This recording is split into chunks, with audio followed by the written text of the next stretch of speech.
Folks, hello. Hi, welcome. Yes, let's go. Day 2. Can everyone hear me all right? Just want to make sure audio levels are looking good. Check some things here, making sure we're looking good. Guys, welcome to Day 2 of the Onslaught series. This is Year 2, Season 1. This is actually the 5th quads tournament that we've done like this. You're on the Fight the Tide channel. For those of you that may have missed yesterday, we did a little pregame, talked to some folks prominent in the Onslaught and modded realm. And today, folks, today I'm giddy. I'm coming to you live here. It is May 29th. It is 10 a.m. for me, but this is a worldwide event. If you didn't know, this is the, I think, most global that this event has gotten, the most attention that this event has ever received, and we have folks in basically every time zone. So if you were joining us from some ungodly hour, thank you so much for being here. I know for some folks 10 a.m. is an ungodly hour, but I'm not feeling it. I'm here, I'm ready to go, I'm loving it. We're gonna take a look at some teams today. I am Scarecrow Clock, if you've never heard of me before. I used to, little elephant in the room, used to go by Rain Guy, but let's forget about that. Bright and sunny, I moved to a sunny state. Gotta get the rain out of the way. Going to be joined by Grimlack today. You may recognize that name from when you subscribe to some mods. It's got a little credit right there. Grimlack, the originator of the Onslaught mod and many other quality of life mods in Virgintide 1, and then a lot of the ones that are still in use, Virgintide 2. So we are going to get his insight on these events, what we can expect to see.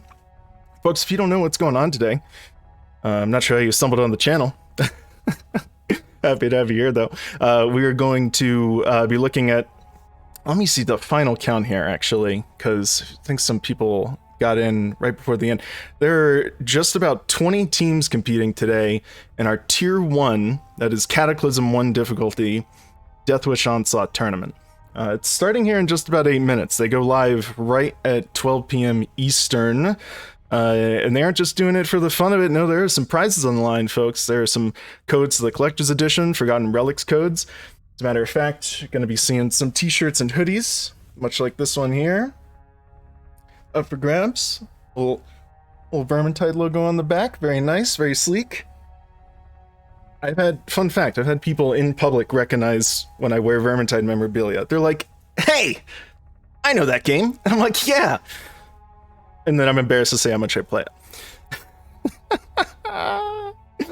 Oh, all right, folks. Well, let me see here. The teams are going to be getting ready real soon, but we can go over some housekeeping business. And it looks like Grimlack is in the channel here, so let me make sure that you all can hear him.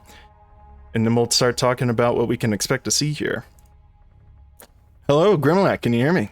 Hi. Hey, pal. No, I have to mute your stream because...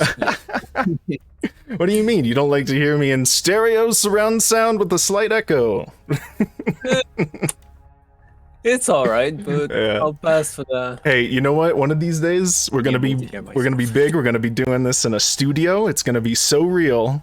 I can't wait. You know, we just got to get through these growing pains first.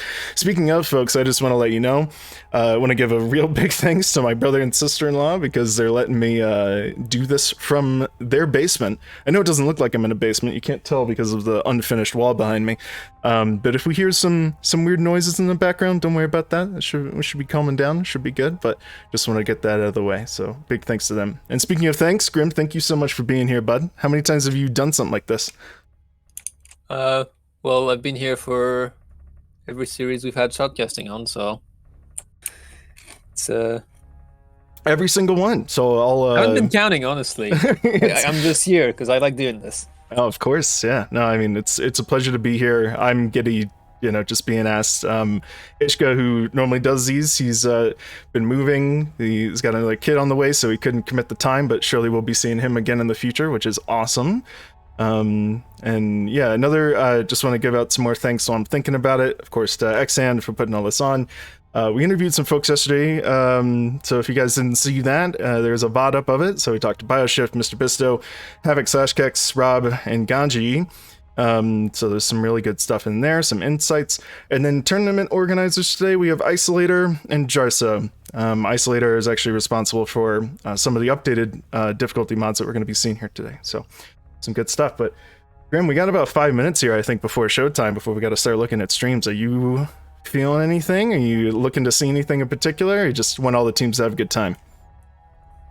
Well, I'm definitely interested in seeing Nurglot fights. Those are always fun. Oh, yes. Actually, now that you mention it, we should talk about what maps are even going to be played today. Let's see, I have that here. I want to make sure I have it right. So tomorrow is Tier 2. There's a slightly different map set, slightly different difficulty we can expect from that. Today is Tier 1, Cataclysm 1. We are starting with Fort Braxenbrücke. So relatively easy map in the grand scheme of things. Then we have Blight Reaper, the Devil in the Dark, Hail Scourge, we got a Lord fight in there, and then Enchanter's Lair, the Big Bad, to finish it off.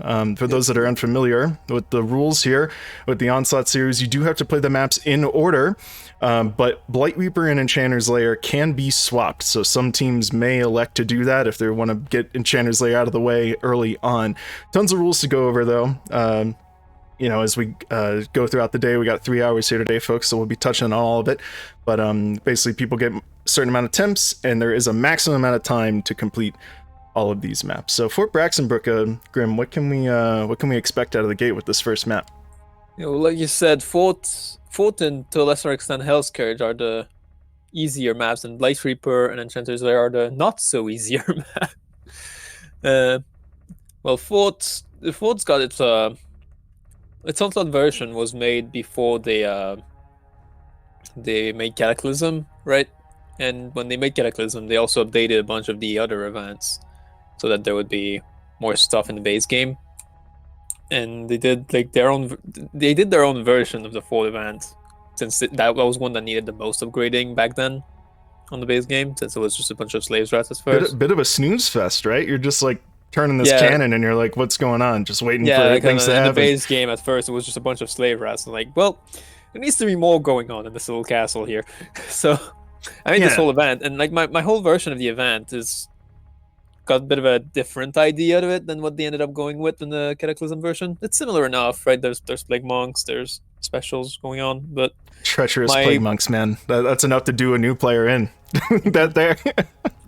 The Onslaught version focuses a lot more on those plague monks and specials, causing like it's got a bit of a unique flair to this event, in that it doesn't really focuses on hordes more so than disrupting you as much as possible with specials and the monks to make sure there's some meat in front of you as well.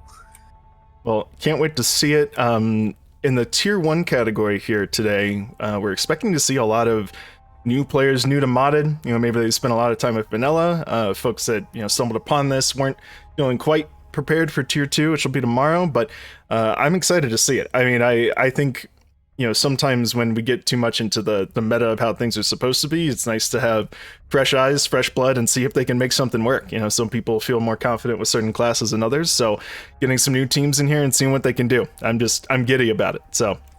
Oh yeah, there's definitely a lot of room for wacky stuff when we're on Cata 1 as well, since, you know, at the end of the day, the health and damage of enemies is completely unchanged for the most part, except a few exceptions with that wish, but the health is completely unchanged, right? So anything that kills enemies in the base game on Cata will kill enemies here, since they don't gain anything on that sense.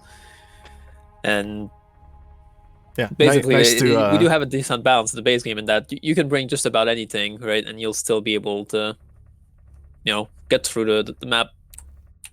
And despite the added difficulty of that Wish Onslaught, I'd say this is still completely the case right now. Nice to dip your toes into. Come on in. The Death Wish Onslaught's fine. Yeah, so all right. Well, certainly we'll get more into the mechanics of Death Wish and Onslaught and all the changes and differences here today and tomorrow. As I see it, we should be going live here any minute now. I think start time is right at noon Eastern. So let's start loading up some streams. Let's see. Yep. Let's watch Discord for the all call. I'm looking at this spreadsheet of teams. So there's even more teams than I was expecting. Yeah, that list has grown. Yeah, we're probably gonna have to start. Well, we're gonna pull off as many teams as we can for the beginning, and then as the tournament progresses, well, I guess we'll focus on probably the most successful teams, since obviously. Yeah, it's an interesting situation to be in because sometimes you're like, oh, I know those names, I know those guys, gals. We'll take a look at them. But there's so many new teams and new faces here. I want to make sure that we give everyone a good look. And like I said, there's about 20 or so teams in this tier 1 bracket, and I certainly want to say, for any folks that are shouting and screaming at us in chat, like, hey, check this team out, they're about to do this event or something, let us know. Grim and I are going to try to keep our eyes on everything, but a lot going on in a lot of teams. We don't want to miss anything good, so feel more than welcome to guide the ship as you guys see cool stuff going on. So yeah, unfortunately, we're only human here, so we can't exactly be omniscient and see every single team at once, especially since there's more than there's ever been before. Yeah, I'm imagining the future of this event when it blows up even more, and I was just sitting in a room with 20 video monitors, each one split into 4 quadrants, and we can just eyes everywhere. We can see everything.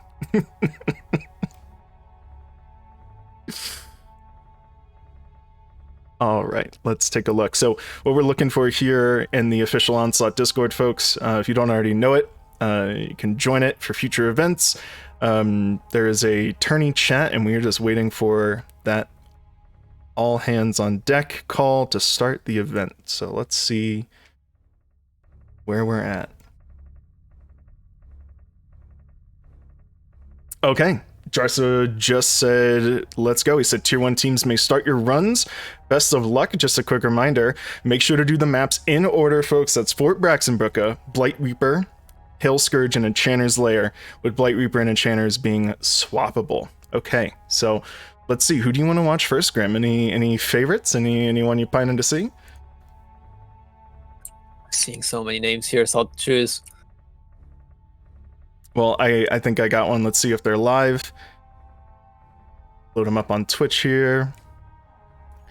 For any folks that don't know, we are mostly using Twitch. Some folks were able to submit their runs because they're playing in different time zones, but most of this is done on Twitch live streaming.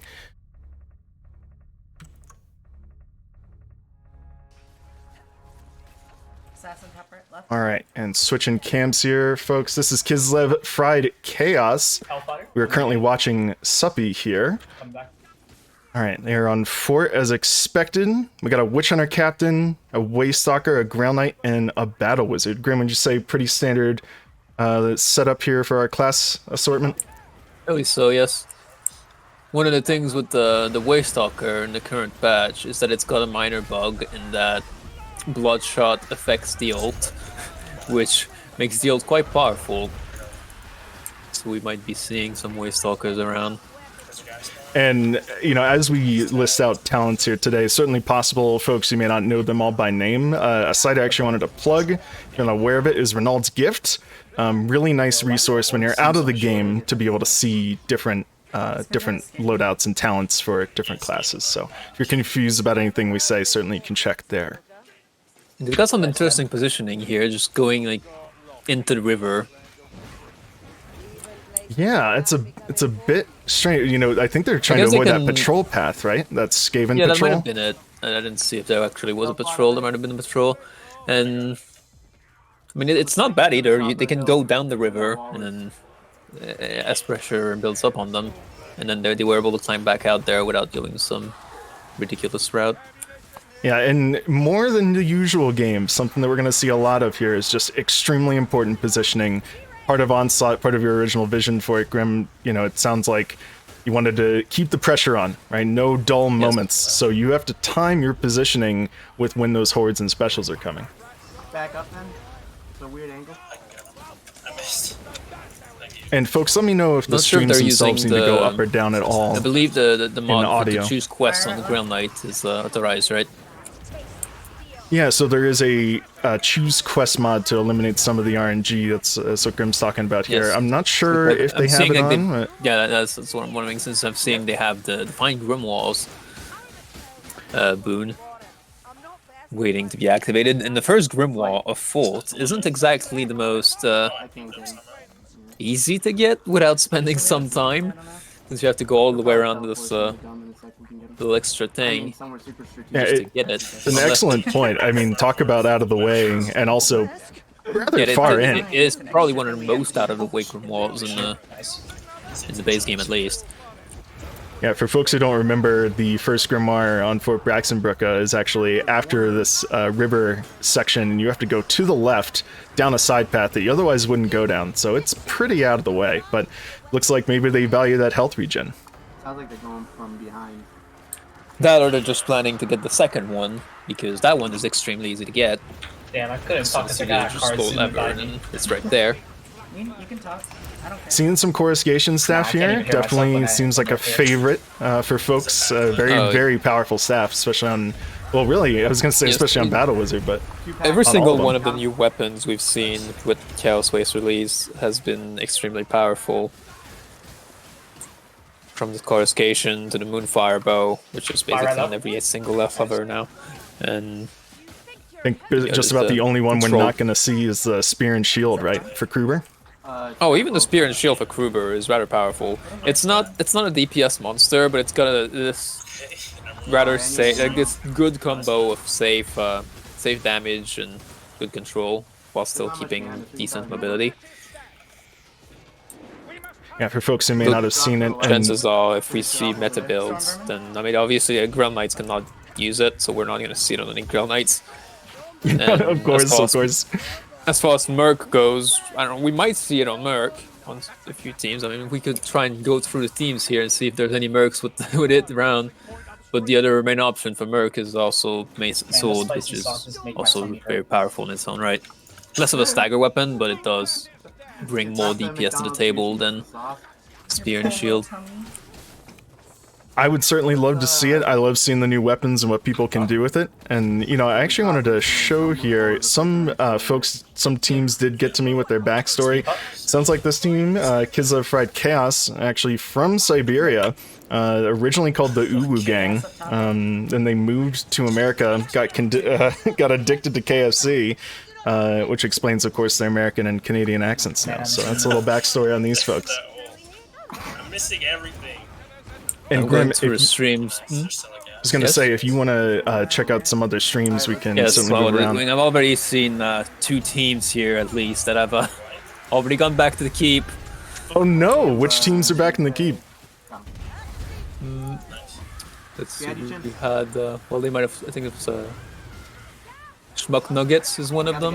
Okay. And then there was, I think it's a Chinese team. I can't read those characters for the life of me, obviously.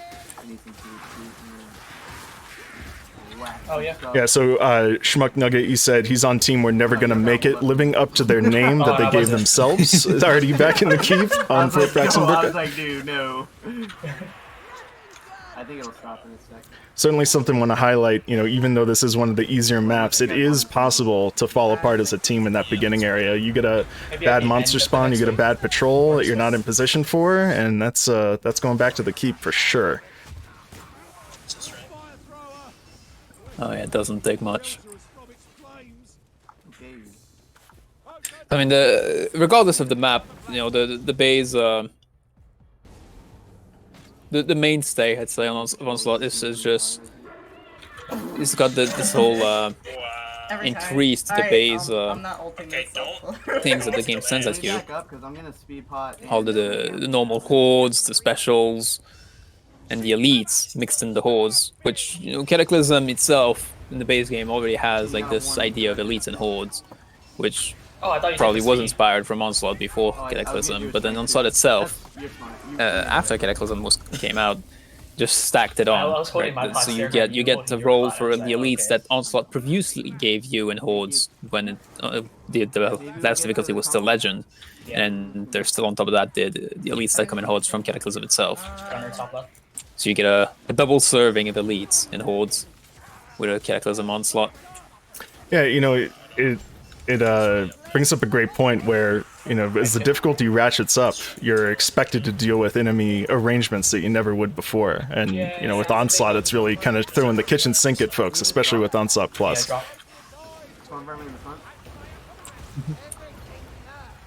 Oh, I got hope. Do we have any? Healing real quick. I suppose the teams didn't have to say in advance whether or not they're using Onslaught Plus, so we kind of have to take a guess here. Yeah, didn't mention that yet, but it's a scoring multiplier. If folks want to get additional multiplier on their total score, they can elect to use Onslaught Plus instead of just normal Onslaught. We expect to see that a lot tomorrow. Not sure how many teams here in Tier 1 are going to be using it. Wow, they are actually going for the Grim here. They are taking the side path and getting this first Grim. Yeah. It's a rather bold choice, because this whole area here can easily be a death trap, right? Not that it takes like Are we good to drop again? too much time to traverse, but it is just like extra paths to go through and extra time for, you know, more hordes, more elites. You really gotta want that health regen. Since this particular series, this tournament is based on completing these maps within a given time allotment, you know, just fighting a few extra hordes on one map, taking that extra time, I mean, that might make it so that you don't get another attempt on a hard map later. So it's truly a gamble. I'll proxy purple if you need it. Yes and no. There's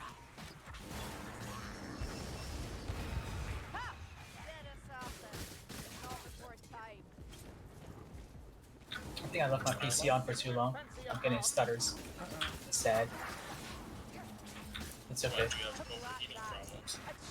I'm not sure. I already lowered it from like 17 to 6 sprites. All right, and switching over here, this is Team Glitter Bomb. It looks like they're a little bit further on in Fort Braxenbrücke. You know, Fort Braxenbrücke is one of those maps that actually has branching paths, and, you know, RNG, not going to be a stranger to that at all in some of these runs. I think my Discord cut out for a second here. Sorry about that. know if we it's quite all right. Let's take a look here. We have Choppa, these stairs go up, EMG, and of course Death by Glitter. Team captain here on Team Glitter Bomb. This is for sure Death by Glitter's first time in an Onslaught tournament. We got a gunner, but he's just kind of, oh god. If you're just joining us, another thing that I want to mention is there are captain series that are done between seasons. So if you were completely new to Onslaught, to Deathwish, you'd like someone to kind of hold your hand as you go through it and guide through some of these maps and strategies, stay tuned for that, so you can look in the official Discord for that. But love to see new teams just jumping right in with only a couple weeks of practice here. I think the tournament was only announced about 3-4 weeks ago, so not a lot of time to get a team together and get going. That's the first time I've ever heard that. Be the last. Right? You sure about that? My silence for a minute so I can try to see that's what other teams are up to. quite all right, no worries at all. You know, again, this first map here, I think we can expect some pretty standard, gameplay. We're just getting through Fort Braxenbrücke, and then of course getting to that finale. It's basically almost training grounds for all of the teams here, in a way. Since up until we reached the event, this is, like you said, just standard gameplay, which, if they can't handle this, then the teams that can't handle this will just never make it through all of the maps, because the base gameplay is not what's most difficult about Onslaught. It's some of those events, by far. Right. Especially, like, Nerdwalk and Light Reaper. I'll use it. Yeah, and kudos, of course, to the tournament organizers. I think they always try to do a nice balance of difficulty, given some maps easing it in a little bit, but of course giving ones that have those insane spikes in those crazy events. It's not impossible for a team to fail outside of it, but I think, those pivotal moments are going to come down to terror events in a lot of cases, especially for the well-rehearsed teams.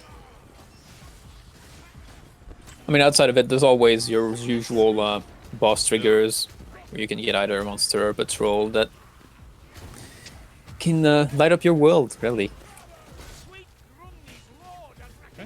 want to talk about that a little bit because Onslaught Plus, the additional multiplier that people can elect for, twists things up even more with potential boss spawns. So, one hallmark, of course, of Deathwish Onslaught is you're going to get filled triggers. You're going to have patrols to either avoid or deal with. You're going to have monsters.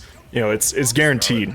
Something that Onslaught Plus adds on top of that, of course, is instead of one monster, multiple monsters that have reduced health. So talk about completely disrupting a team that's not prepared for it. Mm-hmm. So I didn't check here. It looks like they actually have a Handmaiden, an Ironbreaker, a Ground Knight, and a Battle Wizard. Certainly not as much DPS, but I think that Ground Knight and Battle Wizard are still going to be wrecking with that strong front line. Good chunk of morning. Fatty.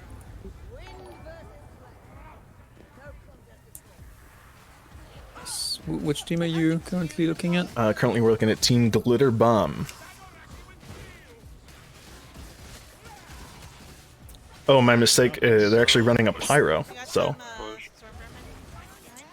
Stormvermin? Yeah, it is the Pyro on play. Don't get trapped in that room. Red Wizard Yeah, there's some portraits on are the always fairly similar.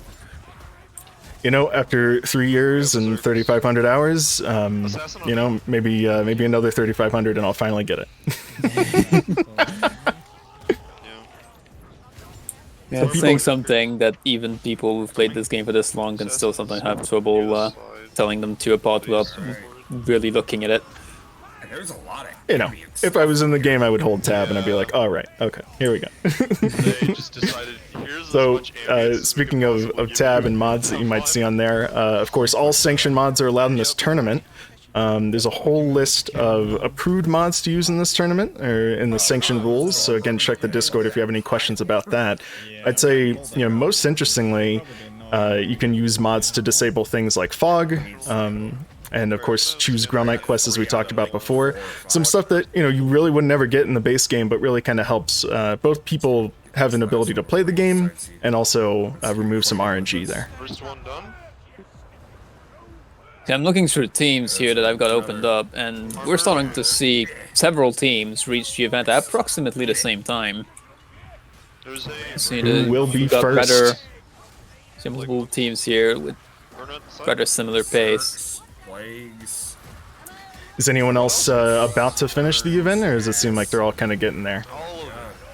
So I'm looking at all the teams. I think there's only so many streams that I can open. Like I've tried to open every single team at once, and then my Discord lagged out. So Yeah. I think there's a limit to how many streams I can have playing at once. Unfortunately, no, this team here is enjoying the keep.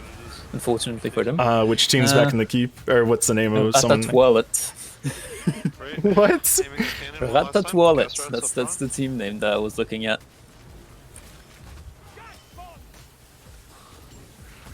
I'm down. It's Definitely the get it. name indeed. Yeah, there's a lot of gas right now. Oh, I see. Okay.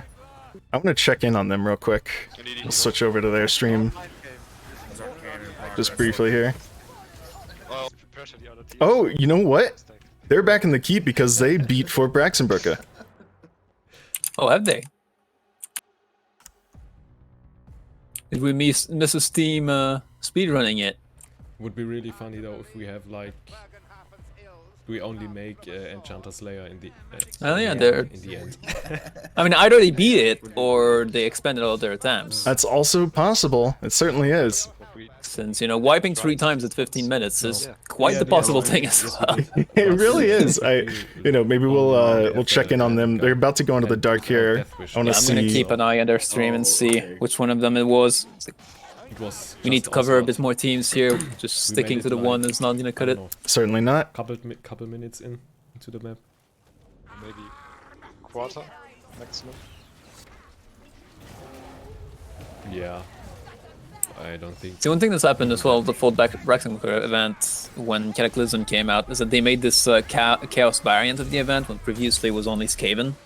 And in turn, I made an Onslaught variant of that Chaos variant. So depending on right?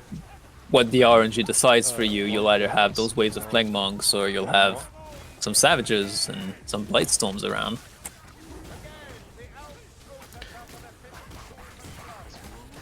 it's incredible what a different faction can do for difficulty. You know, sometimes people look at maps and they say, this is an easy map, we know it's only a Skaven event here, there, etc.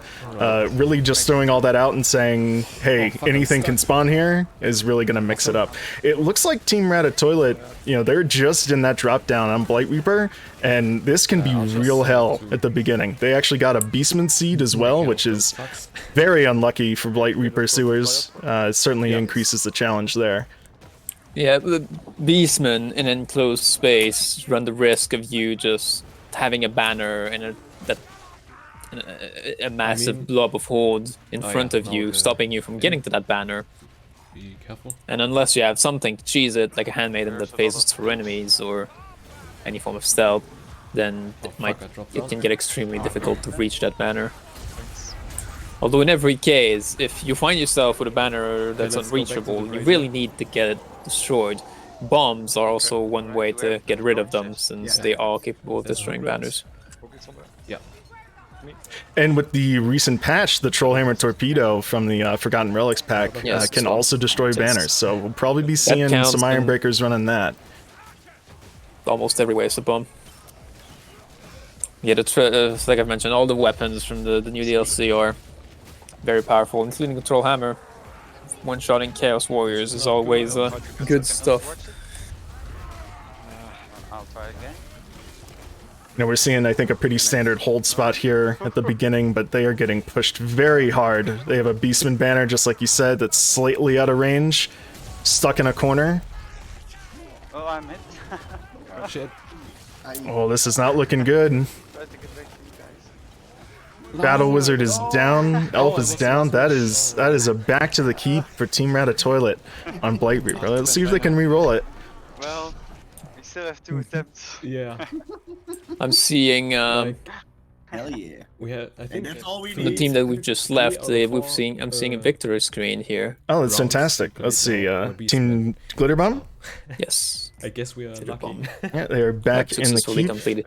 I guess we're gonna start seeing more of Blight Reaper, or potentially Enchanter's Lair, depending on what the teams feel like. And you know, one thing, of course, about Blight Reaper is that first half is very hard to see, so apologies, folks, if it's hard to make out details, but we'll do our best to talk about the important stuff with that going on. Yes, darkness is darkness. It turns out darkness. Grim, do you remember when they added the Dungeons map to Vermintide 1? One of the selling points for the DLC, this is part of the Drakenfels DLC, was darkness. I think you can still go to the Steam page for that DLC and see them say, yes, a new challenge, darkness, which of course all the players love. That Dungeons map, so I mean, that's... I think that's still my most viewed true solo from Vermintide 1. I believe it, pal. That's a tough map. I did those back then. And yeah, it kind of revolutionized a little bit the idea of how much you could do with true solo. It's like nobody thought it was even remotely possible to do that because of that last event with the ogre and the darkness. But then I did it, and then from that point on, people knew that true solo could really be a thing.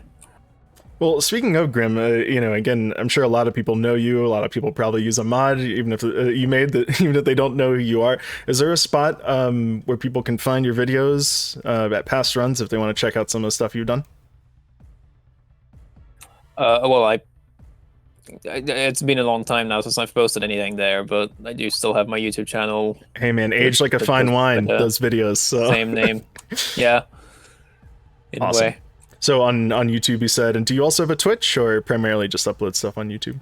I do have a Twitch, but I don't use it very often either. All right, good to know. Good to know. There are still some highlights of some past streams that are still around. So most notably, there was a point where I streamed the creation process of some of the Onslaught maps, and I saved those streams in their entirety. They're a very long thing. Like we're talking about some 12-hour streams where all I do for those 12 hours is literally go through the entire process necessary to create a single map of Onslaught, which is like, when I say creating a map, we're basically talking about the advance of that map, since by that point I'd already had like all the basic horde spawns and like frequencies of hordes and specials were already set. in stone. And those apply to every single map, right? Like once I'd set stone, it was stone and work on every map. But what I had to do after that was just go through every single map's advance, terror events, and revamp them for Onslaught. So yeah, those are long streams basically showing the process of me doing specific maps. Blight Reaper is actually one of them, by the way, that is available still. Hey, if you want to see the method behind the madness, you want to see how the sausage gets made, definitely check that out. It's something that I just find so compelling about even just base Onslaught is the change to those events. We're gonna see it here hopefully in the finale of Blight Reaper, but when you think about the Blight Reaper itself needing to be defended, you're not just gonna send a couple fanatics. Come on, you're gonna send some Chaos Mons. You're gonna send even some Lords on Onslaught Plus. So hopefully we can see some of that in action here.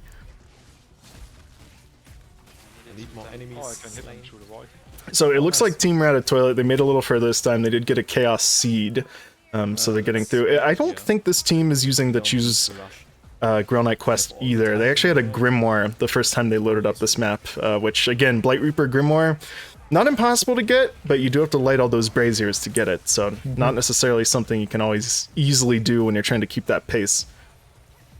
The second one is, I guess, easier to say, to grab. You either gotta climb that ladder and then do that little jump, or if you're precise, you can also just simply jump on the left side of it and grab it without any extra shenanigans. But that jump to grab it without going the little intended jump is like almost frame perfect, and also easier on the taller characters, funnily enough.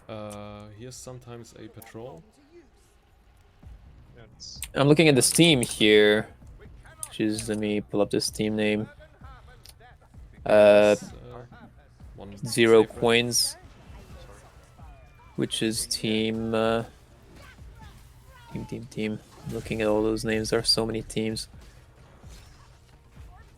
Did someone pick up the health pot? Yes. Good. So again, Team Rat Toilet, it seems like they're making pace to the Blight Reaper sewers. I did want to check out Team Little Hippo squad. It actually looks like they're back at the beginning of Fort Braxenbrook. I would assume at this point, because we're half an hour into the tournament, this is probably their third attempt. Likely so. I mean, if you go all the way to the end event and wipe at the end event, events can take a very long time, and that's always a little heartbreaking for the teams that wipe that far in because of the 3-hour time limit. Oh, absolutely. I think in my first Onslaught tournament last year, we wiped in the finale of Blight Reaper and had to do it again. We did beat it on the next attempt, but man, talk about a time sink of a map.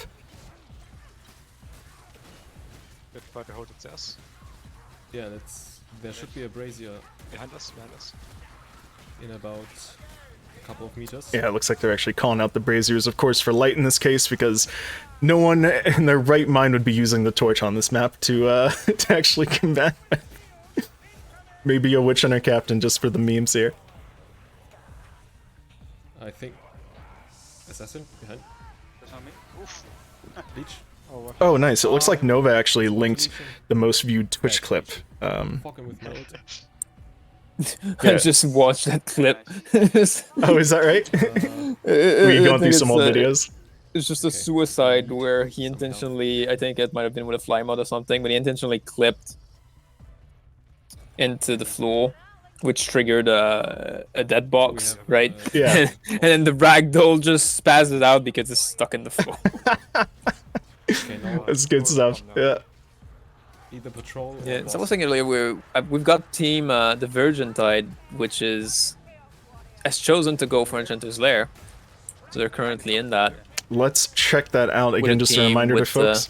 We've got a Handmaiden, a Grail Knight, which are the captain, and a Ranger Veteran, which is really a rather good comp for Enchanter's Lair, and a thought-out comp for Enchanter's Lair. Since we've got the Ranger Veteran in Onslaught, Enchanter's Lair can get either ammo or potion drops, or whatever town they're choosing, from the Alchemists and Leeches and Blightstormers that spawn in the Onslaught variant of Nurglot. You know, I was excited to see the end of Blight Reaper. I'm excited to see the end of Enchanters to see how people do it. You know, in your opinion, Enchanters easily harder than Blight Reaper, or do you feel like the dynamic challenges that Blight Reaper gives, you know, with the darkness in the finale, if it edges it over? Because Enchanters is a very meta map, right? You know, people can build for fighting Nurgloth. Yeah, so this kind of that, like the Enchanter's Lair, especially when you take out for it very specifically, you can kind of bring teams that can make it very noticeably easier. Because like right now, especially this team I'm looking at here, that we're both looking at, is it's got a very good comp for it. And you know, you've got the Ranger Veteran who brings those ammo drops and can go stealth. You've got the Handmaiden, which can potentially take down. Well, she doesn't have the talent to face her enemies, but you've got that dash, which can potentially have invisibility as well and allow for very easy revives, right? Makes it trivialize the revives as long as the Handmaiden is not the one dying. And with that, you would hope, right? But as long as the Handmaiden plays defensive, which is, you know, her role, to stay alive and then revive her team, basically. As long as she does that, then you've got the Grail Knight who can always bring some form of DPS to Nurgloth by just ulting him every now and then. Then just the Windshadow Captain, which is just, you know, solid pick all around to buff up the rest of the team. You know, I was talking to Bio about this a little bit yesterday, but it's so interesting to see how incredibly challenging moments in Vermintide completely change when you add a new class, a new weapon. I mean, the Grail Knight, what a game changer for so many of the harder challenges. I mean, really, you know, dropping strength potions here and there, giving team-wide buffs, and then having a delete Chaos Warrior button. I mean, just a powerhouse to have. Yeah, that's kind of the thing with Vermintide is that difficulty in it doesn't come necessarily from there being a lot of stuff on screen. It comes from stuff you're not prepared for. And like you can put like 20 Chaos Warriors into a team's face, and if they've got a perfect drop down to just AoE them down with, they might just, you know, get rid of them all in 20 seconds. And then you can put like just a few clan rats and 2 specials in the worst place imaginable when they're not together and when they're not expecting it, and then just tear through a team sometimes. It's the running joke, right? The little kidney poke from a clan rat is more dangerous than the overhead from a Chaos Warrior, right? So we're coming up on the Hall of the Poisoned Feast. Pretty hard section just in vanilla for the unprepared team. You know, I assume they're just playing normal Onslaught here, but we'll see, because if they are on Plus, this event is different. I believe they actually have a Lord spawn in this event. Yeah, well, yeah, but as far as normal Onslaught is concerned, this is one of the few, like, quote-unquote event that is unchanged. Because it is technically a terror event that spawns all of those Chaos Warriors that are always there, the Poison Feast. And I didn't see it necessary to add even more Chaos Warriors on normal Onslaught, so you've just got those Chaos Warriors still. Yeah, like you said, it's... Since, you know, the normal pacing doesn't stop, so there is always still, you know, more stuff, but... Yeah, a team like this is going to be able to handle a prepared room full of Chaos Warriors. You know, nothing unexpected there.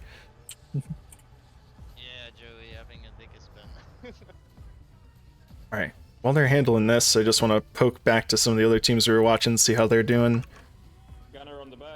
I came in just in time on a load of watermelons to see him die in the corner, like the respawn corner of the back of the event. Just Grail Knight falling over from being picked up in a storm in that corner. Oh dear. As the last man standing. You know, very unfortunate.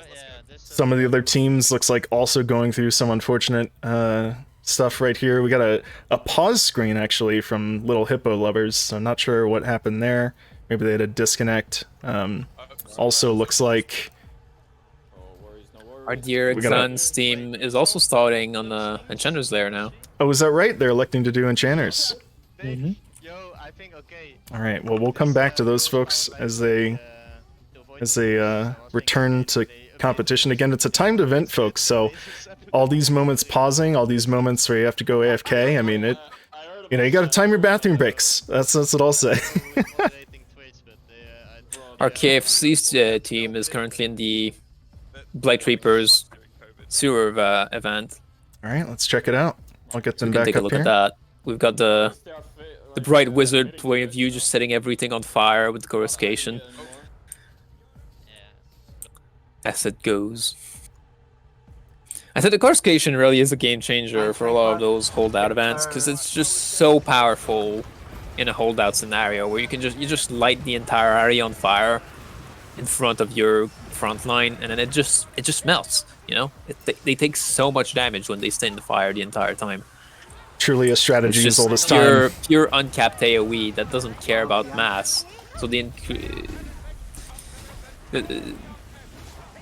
just no need. You can put like 27 Chaos Warriors in there, and they'll just get AoE all the same as, you know, a bunch of slave rats that you could cleave anyway with other weapons. Moments like this really showing the insane power of a battle wizard that is protected. You know, if you have a battle wizard on your back line, you know, sometimes we see it as a special sniper, sometimes we see it as just insane AoE control. You know, it is a very powerful class as long as... Yeah, that is like, I guess the main weakness of the Toruscation is that all that fire on the ground causes absolutely no stagger on its own, not even to smallest class slave rats. But if that stagger is provided by someone else, then it does become very, very powerful. You know, it's a good segue to talk a little bit about the differences with this sort of difficulty. You know, stagger is a huge part of Virgintide, right? There's dodging, of course, there's blocking to not get hit, but knocking things around is instrumental in dealing with these massive hordes. So, Grim, can you tell us a little bit about what this difficulty does to make that challenge even harder? The biggest thing that Death Wish adds on in its current iteration is that it increases the stagger resistance of just about every single unit, making them like much less likely to be interrupted in their important attacks. Like, for example, the Chaos Warriors. There's just about nothing in Death Wish that can interrupt their overheads when they attempt to do one. Unlike in the base game, where, you know, several attacks from, like, for example, the Flaming Flail from an Unchained can easily just completely dead stop a Chaos Warrior in the middle of their overhead. In Death Wish, that's not going to be the case. So folks that are conditioned to pressing F to get out of a bad situation with a shout have to retrain that muscle memory just a little bit as well. Yeah, the ultimate shouts also do not stagger everything anymore on Death Wish, since stagger resistance are high enough. Yeah, so really providing a bit of a different challenge. I think something that definitely, when you're a new player to the difficulty, a little hard to get used to. But definitely, I think we can all agree, a little bit better for making the challenges a little bit harder, huh? Wow, they got the Grimoire. Kislev Fried Chaos went with the Brazier Lighting Grimoire. Fantastic. Right, the main thing that this forces you to do is you gotta kind of go on both sides of that branching path in the darkness to make sure to get that last the last brazier. And obviously you gotta, you know, not forget like the first one either. That's very slightly out of the way, but not by much. So, I was taking a look they're here. now leaving the darkness. Yeah, hey, they made it through one of the hardest sequences. And that not event, the hardest, since the end event is what really is going to test their resolve.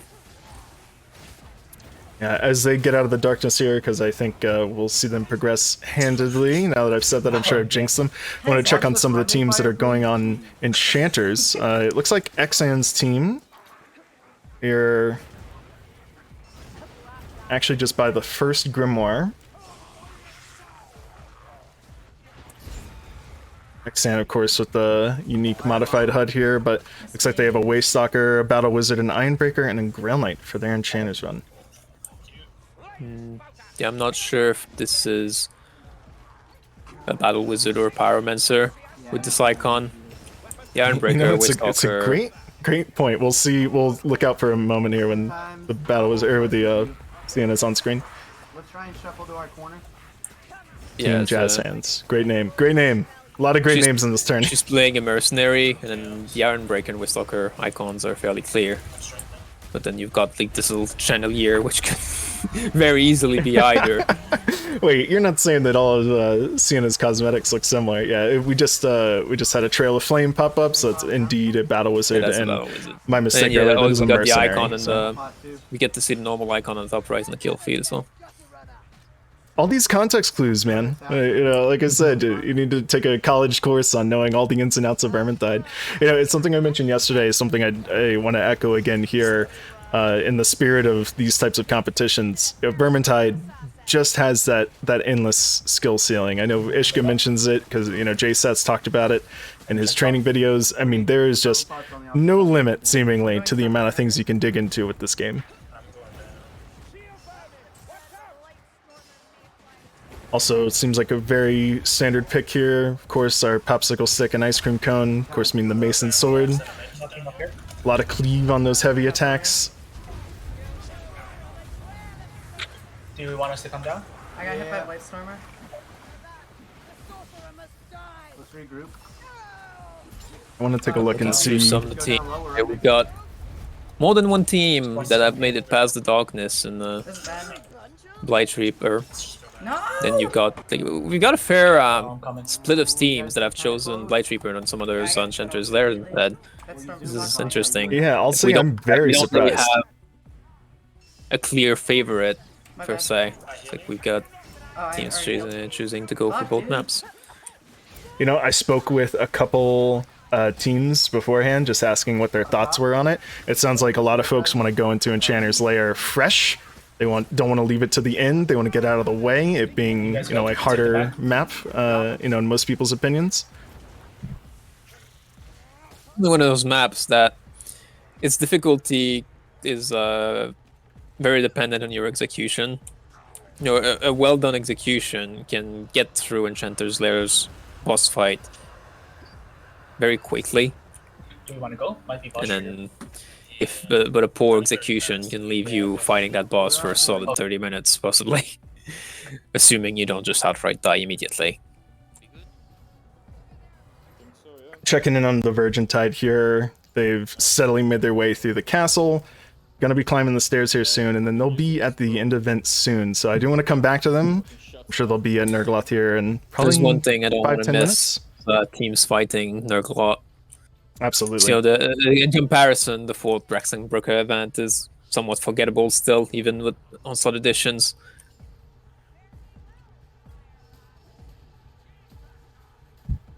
But those Balchemists... Monks. Those Balchemists... Maybe this corner here is not too So bad. I don't know if I've said this much on stream before, but yeah. People who might have seen that one clip that's been passed around of the Enchanter's Lair, where one team is just trying to fight the boss, and then all of a sudden you hear this weird ass noise that out of nowhere, and then a few seconds after you see about 200 and something Balchemists just pop into existence. It is a spectacular clip. If you haven't seen it, we should link it cause here. absolute chaos. So that thing there is that's actually never something that I've never fixed, because I don't know how it happens, right? I never figured out how it happened or why it happened, and so I never could fix it. So technically, it's still unfixed. It's just it's never happened again.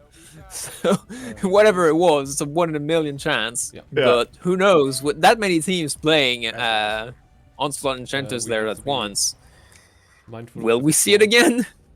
I was able to dig it up. I just posted it in chat, so if any of you haven't seen it, just take a look. We all know Vermintide can be a buggy game.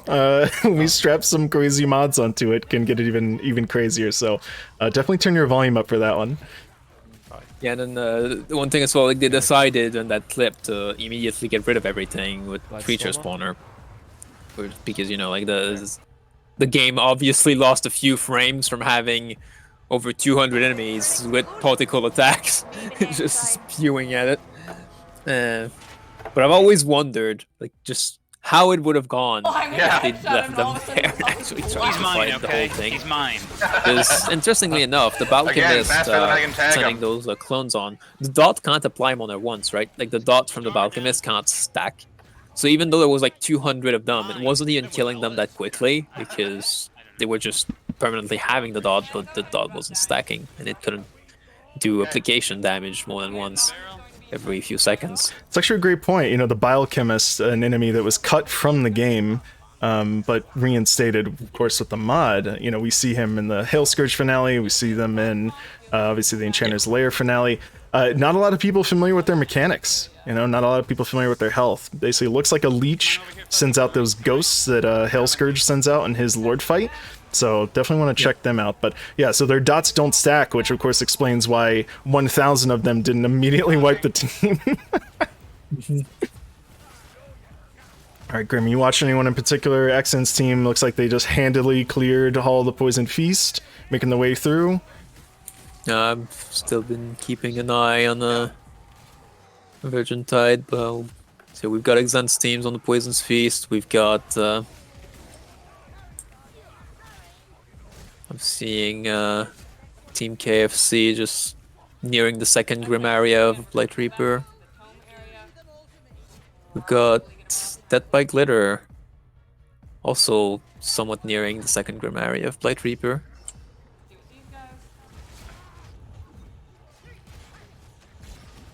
And then we've got some team here, 2-bit, which is, let me pull up the team name again. It is Team Friendly Fire, who unfortunately Team Friendly Fire. Unfortunately still on the fort for them. Oh no, okay. Yeah, I do see they are at the river. Probably a late fail, like you mentioned earlier. Yes. But they're crossing the river now. Okay. Yeah, we'll check back with them.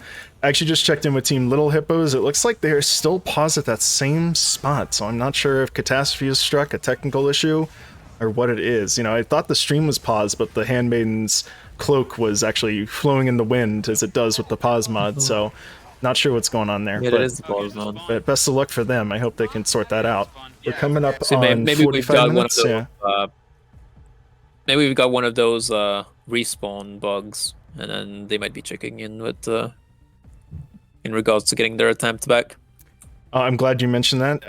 Forgot to mention it.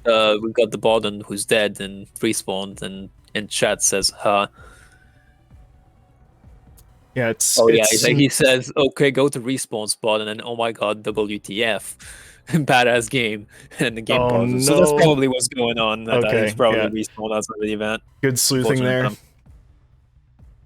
For folks who may not be aware, sometimes the respawns, especially on certain maps, can get a little crazy. Sometimes spawning well behind your team in a spot where you can't get.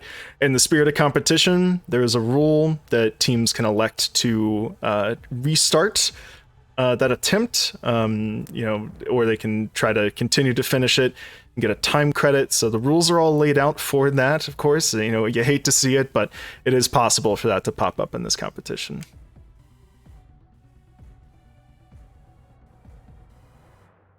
Exen's team is fighting Chaos Spawn in a tome room of Enchanter's Lair. It looks like they are absolutely destroying that spawn. You Coruscation Dots, Trollhammer Torpedo, I think a Moonfire. Things by itself, it's, at that point, any team who's fighting on that Wish Onslaught is probably capable of handling a boss on its own. So yeah, I'm just always admiring the speed, the sheer speed that teams are able to dispatch these monsters. Because, you know, for a lot of us, it wasn't that long ago where, you know, a single monster in a horde spelled disaster. So that's really something that you can see people grow with in these sorts of competitions.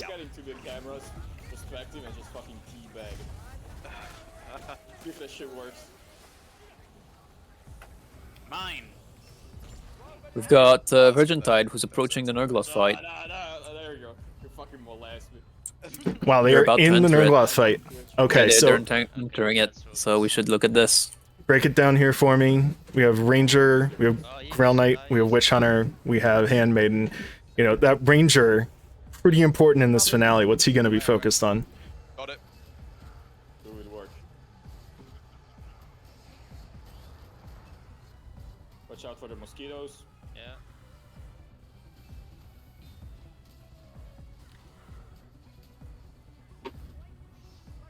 Yeah, they've got those Blightstormers who spawn in during those big waves that the boss sends in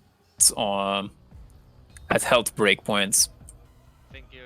So the way the Nurgloth fight works is that at full health and then at 66% and 33% health, he will send in those bigger waves while he stands on his throne. And he only does that like once, right, at those breakpoints. And in the Onslaught variant, those also spawn a few Bladestormers to disrupt you just standing in the back of the room and fighting the waves that way.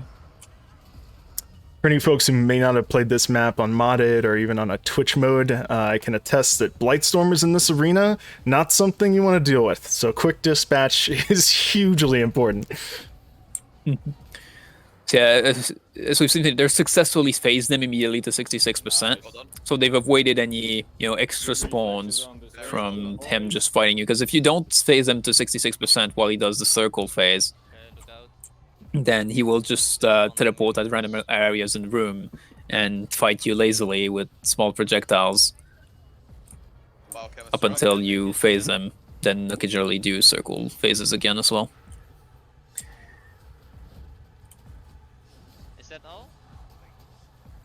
And then, yeah, he'll, even if you do phase them, then he won't do another circle phase immediately. So we've got him just fighting normally in the room with extra ads. We just saw some biochemists on there. I know it's hard to see with all the chaos going on, but when you see those Hail Scourge-esque ghosts going across the screen, those are the biochemists spawning in. Yeah, and those spawn during circle phase as well as during the... whenever he's fighting in the room normally as well. Zolan Baku with a comment, Jesus Christ, these players are inhuman. I agree, pal. I agree. A lot of coordination required, a lot of teamwork and trust required for people playing on this difficulty. Biochemist on the right. You got a sticking close defensive playstyle going on here. Not trying to charge into Nurgle despite him being in the arena.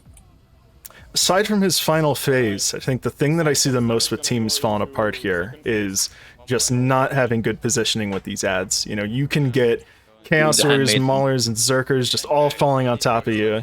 You gotta make sure that you were prepared for those waves. Our Handmaiden here got hit by the circle themselves. Those things can be deadly, because not only the damage that they deal to you, but there's also like how they knock you airborne. So if there's mobs near you, they can sometimes get a hidden as you're flying, which can combo very quickly.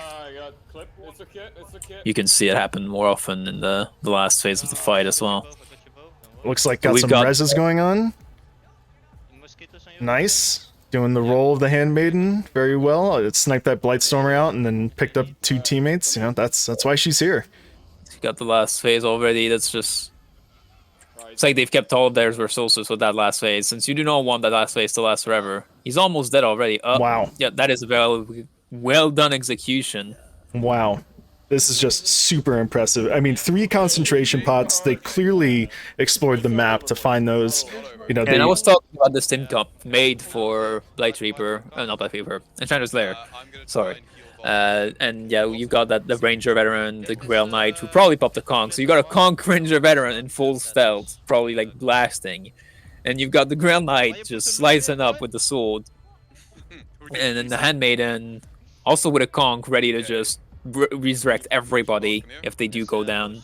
And the Witch Hunter Captain just going there for as the last pick, just to be buffing the rest up, and giving them that extra crit to make everybody's damage just that much better. Absolutely what you want to see in this finale. Said, though, like, this is not over, right? They still got the ghost for that last escape phase, which could still kill them, right? It's got... I saw a Sequence team, actually, which I do want to check in with later today.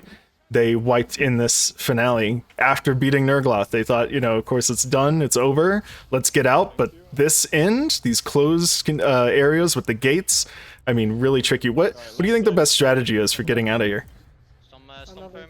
At that point, you basically fight this the same way you'd fight the rest of an Onslaught map, right? You just keep your team together, don't panic, keep clearing and going through. Don't let the victory get to your head. You just beat Nurgloth, but stay together, right? Cover me for a second, boys. I'm gonna heal up. Yep. Looks like this team is going to be doing this very solidly. Like every single of their member still has majority green health, and we've got like three healing items, still 4 potions. I think they'll be fine. Really finely tuned when you see something like that, for sure. They're not just limping along at the end. Something I want to mention, just with these tournament rules as well. You know, this is obviously the Tier 1 Cataclysm 1 day. The victors of the tournaments, as the rules are currently, are bumped up. So, you know, we won't necessarily see if this team wins, for example, you know, they'll be bumped up to Tier 2 next time. Now, you can elect to play in Tier 2 at any time, but of course that's to prevent people from, you know, basically punching above their weight, you know? So right now we've Punching got below their both. weight, yeah. We've got two teams I'm seeing, Dead by Glitter and KFC team, both in the Blight Reaper end event. Let's take a look here. And I have Xan's team on the stairs. If we look at the team KFC, they're further in. They're already 4 switches in, so we've got they're on those bigger waves now. Bringing them back up right now. Let's take a look.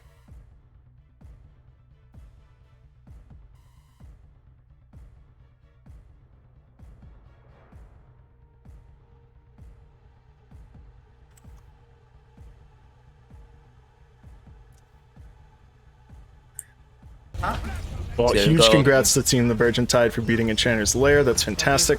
Tell me a little bit about what we're seeing here, Grim, with KFC. Bring them back. Oh no, don't go that way. The previous stream might have some delay here.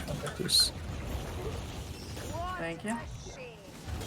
Okay. So we've got those 4 out of 5 switches on the top that shows them being far in the event, and they're just basically clearing the chaos parts of the waves, because the earlier parts of the Blight Reaper event are more Skaven focused, and then you've got the later parts that turn more towards chaos, which is something that happens both in the base game and then this as well. And now at the end of it, when they press that last switch, you've got all that extra stuff and chaos spawn that comes in. Not just 1, but 2, right? I'm not sure again if it was 1 or 2, but you've got like all those warriors, chaos spawn, and you got all you've got to do though, like you don't actually have to kill all of this. All you got to do is take the Blight Reaper and then leave, right? But the thing is, the Blight Reaper is like in the far end of that room, in that dead end, which you can easily get trapped in when there's chaos spawn and warriors around. I was waiting. And then the exit is on the opposite end, where you gotta go through this tight hallway that can easily get blocked as well. And we've got we got our someone sacrificed himself to grab the Bright Reaper, and the Bright Wizard just bailed, leaving everybody else to die. That is a classic Blight Reaper finale right there. Absolutely. Well, congrats to KFC. Really great job. That is huge. They're just making their way through these maps. Love to see it. That Blight Reaper finale can really get crazy, and yeah, just grabbing the Blight Reaper and getting out is the goal there, of course. And if we switch to Dead by Glitter, who is also in the event, but earlier in it, still at 2 switches. Are you sure? Right now, they're still fighting the Skaven part of this event. Get them up here. We're seeing some death. Got the Handmaiden and the Ironbreaker both down, leaving only the Grail Knight and I think that was a Pyromancer still.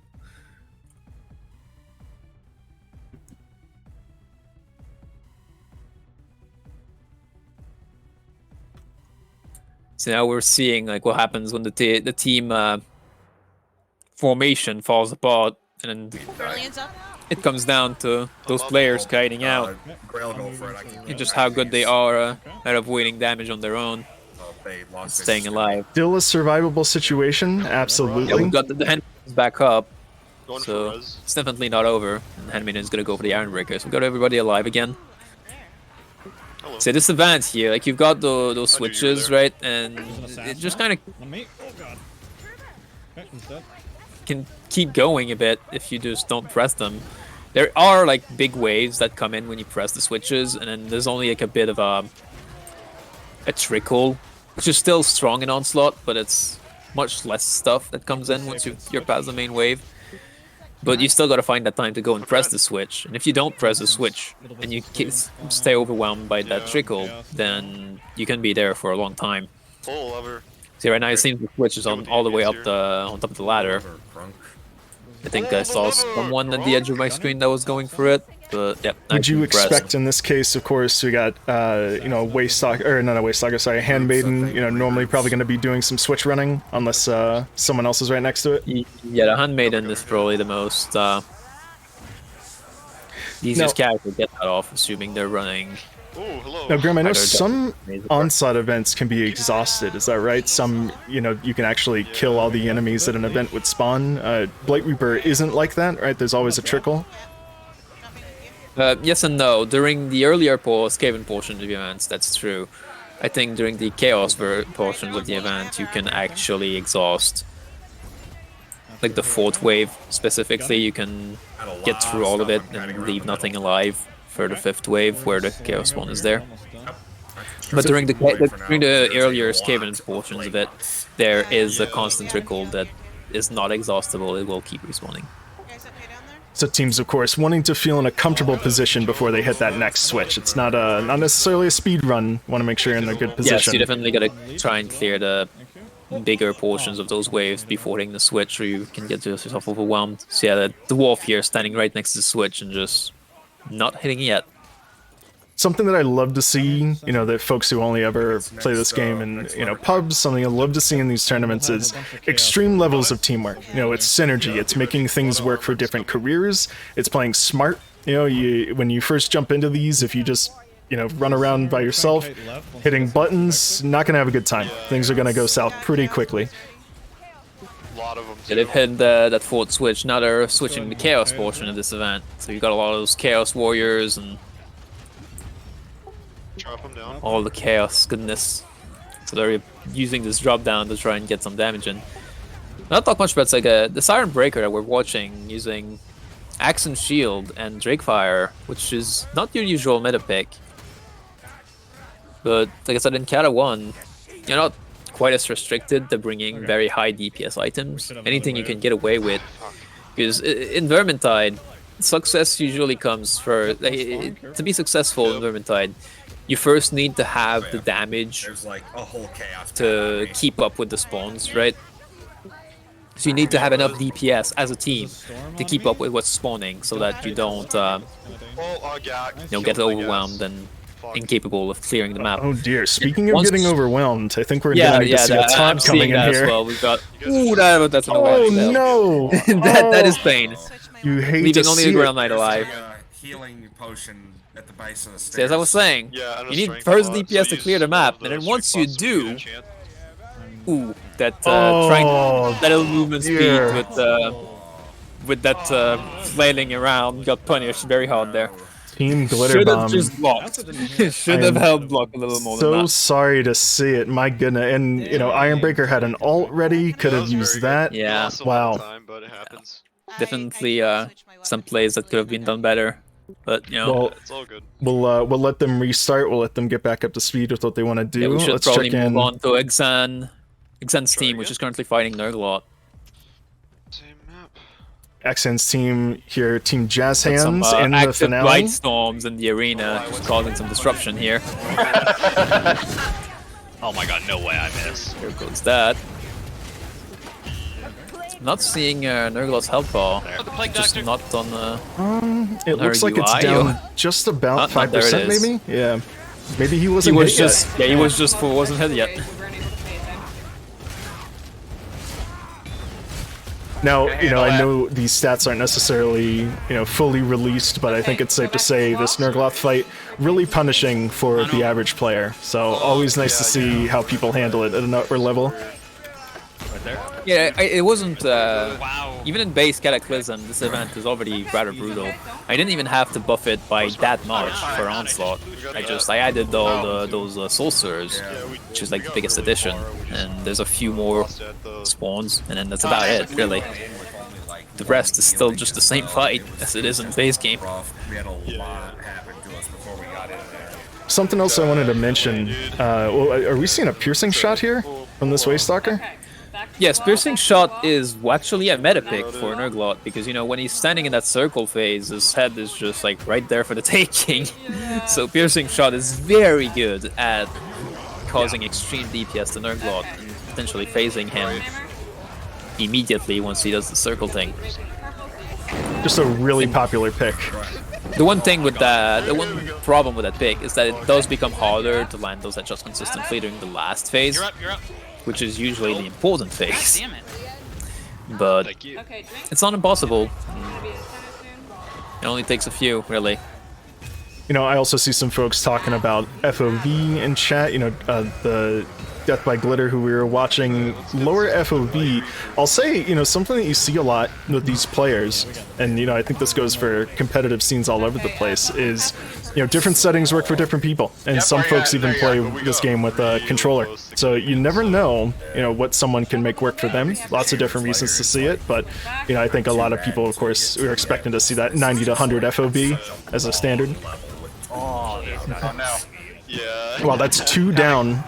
Yeah, I run about 100 myself, but I also still have this a 4x3 screen, so in a way I have a lower FOV because of that, so I kind of have to run at least 100 in my case to have a decent view of what's going on around me.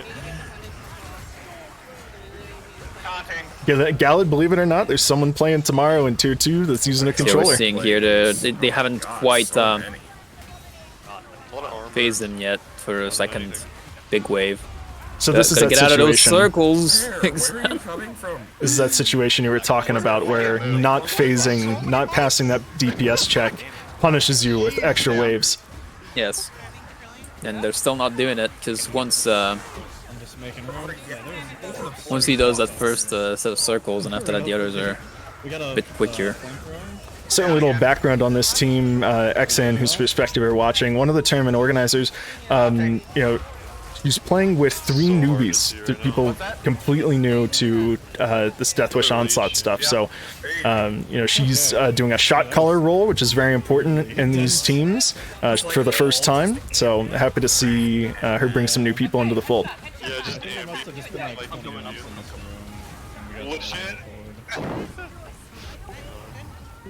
They finally put him at 33%, so now we're getting that extra wave again, that big wave again, which seems to have rolled a bunch of berserkers. Since the few different compositions that can come from this.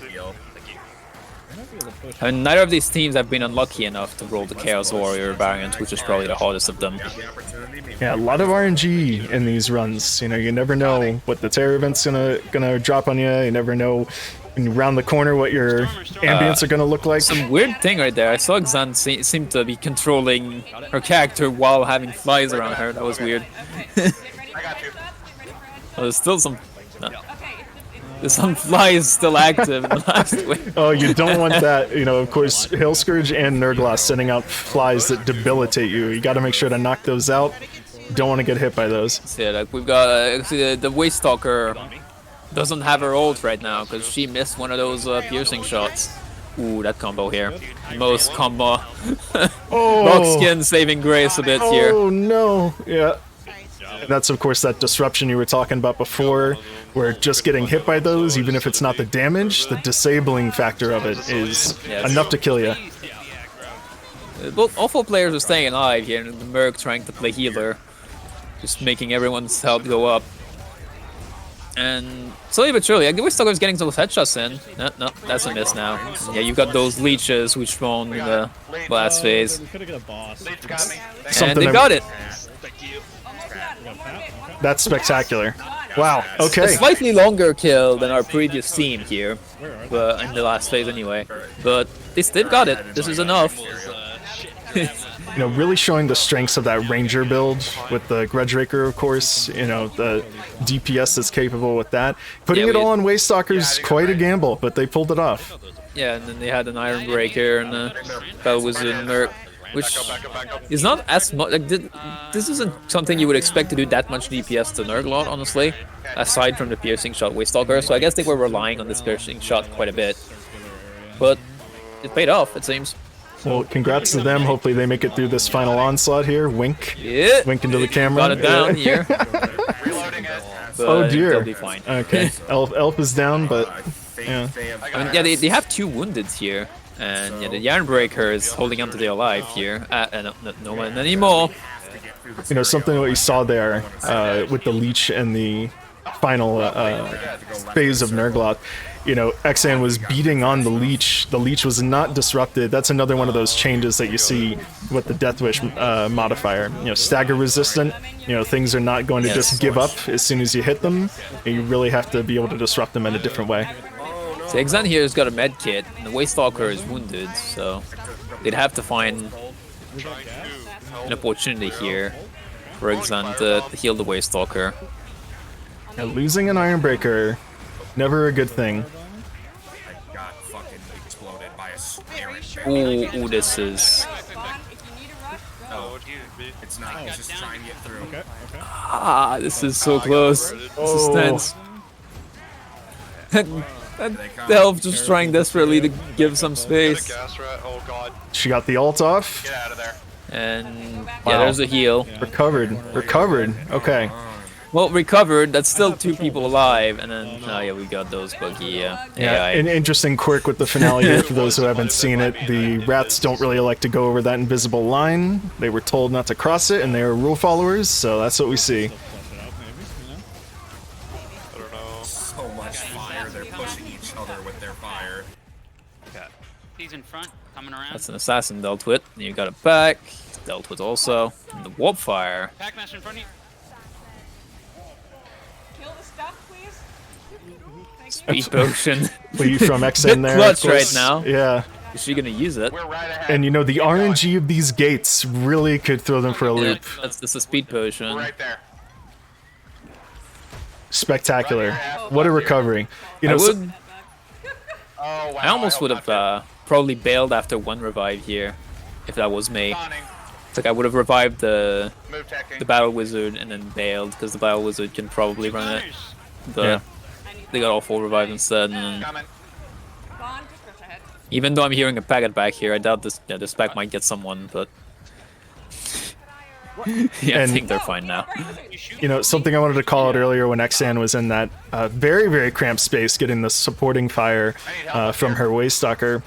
You know, she knew to hold block, she knew not to push to get that stamina recovery in. You know, I think one of the biggest mistakes that players make, especially when moving in this difficulty, they rely a lot on pushing. You know, they get space normally in the base game with that, and that's a surefire way to lose some very important stamina. So her just holding block, Sometimes though, when you're getting God broken repeatedly like that, and you're just holding block, sometimes you actually gotta attack like a normal attack, because you need to stagger those enemies to stop them from breaking your block again. And attacking doesn't cost you stamina as well, but it's always like finding that little bit of time to do it without getting hit, because you have to do it. Wow. And yeah, sometimes it's very tight decisions. Okay, well, hey, that's 2 Enchanters victories we've seen. One a little dicier than the other, but that's 2 down. Yep, it's a victory nonetheless. Let's take a gander here. Yeah, I'm seeing KFC team at the That was brutal. I was not looking the 3rd tome of Hell's Scourge. I have to pee real quick. Okay, let's check that out. I was checking on Little Hippo Lovers. It looks like they're at the finale of Fort Braxenbrücke. So it looks like they did resume play, which is great. And let's take a look at, you said Hail Scourge from KFC? And folks, again, a reminder in chat, in case we're missing anything that you want to see, feel free to call out the names of any streams that you see going on. Trying to cover as much as we can.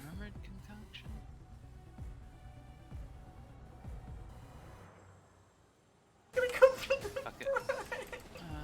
have much to learn of the red can.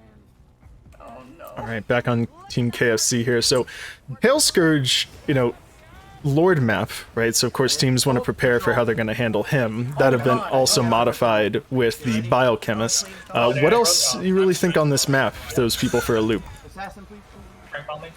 Well, most of the map is actually some of the, let's say, easier side of it, since you know, it's all fairly standard, really. You've got some of those areas where, it's like the area that they've just passed is probably the area that has the most potentially for being ledged and the most awkward terrain. But aside from that, the rest of the map is I'd say, on the easy side with the terrain, just being a clear, nice line with not too many surprises. The one thing that makes this map a little special is obviously the boss fight. It's like they're going for those lamp whale strats here. As they get a bunch of storm vermins going for them. I need to go to school to like learn how to use barrels, I guess. I was checking in on Junumber's team again. It looks like they probably exhausted their 3 attempts on Blight Reaper. They are also on Hail Scourge.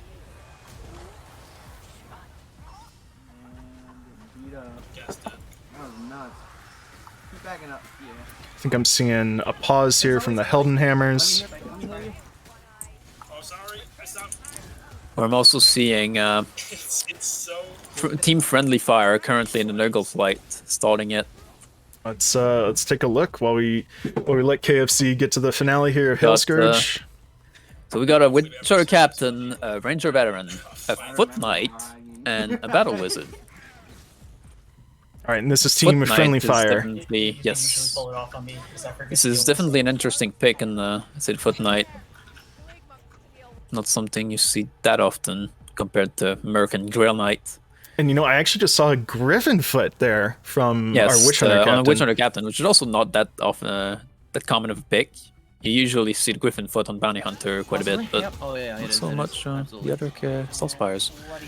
So Griffin Foot, one of those new weapons, of course. It shoots a lot of pellets. It's not a bad weapon for Nurglot because of especially with the Steam comp, because you know we got the Ranger Veteran so that he won't run out of ammo. So it's a tech pick to go with the Ranger Veteran, but it is potentially a good pick. We're seeing some really nice quick swapping to the Griffin Foot using one shot to... Against all the Chaos units, except the Chaos Warrior, the Griffin Foot is very good. And since Nurglot is considered a Berserker unit, the shotgun element of that weapon is actually very good against him. So he could potentially be bringing some good DPS to Nurglot during the last phase, since the Griffin Foot doesn't require much aim. Wow, and a machine pistol from our Ranger. You know, you would think on Enchanter's Grudge, but maybe he was just thinking, you know, wanted to be able to nuke any normal bosses that he saw, and, you know, how's the machine pistol handle Nurgloth? As far as I know, it's not... you mean Masterwork? Oh, yeah, my bad. Machine pistol. I'm playing too many other games. Yeah, the Masterwork is just generally out DPS as the Grudge Raker at this point. For most things that aren't like absolutely perfect for a Grudge. It's just an all-around better pick, usually, even that though Nurglot is 3 simultaneous downs. Wow. Yeah, no, those normal hits gotta avoid damage, you know? Yeah, I think a lot of things happening there. Might have to, who just gets picked up by Blightstorm. This might be game. This might be... It's a double Blightstorm. Double Blightstorm, this is game. He's dead. Wow. Team Friendly Fire. Just like that. Right before the 3rd phase. You know, and it's just a testament to show you the other teams that we've seen so far, just, you know, their execution of it, and also just how wrong it can go. Wow. Yeah, it sounds like they're gearing up for another attempt, yeah. All these people, 3 people at once, just making mistakes at the same time. And that's just like that. It's just over. Ranger Veteran is not a class that clutches very well outside of being able to stealth a little.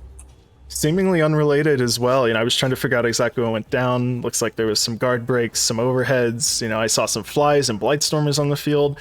You know, really just too split up and, you know, too many little things going wrong. Yeah, those Blightstormers just splitting your team apart. They got punished for it very quickly. Yeah. Wow. Especially the location. All right, KFC, they'll be at Hail Scourge here shortly, it looks like. What else do we got going on? Legitimately toxic behind boss, like holy. Yep. So we can give them a bit to get there. Zen's team is at the start of Hail Scourge. And like you said, Hail Scourge, I mean, especially for a practice team, that first bit's probably not going to throw too many people for a loop.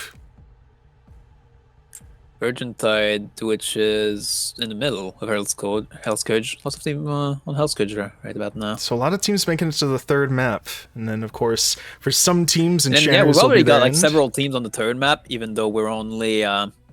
just about halfway. An hour and 20 minutes? A little under and halfway. You know, the 3rd... Yeah. I wonder if we'll see some teams get done before the 3-hour mark. Yep, checking on Sequence's team here as well, which is Carrot and the Carrots. They're also on Hail Scourge. I mean, I don't think it's happened yet in any of the series. What do we do if every single team is done before the 3-hour mark, either by loss of attempts or having completed maps? We just retire early. Yeah, we enjoy, we revel in what we've seen. We think about what we expect for tomorrow. Yeah, tomorrow on the tier 2, which is most likely gonna take noticeably more time, since people having to work through a lot more health on Cata 3. Alright, so Team Carrot and the Carrots here. This is a really bad spot for them, actually. They have a Rat Ogre, pushed by Chaos Warriors. Oh yeah, that is a bit of a dead end. Looks like they're gonna have someone make it around and then kite that out of there. Player Guz has a very famous clip of surviving alone out by that boat, just with a single mace on Mercenary. A little shout out to him. Yeah, Rat Ogre can be dodge danced in like very tight corners sometimes when necessary, and you gotta do what you gotta do.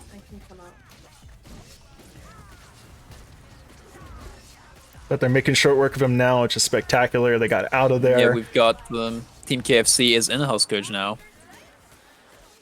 Get on the bridge if we can. They're fighting him. And cross it if we can. Go left in the bridge. Watch the corner. Mauler. Yeah. I'm touching you.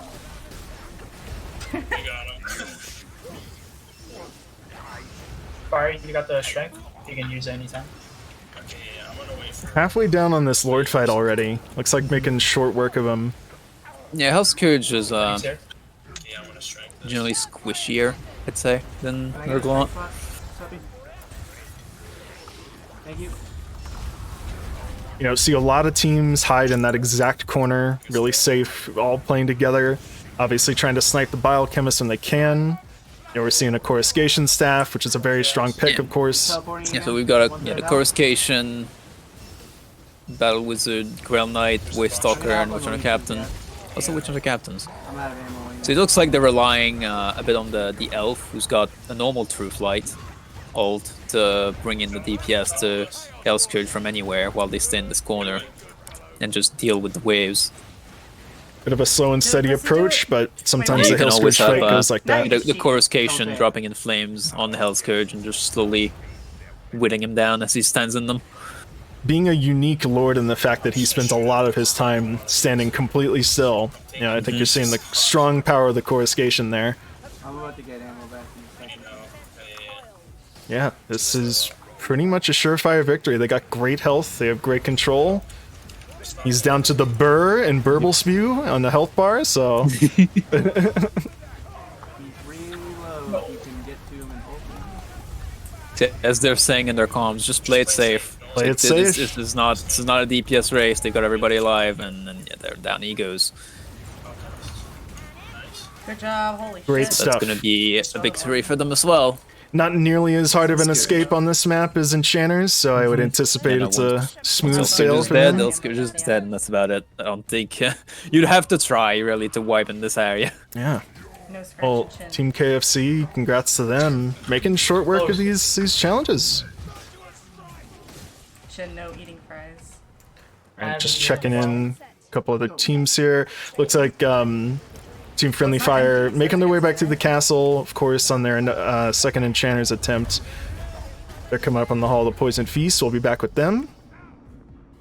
Good job, holy shit. Good job, holy We've shit, got, indeed. Yeah, Dead by Glitter in the sewer event of Blight Reaper right now on their Alright, so we have new one. attempt. Yeah, second or third attempt for them, because they failed that finale. Just checking Team Carrot and the Carrots. They're just at the, looks like the, third tome here on Hail Scourge. It's been an hour and 23 minutes.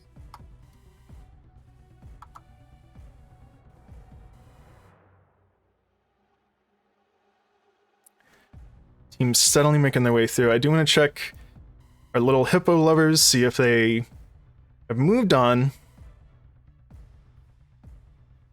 Wow. You know, they are still, it looks like, on Fort Braxenbrücke here. Not sure what's going on. What team is still in Fort? It's Team Little Hippo Lovers. They were the team that we had paused for, you know, it looked like 20 or so minutes. So they do probably have some time refunded, but, you know, still being on the first map here, hour and a half in. Mm-hmm. Yeah, now this team definitely, you know, sweethearts, underdogs. You know, they're new to Virgintide. I remember just seeing them play Champion not 2 months ago, and you know, through words of encouragement from the community, I mean, they handily handle Cataclysm now. You know, the fun thing about their team and their stream is it's always the same four folks playing together. So even before doing modded, this is a team that they know each other well. They know their strengths and weaknesses. You know, they have their favorite classes. So, you know, in this tournament for their first time with modded difficulty. It's an interesting dynamic that I see sometimes with a few rare groups, and that when you have like those 4 people, right, that almost always just play with each other, and they develop like their own meta in a vacuum because they're isolated from, you know, the public games, and it's always interesting sometimes like to see what happens in their meta, because sometimes they'll do something that, you know, nobody else has done, because outside of influence of others, they had to find their own ways to deal with the challenges of the game. Yeah, you love to see it, and it shows that, you know, while people may figure out things that are most optimal, meta, etc., I mean, this is a game where people can make some crazy things work, so, you know, they do what works for them. Yeah, and sometimes like those people just thinking outside the box will sometimes find something unique that can actually be brought out of their like secluded meta into the open, into the rest of the world, and be actually useful to the general public. Beastman seed here on Fort Braxenbrücke. You know, I'm gonna assume this is their third attempt. I just saw this one fanatic climbing this, so it might be switching to chaos for them soon. Yeah, they're worried about a patrol coming up here. I heard a hell yeah earlier from Toast. A guy that's always in good spirits, honestly. I mean, you know, as hard as this game gets and as crushing as the defeats can get, he's just positive and giggly all the time. So, you know, I think they're taking this seriously, but, you know, they're here to have a great time. There's a hook rat. I have a feeling he's coming around from behind us. I think. Oh, I got him. Got the leech. Just rifling through the teams again. Nice. Yeah, let's take a gander. Team Carrot and the Carrots, about 2/3 of the way through Hail Scourge. There's also a Chaos Warrior ambience coming over, so. Let's see, this is our team Friendly Fire. They're on their... They're past the Hall of the Poison Feast. They're making their way through the castle and their Enchanter's Lair attempt. Hopefully they can get it this time. We'll be keeping an eye on them. Yeah, they're fighting a Baltroll currently. And KFC's stream is frozen. I'll have to reload that and see what's up. KFC? They are starting Enchanter's Lair right now. Now, KFC, I mean, that means an hour and a half. This is their 4th map. They just breezed through the first 3. So, you know, we've got strong team POV, but then once that team is done with that map, then that'll be one less team to cover, and then we can start looking at those underdogs if they aren't done yet, by means of losing their attempts. But you know, 3 attempts per map, 4 maps. It's unless you're literally failing at the beginning of maps every single time. Usually, it'll take quite a while to exhaust every single attempt on every map. Certainly, most of the time, we would expect to see, you know, people getting further than that, but hey, weird things happen. Catastrophe strikes sometimes. You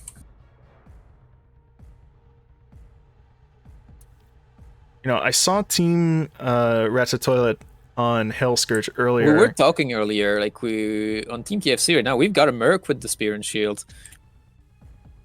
Oh yeah, look at that glorious skin. I don't even think you can get that in the base game. Another reason to play modded, folks. Yeah. Get some shiny weapons. Modded, I don't know. I don't think it's much of a skin thing so much as just a custom color on the glowing weapons that you can have with a mod on modded. You can make them like any color you want. Ah yes, choose your own color. Yeah. All right, I'm taking a Making look. use of those attacks while blocking there. Gonna not abuse those too much because like he's out of stamina from that. They cost stamina, those attacks. For those who haven't got a chance to use some of these new weapons yet, Spear and Shield, really defensive weapon. You get a alternate fire attack to be able to poke while behind cover, very similar to the Rapier. You can block and attack at the same time, but it's not free. You lose stamina while you do it, so you can't just stand there all day spamming that attack. And outside of that, the main weakness of that weapon, I'd say, is that you can't really interrupt yourself, right? Once you start one of those normal attacks, you gotta commit that strike because you can't block again until you're done with it. Unlike some other weapons, like if you say a sword and dagger, you can interrupt a strike at any point during it to start blocking at literally a fraction's notice. But it's not the case with the Spear and Shield. When you start one of those strikes, you commit to it. So if something comes up in your way during the strike, you might get hit because you can't block. But other than that, the range on it allows you a good deal of safety. Team Virgintide are going into the Hail Scourge fight here. This is that team that made incredibly short work of Nurgloth earlier, so I would expect to see the same. See, yeah, they've got the Handmaiden, Grail Knight, Battle Wizard, and Wizard Captain. I think, is that still the same comp they had for... No, they had a Ranger Veteran. They did have a Ranger Vet, yeah. But, not quite the same comp again. Yeah, it looked like that Handmaiden was specifically worried about, you know, those elites that are falling off there, because in most cases, Hail Scourge isn't the one who's going to be killing you here. No, like even with scaled damage, his clones aren't particularly lethal, especially with the box skin meta. Yeah, as people are pointing out, Lord Grandis said, Jesus, full health, healing, and pots for everyone. Yeah, this team just had an all-star couple of runs here. I would expect to see them, if they compete again in the future, definitely in that tier 2 slot. I think they're going to graduate. See, that's that. Like, you see all those teams in tier 1, right? This is Cata. This is normal Cata. You've got Cata 3 after that, where the enemies have like significantly more health, more mass, and just generally like tougher, which really increases this DPS check and requires those teams to be able to pump out damage and not just survive if they want the map to not just stack up on them. And all of those teams, like the teams you'll see in tier 2 that can handle themselves there, they all would absolutely crush this tier if they were participating here instead. Yeah, and a beam as well, which, you know, beam notorious boss killer weapon. Interesting pick, but definitely work out right there. Yeah, not a pick you get for Hail Scourge more, you know, most often. He didn't even really do anything. Like, this fight lasted like 3 minutes. What the hell? Wow. Yeah, well, again, congrats to them. They are just breezing through these challenges. And they're going to have Blight Reaper next, because they already finished the Big Dog Enchanters as their second map. So we'll check in with them. I'm getting calls from chat here that it looks like Xan's team may have just wiped. They were on Hail Scourge. I was checking them out. They were just past the 3rd tome as well. That loop right next to that tower with the tome, getting caught in a bad spot there, it can be really atrocious. Yeah, the 3rd tome and the areas that come slightly before that are probably the most treacherous areas of Hail Scourge by far.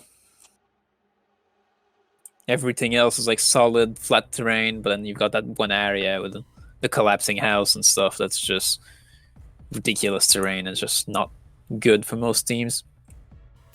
And unless you're really good at ledging bosses, because then that's your one opportunity to do so. Yeah, moving around here, Team Glitter Bomb, unfortunately, it looks like on their Blight Reaper attempt did die to a spawn of chaos. Hate to see that, of course. They were out of the darkness. They're actually in the town. Rest in peace. Yeah, and we have Team KFC. They're moving through Enchanters. Let's see. Let's look around. Team Friendly Fire also moving through Enchanters again, I believe. Having a bit of a gas inhalation. multiple teams on enchanters. I'm checking the Heldenhammers. They are also, it looks like they're past the Hall of the Poisoned Feast.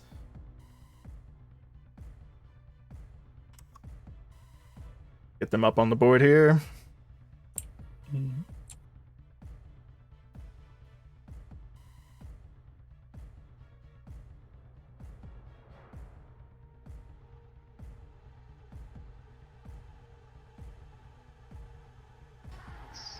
You've got this this wide screen right there. Yeah, the hallmark. Ultra wide aspect ratio. Not exactly a comp that we've seen before. Witch Hunter Captain, Grail Knight, Ironbreaker, and a Waystalker. Not sure what ult she's using, but we'll see if she's got a piercing. Quite likely to see a piercing, although really, with the bloodshot double thing, and the normal ult with 4 arrows becoming 8 can be... I wonder if that potentially is better than piercing at this point.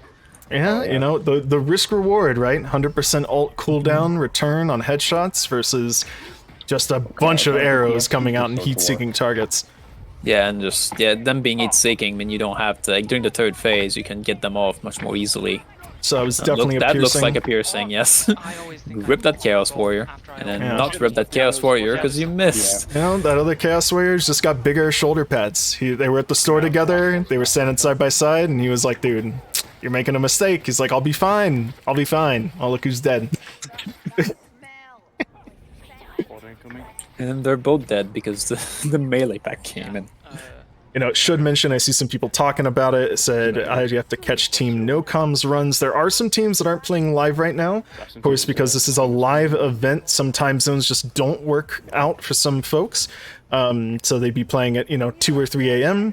Those teams with permission, of course, were allowed to record and submit a run later. So, of course, if there's any highlights there that we can check out, I'd love to do it. But yeah, some teams have already competed and submitted their runs. So Heldenhammers, they're holding here on this choke. It looks like they did not want to fight that horde on those stairs. Smart move, playing it safe, I think, because you don't want to be stuck in a bad spot. And a run-ending attack, as Bioshift often calls it, from a Mauler. Little running attack that does the same as an overhead. Yeah, those Maulers around corners can be brutal.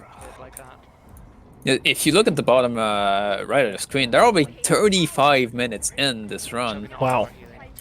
So yeah, they are playing it very slow, but staying alive. You gotta do what you gotta do to make it at the end. Yeah, we're just under half time here. Have still about an hour and 25 minutes or so for the teams. It should note, standard 3-hour event. Due to some quirks, they've added an additional 15 minutes onto it in case teams have issues with restarting. So 3 hours and 15 minutes in total for teams to finish all these maps. But, we're seeing teams just breeze through them. The teams that are breezing through, right? This is not the pace you need to go at to compete, because, this is not a speedrun event. You completing the maps in 45 minutes or completing them in 15 minutes doesn't matter. You're just gonna not die, right? And while there is a time element in... If you fail maps, right, you still gotta have enough time to make those attempts. But assuming you don't die, even if you spend 45 minutes on each map, you'll have the time to do all of them. Alright, I think this is Team Friendly Fire. They're back at the Nurgloth fight, so I've switched back over to them for now.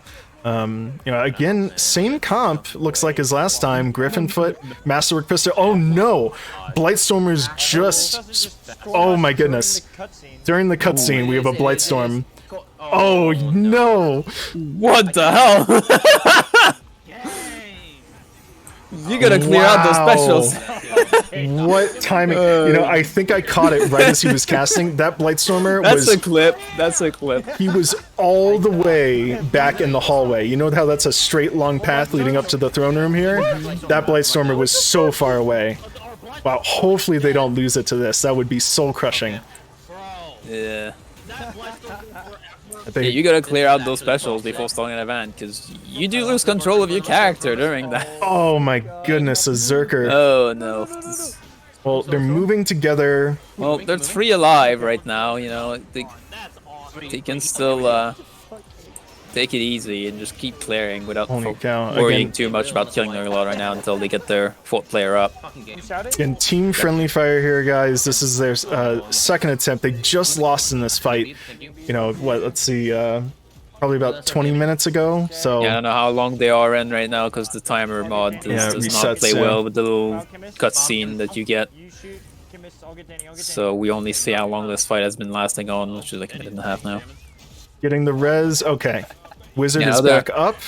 That is they're a back bolt. in it, but they've used up most of their healing supplies, unfortunately, because of this mess that they've found themselves in. So Bolt Battle Wizard I'm seeing here. I'm seeing a Foot Knight with a Blunderbuss, Griffin Foot on the Witch Hunter. You know, it looks like they're really going for that Zerker damage. Is there? Yeah, they got the Chaos Warrior wave though, which is a bit unlucky. And those flies that they can't get off of him. That is so unfortunate to see. You know, I think he has the call, but no, our Witch Hunter Captain wounded status. The last healing supply has been used. We're pretty care about pretty those low. flies. Battle Wizards goes down. There's the friendly fire. Interrupt the revive to not get flied here. And oh, that's the Witch Hunter Captain, last one standing. And a Blightstorm at the worst possible time. Double Blightstorm even. And there's the flies. Rest in peace. Wow. Wow. Condolences I to Team think the Friendly lesson Fire they'll here. learn from that one is do not leave a Blightstorm alive. Wait for that cutscene. Yeah. I'm pretty it sure, was like, just technically, really this bad could happen timing. on Live Realm, right? Like, this could actually happen on Live Realm, because regardless of the Live Realm not spawning Blightstormer during Absolutely. the event, if you leave one alive before the event, nothing's stopping it from going during the cutscene. Yeah, it is just, you know, yeah. it's a good lesson to be Causing learned. a bit of a disruption. Unfortunate for it to go that way. It looks like Team the Heldenhammers, they're coming up on the same fight here. They are that team we were just looking at before with the piercing shot Waystalker, so obviously going with that strat. And an Ironbreaker as well, so, you know, probably hoping to pull those gigantic waves away and maybe handle them a little bit better in the finale. I'm seeing in your chat asking like how many times the dev died testing this map on modded difficulties. I don't think Fatshock tests their maps on Onslaught, to be fair, because you know that's I made Onslaught. I'm not. I just pull him out. I made Onslaught after the maps were made. You know. Okay. But I did test those maps like thoroughly, right? Because see, when I added those sorcerers to the event, I needed to make sure that, you know, they worked with the event, because, you know, they don't normally spawn there and they're not really coded to specifically to work in there. But I added them in and made them work and stuff. Okay, I come from behind. Yeah, and this particular map is notorious. You know, I think everyone who's played it has had a run-in with a Blightstormer casting through a wall. A lot of walls that Blightstormers can get through on this particular map. So, you know, of course that's not supposed to happen in the finale, but weird bugs can happen. But, you know, you just gotta do what you can to mitigate what those Blightstormers do to your team. Rest assured, all of those maps were tested on, at the very least, Legends before Cataclysm came out, and then after that, Cataclysm. There'll be more in those waves. You know? Yeah. And, you know, I see a couple of people also calling out our perspective here on Team the Heldenhammers. This is Kozlo's perspective. Just so you know, guys, it's not a weird FOV thing. This is an ultra-wide resolution. That's why we're seeing it look like this. This is someone with an ultra-wide monitor, so twice the horizontal resolution, as you would normally anticipate.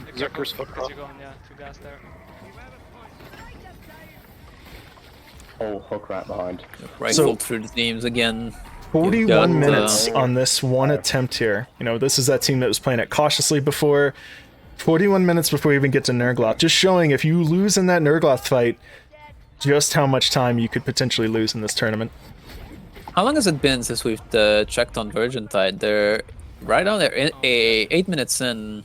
Light Reaper on the sewers. Let's take a look. Exploded. Hasn't it been more than 8 minutes? Did they get a wipe?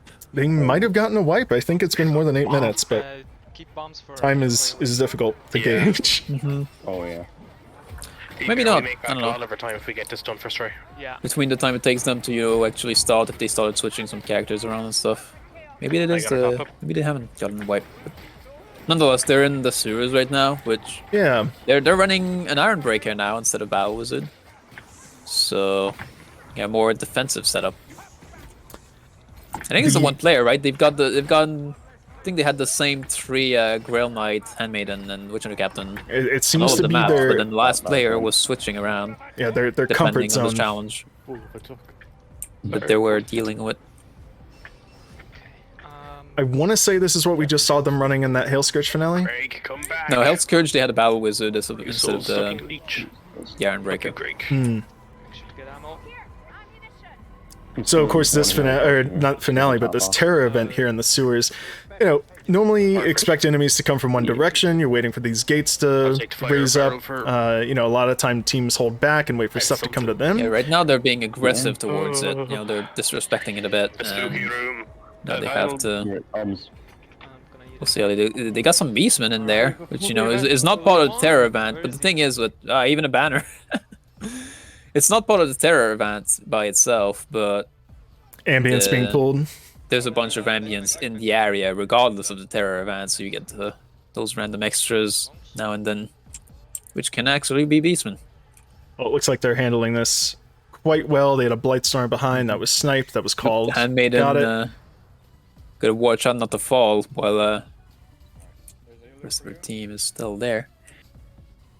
So this is a typical hold that we would expect. People don't like to drop at this part, of course. They like to wait for things to come to them.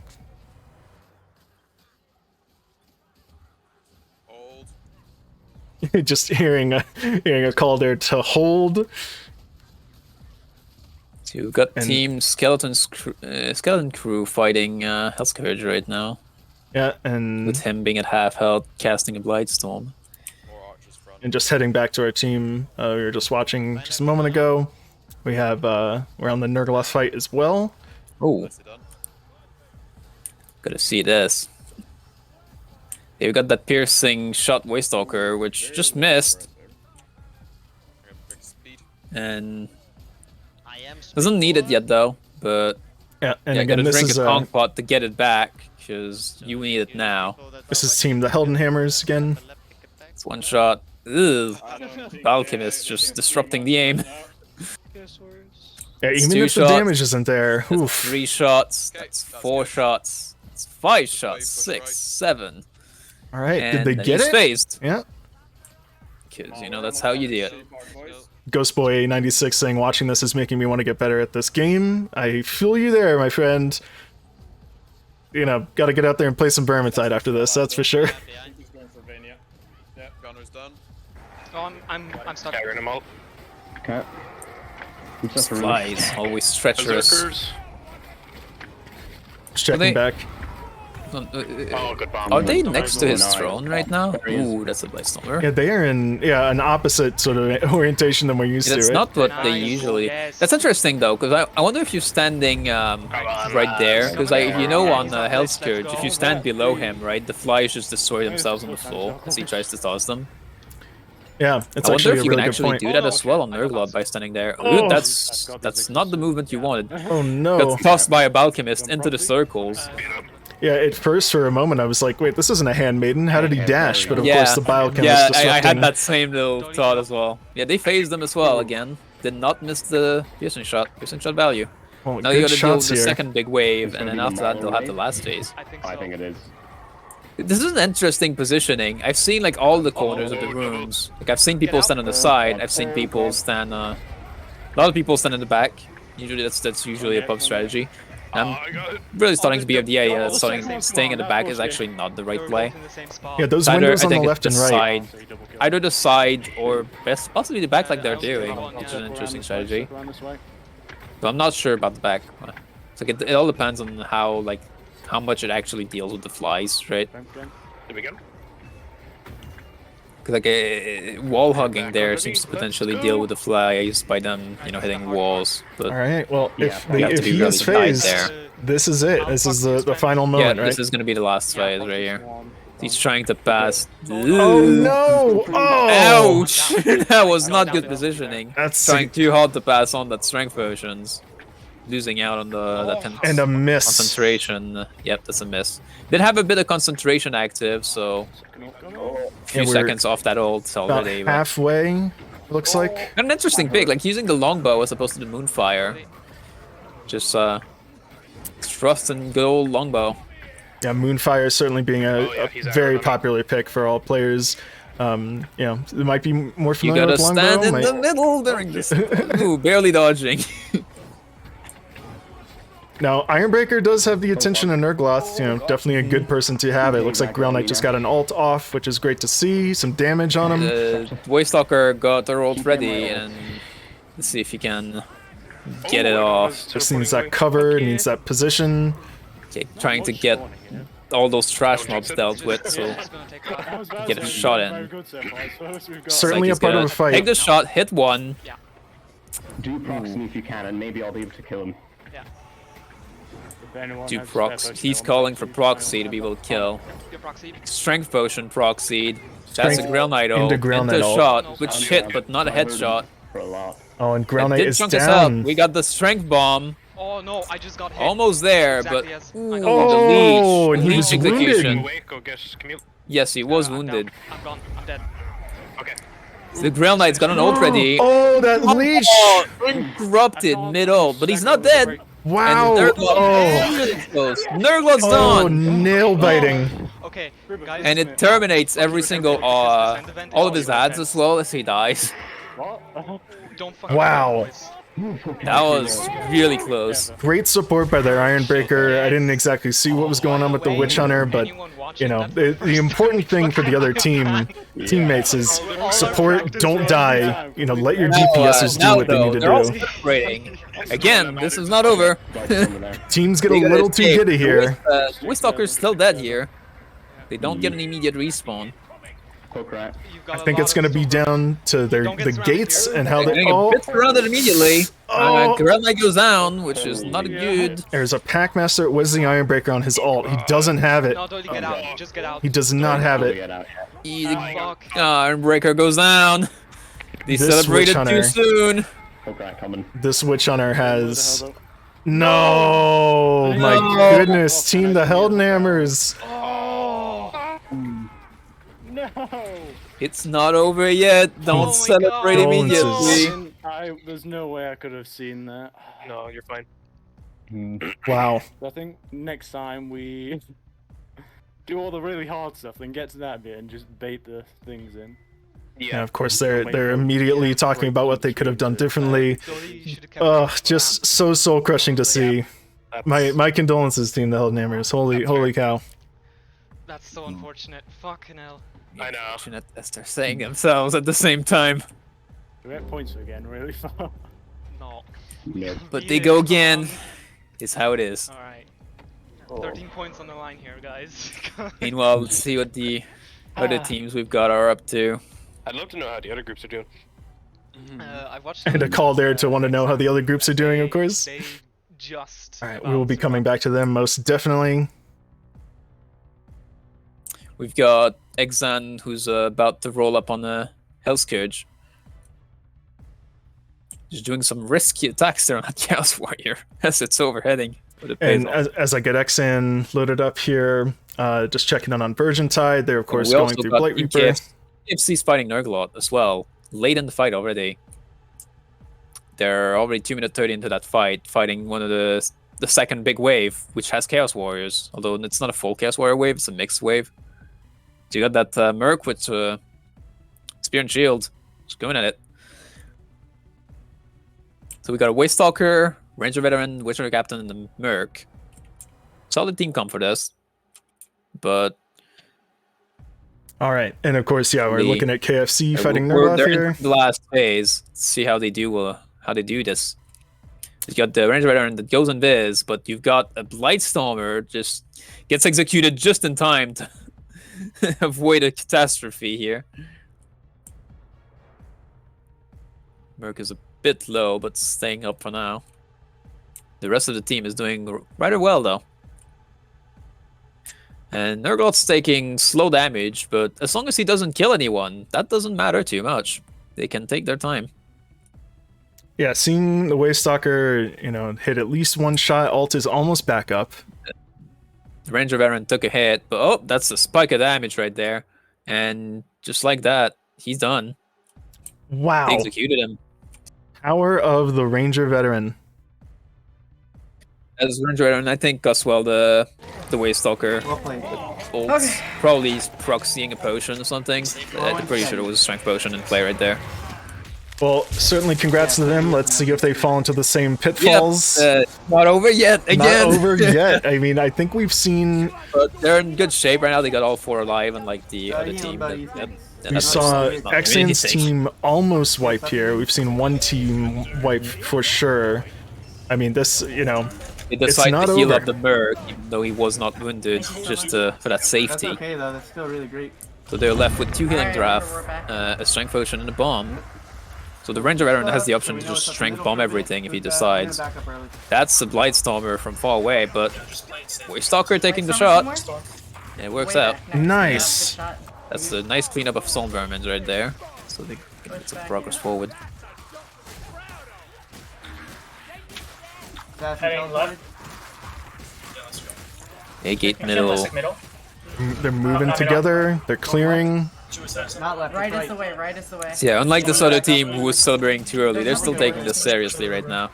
Yeah, and even being down one person, I mean, something that I don't know if we've showcased completely, but on Onslaught, on Deathwish Onslaught, you know, losing one person, it means even more than on Vanilla. I mean, that can be... Yeah, so like I said, success in Virgintide usually comes from your team first having the damage, the DPS, to keep up with the map. And then after that, once you've got the DPS, stacking up extra DPS, while good, is not necessary. The best way to add consistency, once you do have the damage to keep up with the spawn, is to stack up defensives as much as possible so that you always stay alive and never get randomly down. And on Cata 1, meeting the DPS requirement isn't the hardest thing, but even on Cata 1, when you start losing players, it's like you lose a lot of DPS every time someone dies, as well as the safety they might bring as well. So it's a double effect of just that presence not being there. Someone just got disabled. It's like Ranger maybe went off the side. Yeah, Ranger just live bait something, but doesn't matter. The other 3 are at the portal, and that's gonna be it. That's Congrats to them. Yes, they're done. Only 2 hours in, with a whole hour to spare, they are done. Kudos to KFC. My goodness, what a showing. They just steamrolled through those 4 maps.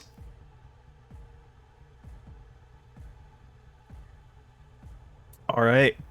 Taking a look here back to Xan's team. Fighting a Scourge still.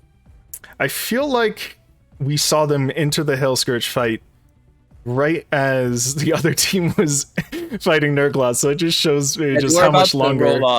They were about to roll up the Hellscourge while KFC was already 2/3 into this Nurgloth fight. Yeah, now they're all 2/3 into this Hellscourge fight.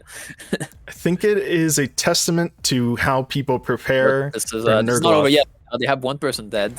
Lemon, you're gonna be on. I don't know if this Zealot is wounded or not. I don't see any skull icon anywhere. No skull icon. It is a Zealot, so that might be intended. Somewhere after going down to clear their wounds without getting any permanent help. Popping my potion. I just find it interesting how much longer the Hellscourge fight can take because people don't necessarily build to kill him like they do for Nurgloth. Yeah, it's a slow and steady fight. They're picking up their 4th player. Gonna taunt in a second. Nice blight song from Hellscourge. Taunting. Killing those Alchemists. A lot of green on the screen. I don't have much in me. I mean, Hellscourge himself is doing something, and you got a blight Alchemist on top of that. You got 3 players low health, the recently revived Wizard at half, and there goes Hellscourge. Nice. Let's get the fuck out of Dodge. Well, they should still not have any trouble from this little escape here. They got 3 players on effectively about 1 health here, so you have to be careful for a second not to do anything stupid. Very, very enthusiastic. Let's get out of here from one of the players. It sounds like they had a technical issue where a keyboard stopped working, so maybe that explains some of the quirks of the position they were in. My keyboard locked up or something. Yeah, maybe they called for a pause, and that's what explains the discrepancy. This horde spawning in the portal. Just a welcoming party. Vermintide in a nutshell. Okay, so that leaves Blight Reaper for Xan's team, Team Jazzhands, because they already beat an Enchanter's Lair at the very, very nail-biting finale. Let's take a look. Popping around to some other teams. Team Little Hippo Lovers, it looks like they're on Hail Scourge. So this was a team, of course, that was on Fort Braxenbrecker for quite some time. I'm going to guess based on them already being on map 3 from where they were, maybe it was a forfeit of Blight Reaper and Enchanters? Not sure. Right now I'm seeing, this is some handmaiden clutching that I'm seeing right now. Got that 3 dead, now 2 alive, but now they're kind of in that corner. Oh no. And there goes the Witch Hunter again. This handmaiden is, there goes the revive. Classic handmaiden revive in the middle of everything. An incredibly difficult situation. I mean, I think this map, some maps highlight how important it is to know where the spawns are, where you need to be to get your team those spawns, and Hail Scourge is one of them. If you were just a little too far in that first area, your teammates are going to be down the lift, halfway. And there goes the Witch Hunter captain for real, handmaiden who's just gonna have to bail. And yep, there goes down the left and just leaving all of that mess behind. A moment of respite for Glowworm here. Certainly excitement from the team for getting here, but as we know with Onslaught, this isn't vanilla Vermintide. Yep. It's gonna be very tough. Glaive, which is an unusual pick, but hey, whatever works. But now the handmaiden, who's probably just going to dash away and well, one bomb, firebomb, doesn't do that much to all of this. Probably just going to dash away and try to speedrun until the doing what she can. 64 HP. Yeah, 64 HP and maiden, just holding block for dear life against does not have dodging through enemies, it seems. I think she does have invisibility. Yeah, she does have invisibility, but she does not have dodging through enemies. What do we have here? Healing Draft on the right. Oh my goodness. Yeah, he didn't get it. The Packmaster. Wow. Dodge. She got the dodge. She is getting her ult is up. Gain some distance, then dash through this, get the revive. Wow. Ironbreaker? No, it's a Ranger. Wait, we got stealth for the other revives. The Merc, which is probably gonna ult immediately to get some space. Yeah, ult immediately to top off everybody, or try to. And that, all like that. We've got the Clutch Maiden just doing it, and then we've got a whole team again cleaning it up. So that's a lot of Stone Vermins. Incredible. Witch Hunter Captain goes down again. Yeah, Umesh there, a Witch Hunter Captain. Rescue for him, so we're back down to 3. Now barrels, strats. Barrels, friendly fire, strats. An impressive clutch from the Handmaiden Glowworm there. Is it enough? Because this Merc's in trouble again. Ranger Veteran's dead again. Oh no! It's just the Handmaiden again. I hope this Handmaiden likes through soloing. My goodness. That's what's happening here. Someone needs to buy her a drink after all this? Probably gonna go backwards into the map, potentially get better respawns. Ooh, that's an assassin. That's an assassin just poking around the corner. Got a healing draft. Much needed. There's a second one there as well. Toast goes team shot caller, of course, trying to do his best to guide, but unfortunately the Packmaster comes around and yoinks. My goodness. Well, it was not to be. Amazing attempt, amazing showing.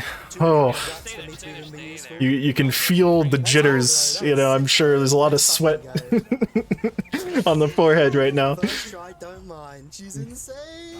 Let's go, B. Wow, incredible. All right, well, we'll come back to them. Holy shit, dude.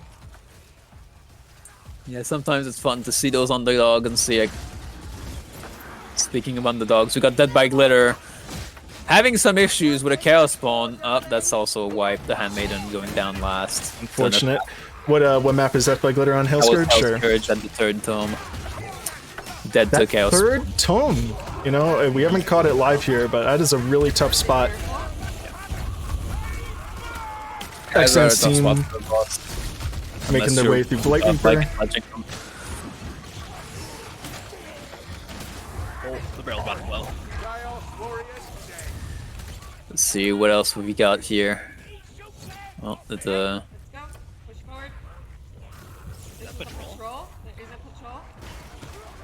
KFC team is just offline now. They're celebrating, surely. Yes, perfect run for them. I think the stream title got changed to perfect runs. I think they did it without any wipes as well. Which incredible. Sounds about right for a 2-hour blazing through all 4 maps like that. But that was not Onslaught. Did any team try to run Onslaught Plus? I don't think any of these are on Onslaught Plus. We haven't seen one, I don't think. Nice. So nobody decided to. It seems like of the teams we've been seeing anyway. And certainly in this tier, you know, competition, obviously it's a different case than tomorrow's tournament on the tier 2. You know, you might face a little bit tighter scoring there, which, you know, allows those people to elect to do Onslaught Plus. On tier 2, we're definitely going to see some Onslaught Plus. Some of those real tryhards who just want to push it the absolute limit.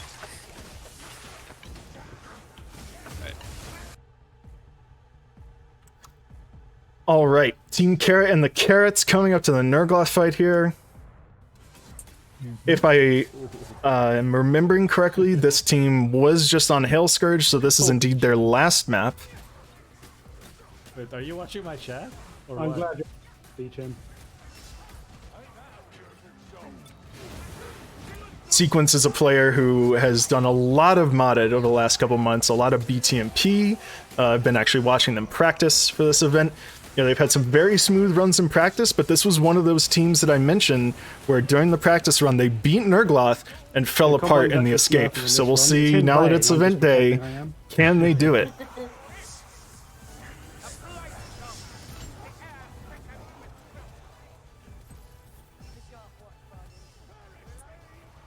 Sort of rolling up to this.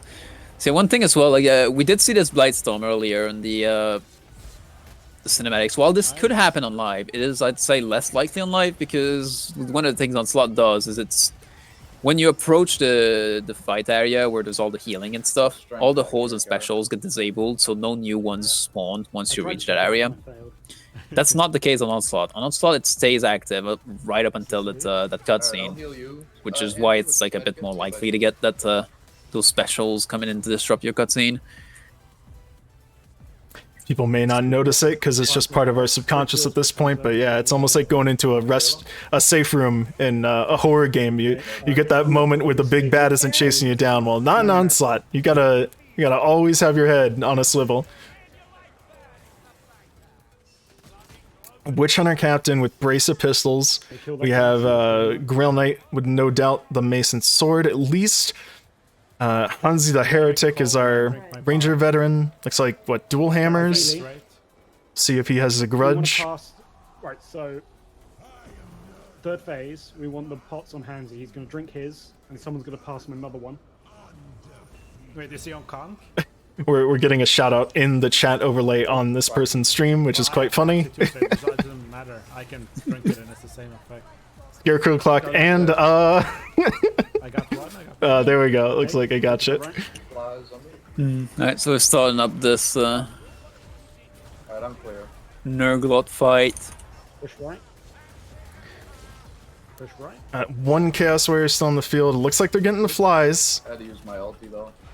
Yeah, that Rapier Pistol is a nice way to dispatch those. You can remain blocking and snipe them out of the air. Now? Yes, now. Well, We got a Strength Proxy. Oh wait, did I just see 2 pots being drank? I did. I don't know if that was a missed call or if they intended to do that.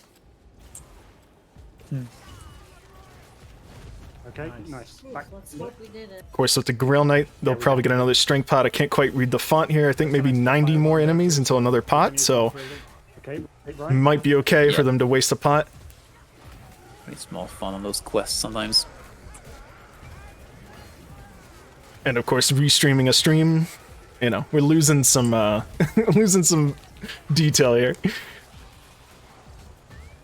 Nova calling out a pro move here. I prefer the tried and true stat of letting the flies hit me while I'm jumping. maybe an unintended mechanic that's just part of the game. If you're in midair and a fly hits you, it doesn't disable you. Okay, go now. Halfway on the Nurgloth health bar. Making short work of him. Pretty sure we got it. Yeah. Like I said, I watched this team in practice. They were able to handle Nurgloth quite easily. And then it was that final sprint where they ran into issues, so. Right. Got a bit of a Zerker wave here for the second big wave. The last phase is going to come up right after this. And we'll see what they do with their current team comp. They do have the popular Ranger Veteran for this map. And there he goes flying. Got the Grail Knight going with that ult, which doesn't do that much damage on him, surprisingly. Like the Grail Knight ult is almost underwhelming sometimes. Wow, our Ranger is down? That is not good. Does have his ult ready if he gets revived. But he has to get revived. Looks like the Grail Knight will do it. And he got him. And let's see this health bar. The ult and drinks potion. And he's got what? Oh, seems like I think it's a Grudge Raker that he's got. He definitely is a Grudge Raker. There we go. Okay. Ooh, a little dicey. A little dicey, but they pulled it out. They're in pretty good condition as well for the escape, right? They've still got 2 healing items and everybody alive with already good health stages. They don't need to use any healing on anyone right now. It was interesting. I don't know if it was a rough call or just in the heat of the moment, but of course our Witch Hunter captain sequence was going for the revive, but Nurgloth was on him. You know, we did have a wizard right behind him, could have gotten it. Looking for revive solo on Nurgloth is one of the hardest things in this game. Which one to come back? He's just, it's in that last phase, it's just So they're seeking out gates. They are sending their battle wizard Angel ahead to seek out the gate, and then of course she's gonna try to ult back and hopefully survive. I'm not sure about that strategy, honestly. The gate, I don't feel like the gates are that much of a problem that you need to deal with them beforehand like that. It's like if one pops up in your face, you just all those Tommen are just kind of standing still. Good old Virgintide. Oh, got a little buffer there, but we're back. Yeah, I think again this team is just overly cautious of this part. They've been burned before. Now that it's live and real, they do not want to screw this up. They've got spawns that just do not want to behave right now. Everything's just standing still, but hopefully that'll fix itself as they move forward here. Yeah, I'm getting a little nervous because I feel like I keep seeing them split up just a little bit too much. And in this hallway... Yeah, I'm not really agreeing with this battle wizard just going like that. Yeah, I feel like it's suicidal for no reason. Like the benefit of those gates being already popped off is... I don't believe it's that high. Stormbearman, of course, just popping out of any crevice here. You know, 3-4 at a time. Really dangerous to be separated, especially if you're not... Oh no. Oh no, she's stuck! Oh, she's stuck! Oh, she pulled up that permanent invisible glitch by accident. She is going to have to overheat of herself on purpose. There it is. Yep. Battle Wizard, notorious for getting into places where they're not supposed to be, whether intentional or not. Take the left side and try and push through. I'm gonna pick right and see what happens. I don't believe that was intentional anyway, though, so... Yeah. No, certainly not, yeah. The same thing. You just gotta care. Oh, they're coming. Well, a little bit separated right now. Stormman's coming in from both sides.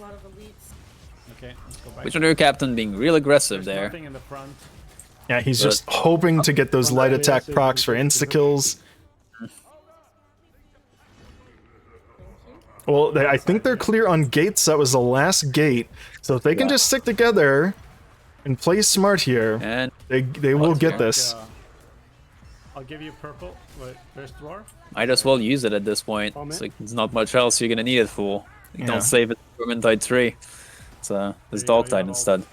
Grim, please tell me for my own mental health here, I can't be the only one that as soon as you're at that part of the room, you go right instead of left because of the old Drachenfels map. Every single time. Yeah, every time. I'm like, wait, there's a bottomless pit here. Little throwback to the original Drachenfels map, of course, that this is based on. Nice. Now what? We have more time left. Wow, congrats to Sequence and the gang here. You know, Is this their last map or was this their? this should be their last map because they already did Hail Scourge, so this should be the end. Well, it's not. Oh yeah, Hellscourge, yeah. So this is their last map. So they're with 45 minutes to spare. Another really good run from them. 45 minutes, yeah. Kudos to Carrot and the Carrots again. And then the last practice day. Okay, let's check out what else is going on. A rifle to the teams again. Xan's team in the dark on Blight Reaper. Heldenhammers with 2 men standing in Enchanter's Lair, the Poison Feast. Got the Waystalker and Ironbreaker doing it out. Loading them up.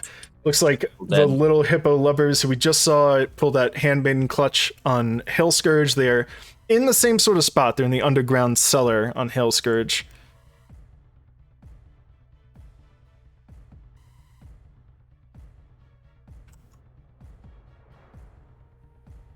Virgintide, who were like almost toe-to-toe with the KFC team at first, and then now they're kind of... I think they're on their last map with Blight Reaper right now, right? But yep, Blight Reaper is Virgintide's last map. Where are they at? Now, in the sewers of Blight Reaper. He got pushed down by a Blightstorm. Okay, we gotta move. Yeah. Oh my god.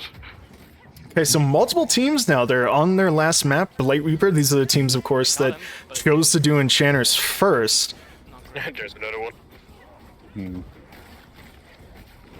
And Team the Heldenhammers, this is their 3rd attempt now on Enchanter's Lair. Seems like something went south midway through. Still seeing some teams on Hellscourge as well, but everybody's got their pace. And most teams have a good pace right now. Like we've still got 45 minutes in, 45 minutes left, not counting any extra time. Oh no! Heldenhammers. Told me you're going in before you went in. Our Waystalkers down. No, yeah, Waystalkers down. Ironbreaker is up. Duo is now through solo. Oh crap! Oh god. This is a soul-crushing moment for them. Lightstorm. And that is it for the Heldenhammers. That's one of those like things that feels a little unfair. I think those close quarter Blightstorm where if the Blightstorm is so small, the Flagmaster can actually grab you out of it without entering it himself. Yeah. It's like, why can he grab you when you're flying around like that? It's just... Hey, really good accuracy. Same with leeches too. They do it for sport. Yeah, the leeches don't have range problems as well, so they don't care. They'll do it every time. The large wizard club working together to pop up and wrestle out of the air, huh? Okay, well, I'm seeing them load up another attempt here. I mean, correct me if I'm wrong. Is this the 3rd failure we've seen on Heldenhammers on this map? Not sure. Yeah, certainly not our call to decide here, but... I don't think it's the 1st, so... That might be the last attempt. Alright, well, while they start this up, let's check on our teams on Blight Reaper.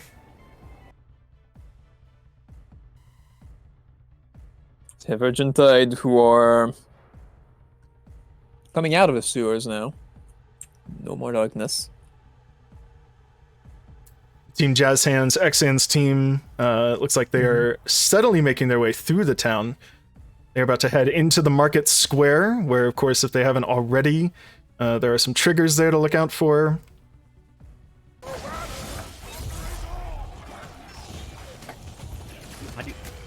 Ground Knight chugging one of those strength potions. Real popular pick, strength potions, boon. You know, we talked about this a little bit before, but, you know, a lot of challenges in Vermintide, and sometimes weapons, sometimes classes, you know, completely disrupt the meta. That, you know, strength pot boon that you can get on Ground Knight has been invaluable for some team comps, just getting free pots. Thanks. Like it turns what is usually a finite resource into something renewable. So Grill Knight is not the only one who can do this. The Major Veteran can as well if he picks that one talent. I'm not getting any of these. Like, I think. Yeah, I love when one little thing like that can change up the meta for an entire team. Oh wait, you're here with me. Stuff's coming in now. Maulers, Chaos Warrior. Got a question in the chat here from Kurgo36 saying, anyone know how to get those pop-ups next to the mouse? So there's been a few teams that we've seen here, and right now we're watching Xan, where we're actually getting on-screen notifications for specials. So we're seeing Packmaster clatter, we're seeing, you know, clanking, you know, we're seeing assassin, you know, chitter. This is a mod that you can use in the modded realm. It is legal to use in the tournament as well. Of course, it's to help with, you know, issues with sound, hearing. You know, want to make sure that people, you know, have the accessibility options that they need to participate with this. I forget the exact name of the mod, but I can link it later, of course, if anyone is wondering. The tournament rules do list it. It also lists every other legal mod that you can use in this tournament. Unfortunately, not an approved mod for the official realm, though. So modded stuff only. Yeah, but hey, play modded. You know, like yesterday, for folks who missed it, we did some interviews with some veterans of modded as well as some newbies to it. Really great conversations. We talked about, you know, the history of it and also, you know, current state of the competition. And the takeaway that I had from 3 hours of talking to folks was play more modded. You know, the best thing you can do if you haven't tried it out is to get into it. There's, of course, an official modded Discord. There's the Onslaught series and several other Virgintide Discords and communities that you can get involved with. So definitely check those out and definitely try out some modded difficulties if you haven't. So we did get a boss with this trigger. It is a Storm Fiend, typically a bit of a pushover without cramped spaces. So they dispatched him handily. And every single boss is more annoying in cramped spaces, to be fair. Yeah, a lot of bosses relying on being great disruptors. You know, Storm Fiend really capitalizing on when the team can't get away.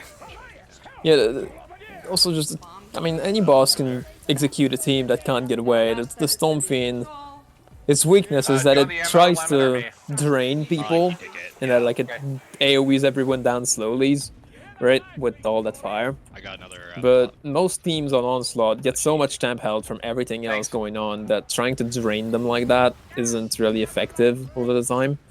Which is why the Storm Fiend just isn't all that threatening. You're saying justice for the Storm Fiend, justice for Scarrick? These are the buffs we want, people. Justice for Scarrick might happen. Well, let me tell you, I've been spending several hours yesterday coding stuff to teach Scarrick how to fight properly. Wow.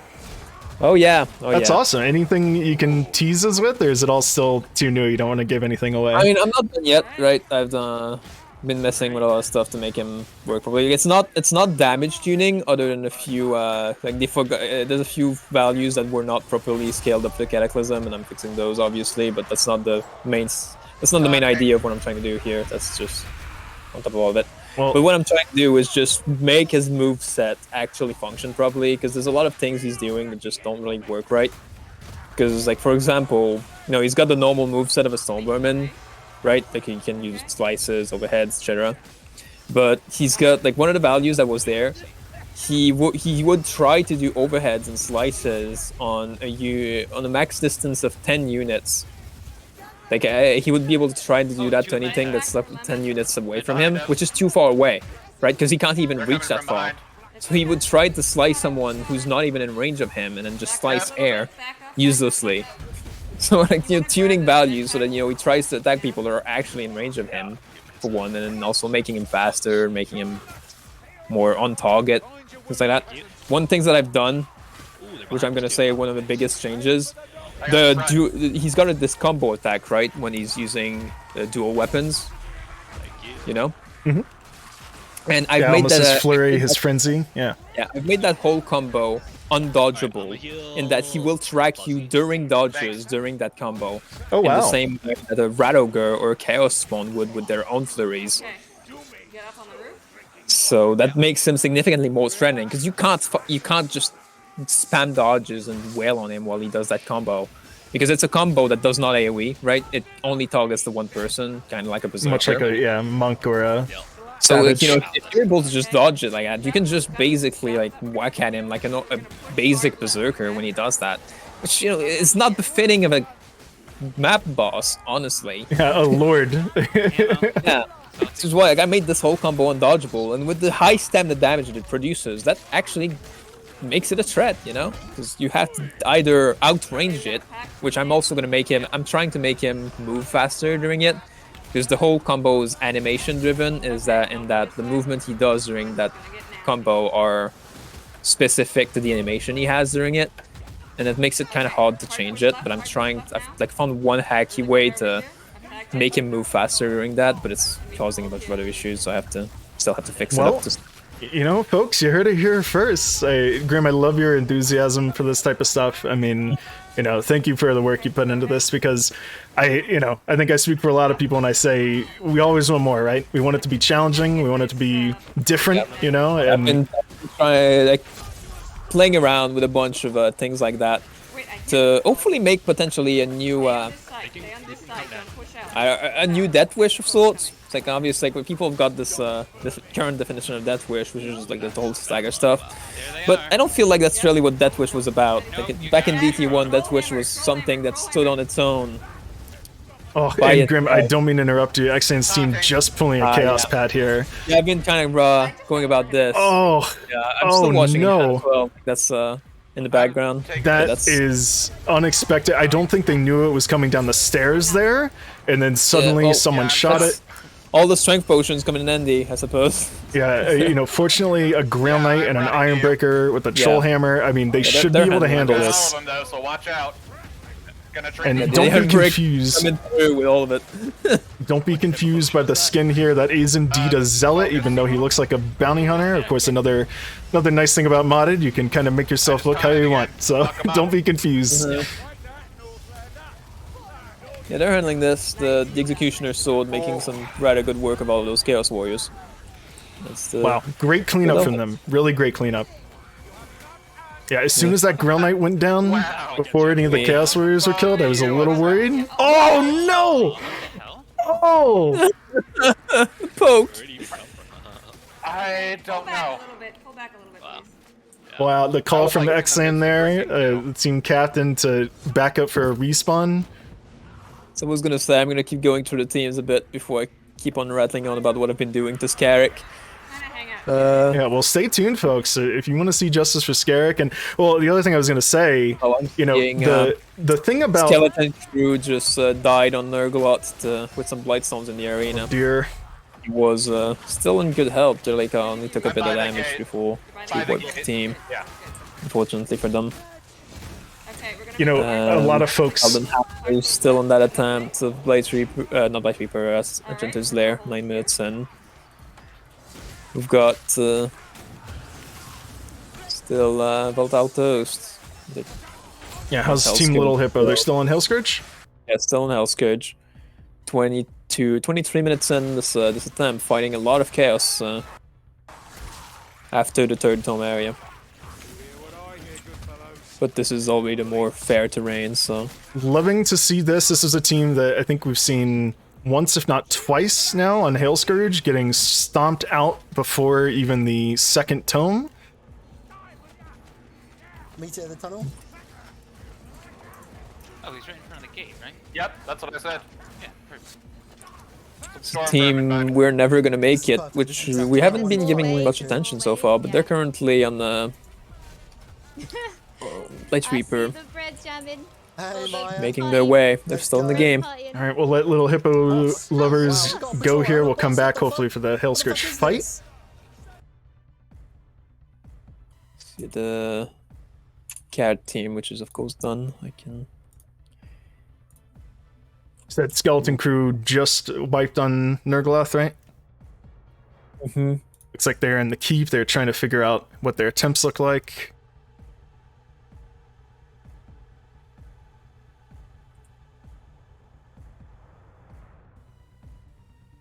Yeah, strategizing. Looks like Team Virgintide is... Wow, they're like neck and neck in positioning with Xan's team for Blight Reaper. So I think both of those teams might be in the finale at the Both same of those time. it's their last map. I don't believe any team is still on their second map at this point, right? Like it's all either Hell's Courage or whatever map they did not choose to do first. Well, I guess aside from, I don't know, Heldenhammers, I feel like maybe Enchanters was their second map, but is it?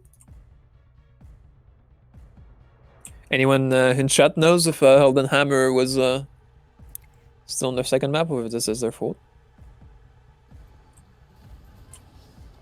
I don't think. Have we seen them on Hell's Courage? we tuned into them on Enchanters. It's all we've seen from them so far.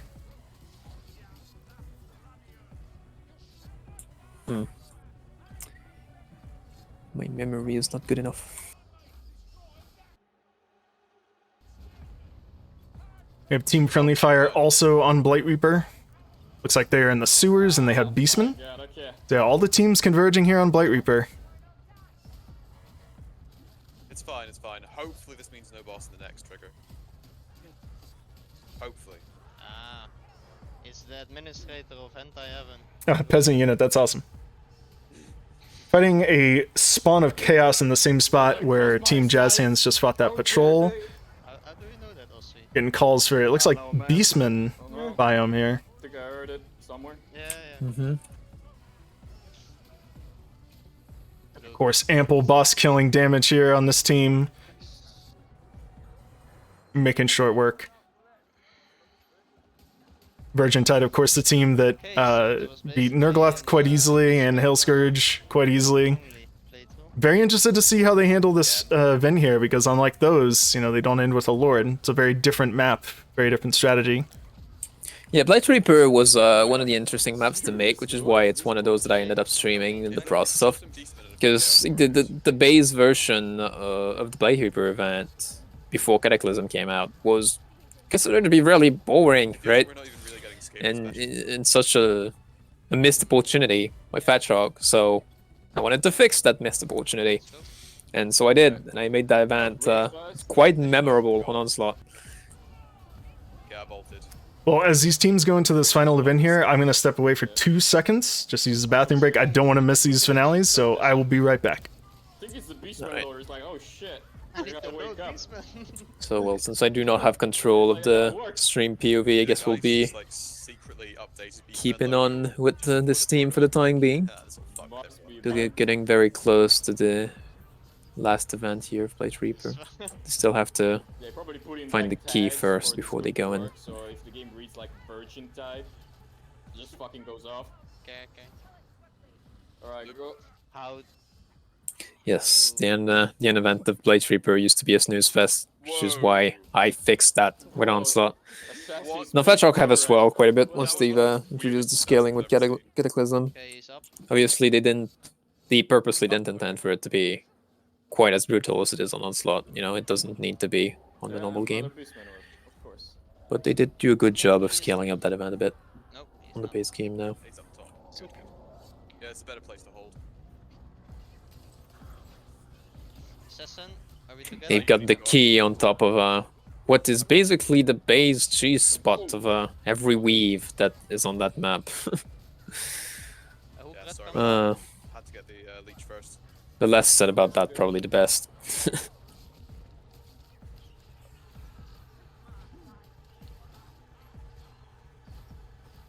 Yo boy, you forget the art. Stopping by to pick up that Ravage Dot. Yeah, man, that's why the on modded realm, always good. It's the Da Vinci painting. Let me still take a look at the other teams. Make sure I don't miss too much. Some fucking 4 yard. 4. Yeah, we all know how much furry artists So we've got Xan's team, who are... Oh, they've got a disconnect at the end of Blight Reaper. Currently pausing the game, so... Okay, let's focus again. Come on, we made it, boys. Hey, I'm back. Welcome back. So we've got Xan's team who are having a disconnect at the during the Blight Reaper event.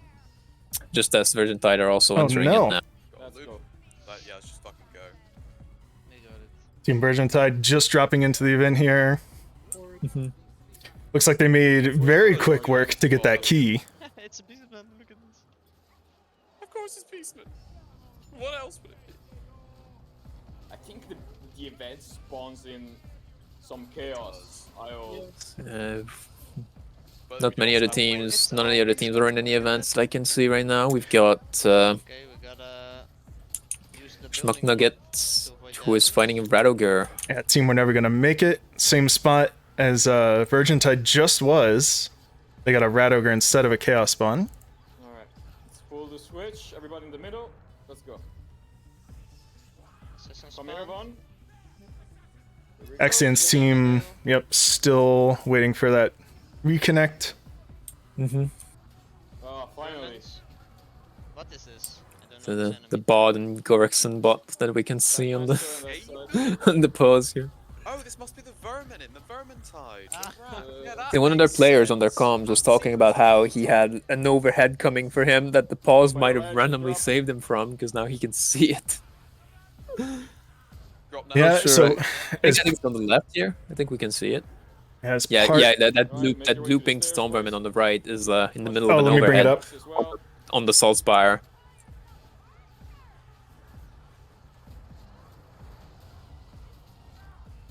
Yeah, meanwhile, yeah, Virgintide is...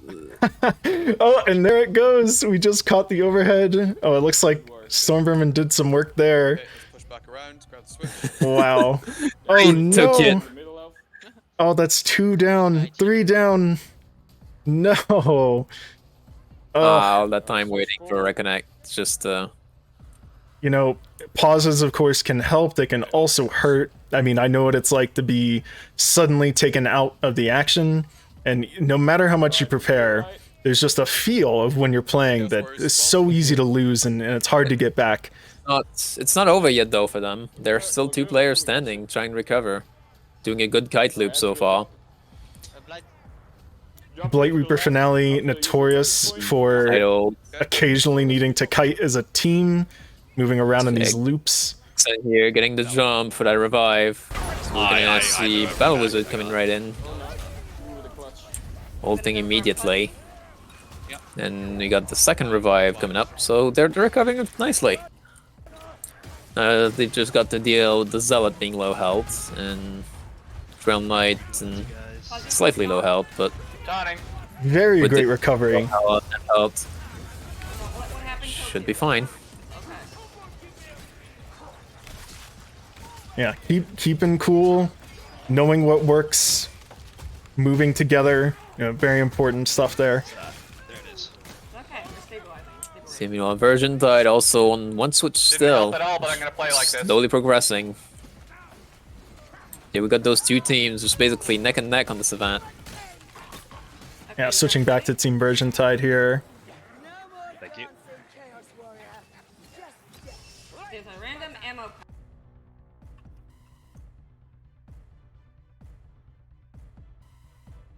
Moonbow Handmaiden, of course, picking out specials. Yep, a very good anti-special weapon. Only limited by its little energy meter.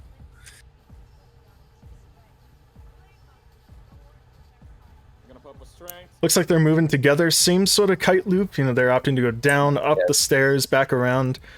Couple ways you can kite through this event, but Yeah, that's those stairs and that one spot where the respawns are is basically where the meta ended up being on Onslaught. With the increased spawns. It's the most defensible area. some 2 really quick shots on Rattling Guns. I've seen Rattling Guns just tear up teams who are trying to kite. Team having 2 down now, 3 down. Oh. Battle Wizard ulting Bond and getting an ult, yes! mini guns, and which gives her another roll. No! Not quite enough. That's game. Wow! After 38 minutes. That It was ends like that. so incredibly close. Of course, showing off there in the mechanic of when you take damage in Vermintide, getting some of your ult meter back. The Battle Wizard Bond was able to get 1 more ult ult in, tried to get fuzzy their Ironbreaker. I mean, it was probably less than a second away on that res. Wow. Good clear up. Rest in peace. I don't know which attempt this is for them. Well, looking at the clock here, it is, let's see. I just heard Hexan saying that they have one more attempt. One more, so okay. They're gonna go in for the last one, and they have... I mean, the timer doesn't apply for a specific attempt, right? You don't get interrupted in the middle of an attempt. You are always allowed to finish any current attempt you've started within the time limit. So they do not have to worry about speedrunning the attempt because there's only 22 minutes left of the tournament. They can take their time, even if they need to do a 45-minute run of Blight Reaper, they can do that. And it will count just as well, as long as they don't die. Team were never going to make it coming in here on the finale. They're about to start the Blight Reaper finale. Yeah, we've still got Virgintide, who are also still in there at 4 switches now. 4 out of 5. This is truly the moment where things start to pop off. I'm seeing... I don't know what happens. The Skeleton's crew is disconnected now. I think they've so looking at their chat with I can still see it looks like they've did not succeed. Well, that's unfortunate. Are they out? They're done. I think that was the end of their attempts. So taking a look here, Team Rat scatters. It looks like they're actually coming up on a Nurgloth fight. What team is that? Rat scatters. Nope, my mistake. They're only halfway through the map. Sorry, castle looks very similar. Popping a strand. I'm gonna check on the Heldenhammers. They were on an Enchanter's attempt, right? Oh wow. They are just about to jump into the Nurgloth fight. I think for the third and final time. Mm-hmm. So yeah, we've got Virgintide who are doing well right now on the last spots of this Blight Reaper event. Then we've got Heldenhammers who are soon going to be on a Nurgloth himself. Bringing in some barrels in there. Last one, boys. Last. Alright, last switch here. The Lamp Whale Nurgloth strats. And Globadiers in there as well. Man, I don't know who to watch. The double Chaos Spawn just spawned for Virgintide. Yep, double Chaos Spawn. So it looks like they've got a strategy there. They're getting someone to aggro both of them. And then I suppose they're going to have someone grab the Blight Reaper itself. And probably the Handmaiden is just going to bail. Yep, that's the Handmaiden just dashing through with a Kong pot. That is a secured victory right there. Goodbye. That's an assured victory for them. Something... No matter what happened to the other three. It doesn't matter. The elf made it. Wow. Okay, well, kudos to Virgintide. I think that's a win on all 4 maps for them. Looks like our little hippo lovers are going back to the keep here. Alright. Get over there. And the Heldenhammers. Oh, I almost hit him. So we got the Heldenhammers just starting up on Nurgloth already. We got the Witchrider Captain going down away from his team. Blightstorm is on the field. I think that's 2 Blightstorms overlapping. Yeah.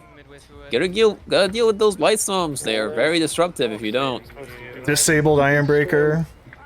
Ironbreaker taking a lot of damage, but not quite out of it yet. Oh, now he is. Oh no, man! He had a healing draft. I don't know if he probably didn't have the room for it. Oh, he's not dead yet. Revive is there, so you can use it. Good cover from the Grail Knight, killing those flies. Yeah. Now we've got 3 alive. The wave is taken out, and there, aside from those Alchemists, there aren't any ads while he's doing this, so we get to see some piercing shots. Ah, fuck me. Heldenhammer's getting... Even with the piercing shots going in like this, they're probably not going to phase him. Oh, maybe they will. No, they still have the time to phase him. Okay. That's a phase, so I got it. Yep, that first phase with piercing shot is pretty easy to accomplish, it seems. I believe we've seen this they still team... got that strat of standing next to the throne. Yeah, they must be avoiding the flies, as you mentioned previously. Oh, Blightstormer though. I can't even tell. Yep, that Blightstormer is gonna disrupt that plan. Yeah, in this case, like you There's a said, second one. you know, we have a longbow. You know, of course, needing to get a headshot. That's the whole team in there. Wow. That Blightstormer just finally going down there because that's two more of them. Just piercing shot, just used on it, even though there was no chance of a headshot there. Want that out of the game. Just fed up with Blightstormers. See if they can pull it off. We've seen them get this far before. The thrown part of it is gone for now, so we got some more circle, but he's using a conch, which was, I believe, proxied to him, to get piercing shot back, so that he can keep DPSing. That's halfway. And that's the phase again. Great. Well executed. Okay. And they've still got 2 strength potions, and 1 potentially coming up further with the boon. I don't have ulti yet, but it'll be on the way. So I don't believe they're quite avoiding the flies fully. They're just in such a tight melee pack that they just melee it off of each other most of the time without having to think about it too much. That Blightstormer is going to be dealt with before it disrupts everything.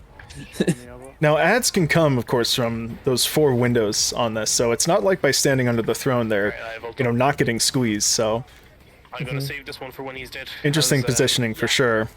And now we're seeing the last phase. Ooh, that's a miss on the pierce shot. Letting the nerves get Use to a him. bomb, direct hit, but not with strength. Trying to proc shrapnel, no doubt. Now, at this point, they should be playing a bit more defensive, because the most important thing here is to stay alive. There's no enrage timer. This is not a World of Warcraft boss fight. Contrary to the circles on the ground, make you believe. Leeches There are coming in, those of course. leeches, though, but that's... Don't stand on the slates! Stalker playing with fire. Using the piercing shot on trash mobs or the leech or something. There's so many leeches. There's so many enemies. The Trail Knight goes flying. Oh, no. The Ironbreaker is leech. Okay. The elf. Oh no, that's everybody. Wow.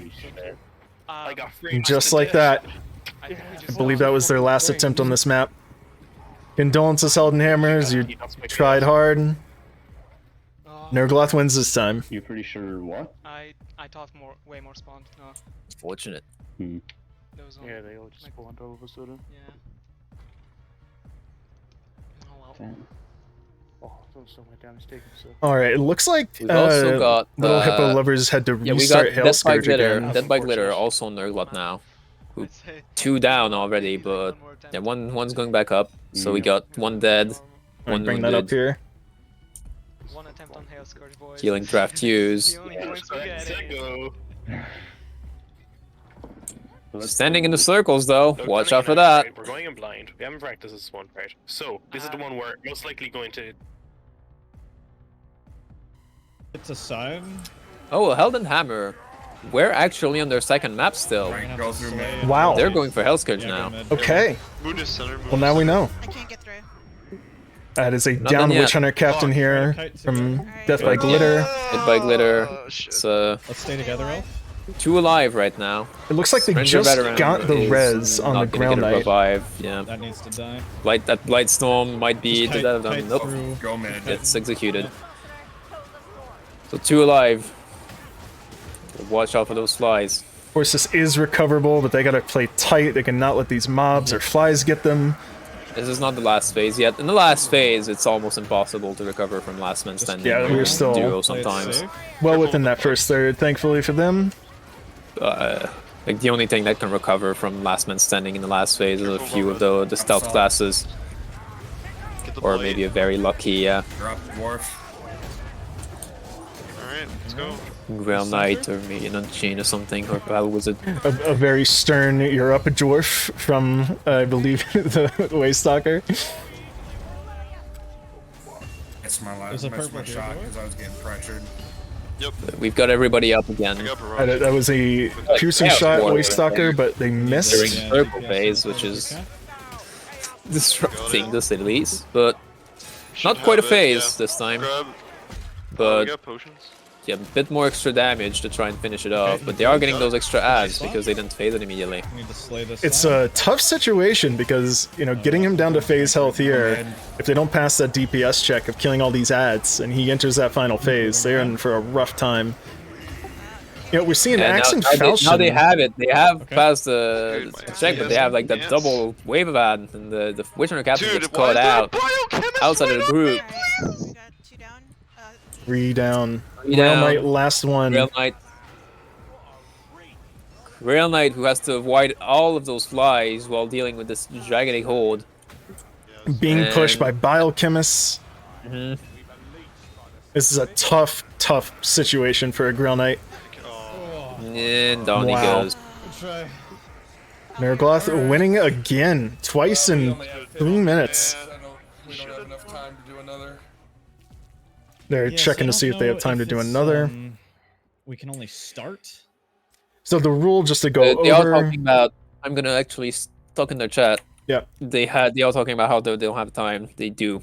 Yep, they do have time.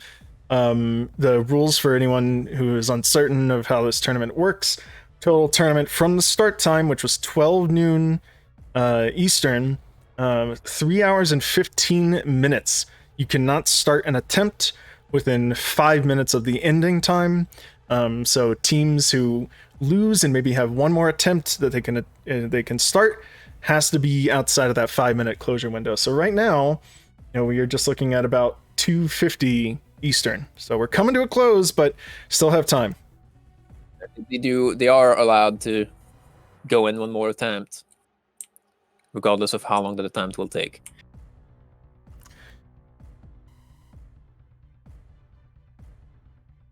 Let's see what other teams are up to here.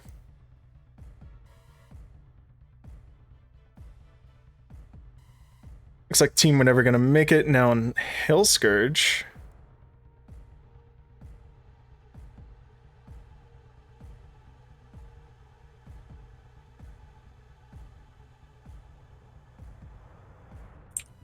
Volatile Toast team, Little Hippo Livers also on Hailscourge. There's still quite a few Hailscourge even though we're this late in. Yeah, so Hailscourge, the third map. Pretty rough to still be on that with so little time left. Yeah, at this point you're not getting 4 maps if you're unless they have extra time, which I believe some of those teams might. It's part of the strategy, you know, if you find yourself stuck, you know, unable to complete a certain map, sometimes you want to forfeit a map so you can get another map under your belt and get those points. Oh, safe to say, we've seen several teams completing all 4 maps. I do believe that the winners will have all 4 maps in this one. Yeah, no doubt, of course. The competition is fierce, probably going to be even fiercer tomorrow. Yeah, as far as not completing all 4 maps goes, like there might be winners that don't complete all 4 maps, because completing, especially if we see some Onslaught Plus going into the mix, it is probably very unlikely that we see all 4 maps completed with no wipes on Onslaught Plus. Even from the best teams out there, that's a lot to ask. All right, it looks like Team Friendly Fire is in the finale here of Blight Reaper. Which team? Swinging. It's Team Friendly Fire, 2-bit, I believe. I'm taking out this gunner. Okay. Assassin on me. Assassin's dead. You're at 1 of 5 switches right now. Jesus Christ. Dickhead. You're up, Cole? Oh, I just almost died. Berserker, I have no idea, dude. Frantic calls from our handmaiden here, dashing and getting hit by some savages. We got that Sword and Dagger handmaiden. I personally never much of a personal preference here, but I've never really liked much the Spear and Shield. I'm grabbing purple. There's extra healing here as well. I recognize that it's a good weapon, right? It's absolutely a viable weapon. But when I play Handmaiden, I don't usually feel like using that weapon. There's certainly a different strategy employed, right? Sword and Dagger instead. Yeah, another thing that I love just about this is what you said, you know, no doubt that it's a strong weapon, but, you know, everyone's different. You find stuff that works for you. There's, of course, meta and stuff that people can agree is strong, but you know, you don't have to use a weapon if you don't like using it. Flame Rat's dead. Staircase. The one thing with the one time I'll definitely use this spear and shield over the sword and dagger is those few weaves where there's like 17 gunners you have to deal with. I hit gunner once. I believe weaves on like 64 and 104, the archer spam. Yeah, we. not the archer spams, because you can block archers with any weapon. So archers are not the reason. You can't block gunners with any weapon though. You need a shield for those. Oh yeah, I was thinking specifically about the finales with the Minotaurs when people used to camp in a corner with the shield. Okay.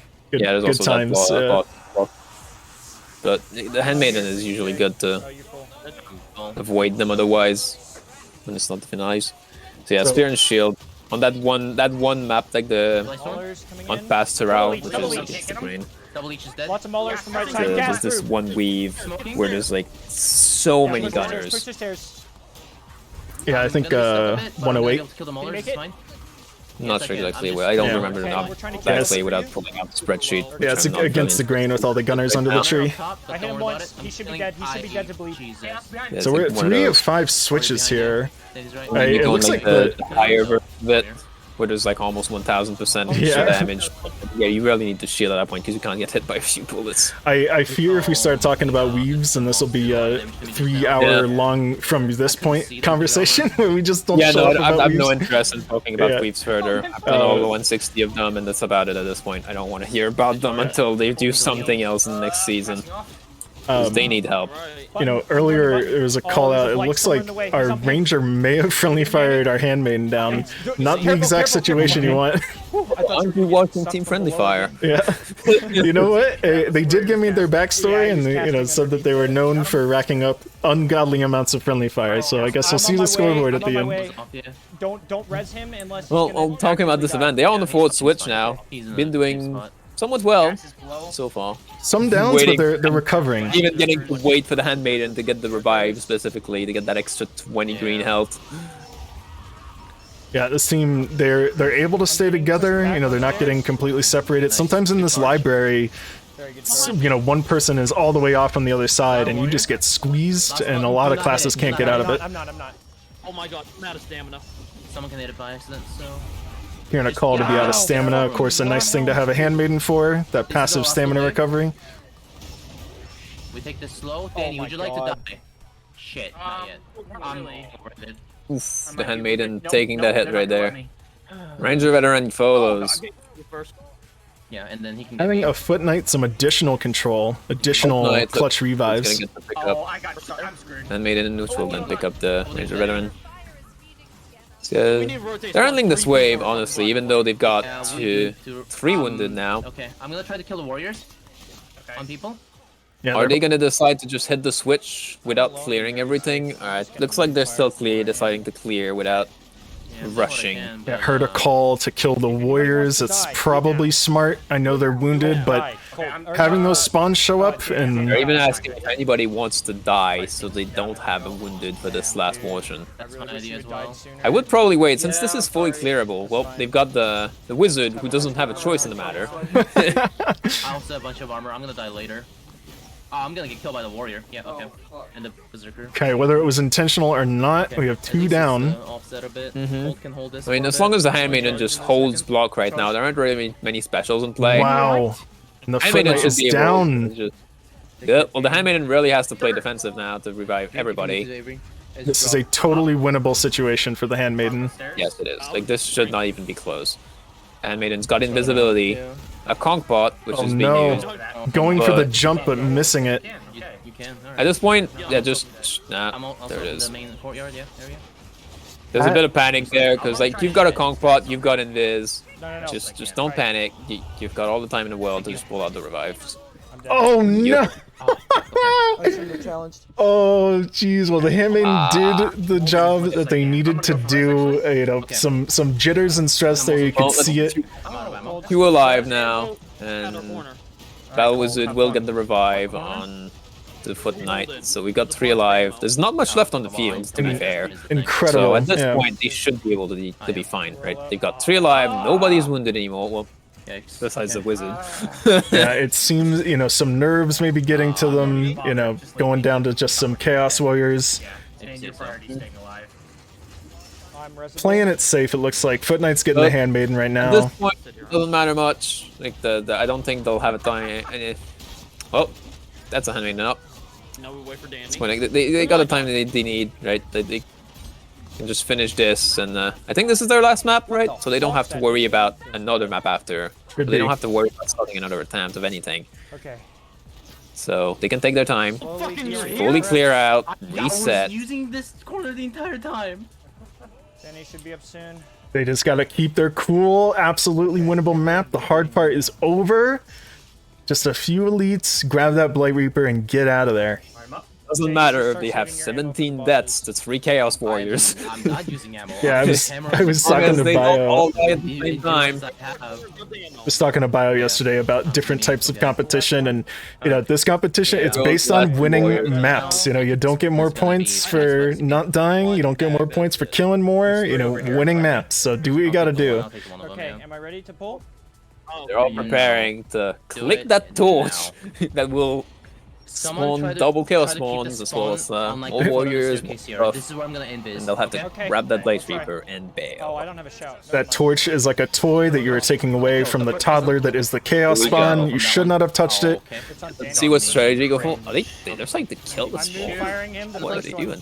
Got a Masterwork Pistol Ranger veteran. Yeah, kill the first one. He's feeling like he can kill him. Why is he going up here? He's down, he's down, he's down.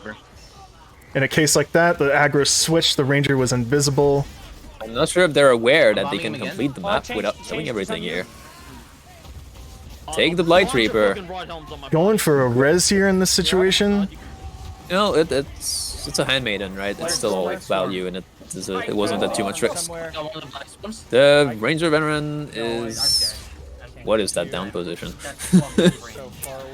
And he tried to grab her toes, didn't work.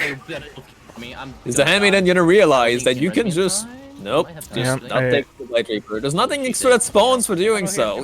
Well, you get everything 10 health, but you know, you can leave also. This will definitely be a learning moment for this team if this is where it ends.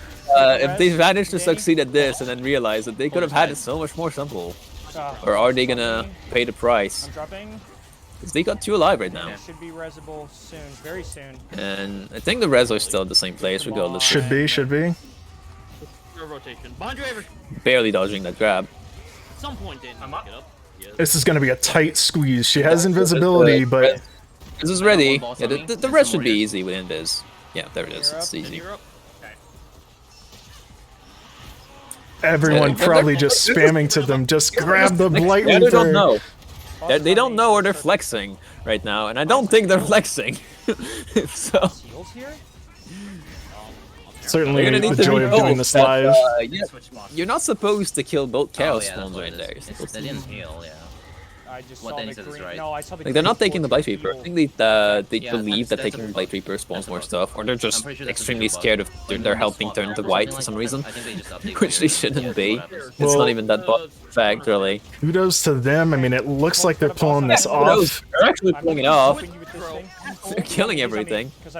They're doing what the best teams said they were too afraid to do. They said, nope, we're killing them. And that is one spawn I just got dead. killed. Oh no! It's okay, Someone we're goes stable, down. right? That's our Ranger. The other Chaos spawn that's not near Handmaiden yet is dead. No, this one is fairly low. Yeah, there was a bit of a switch They're there. 3 alive with literally just a Chaos spawn right now, so they've got it, you know? they're good, but was it necessary? Nair saying this is some original Dwan strat stuff. Fane reviving. I may not spawn there, but... This is content. That's what Wow. it is. Okay.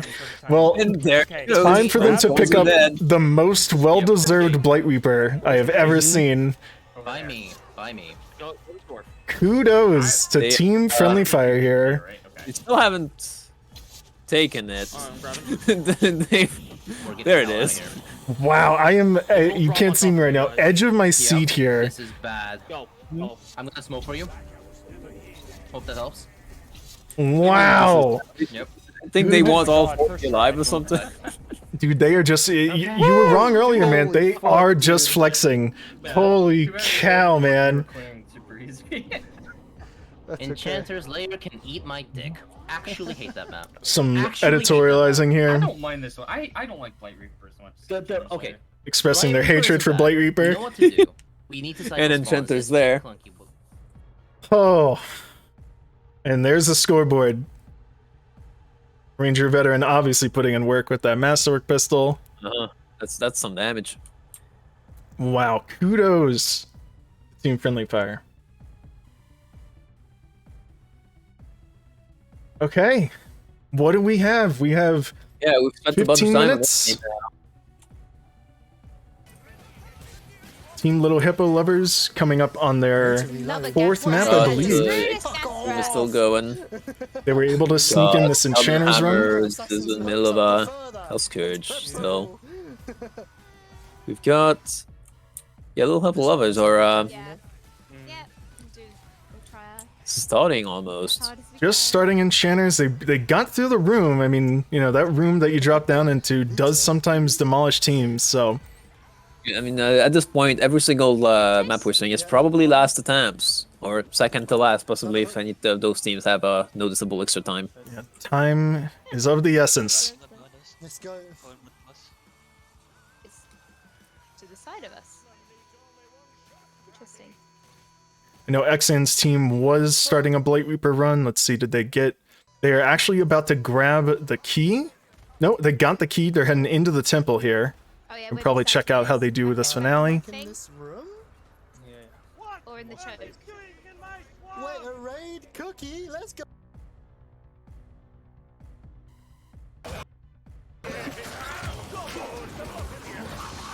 So Xan's team, Team Jazzhands, they just failed in the Blight Reaper finale. Coming up.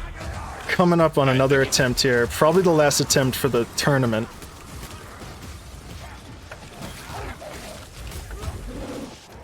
Beastmen, of course. They escaped from a nearby farm, and they've infected this entire town.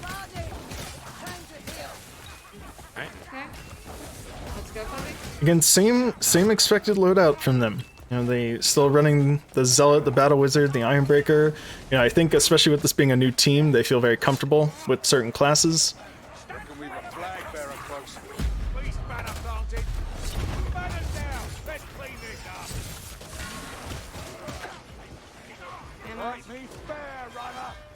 Assassin's somewhere behind us.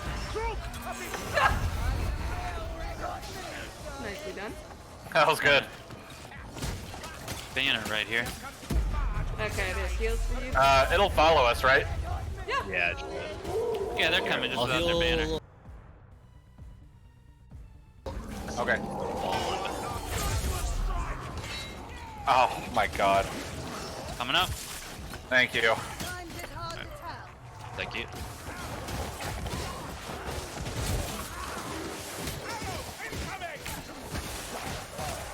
Big pushing. Okay, let's push in if we can.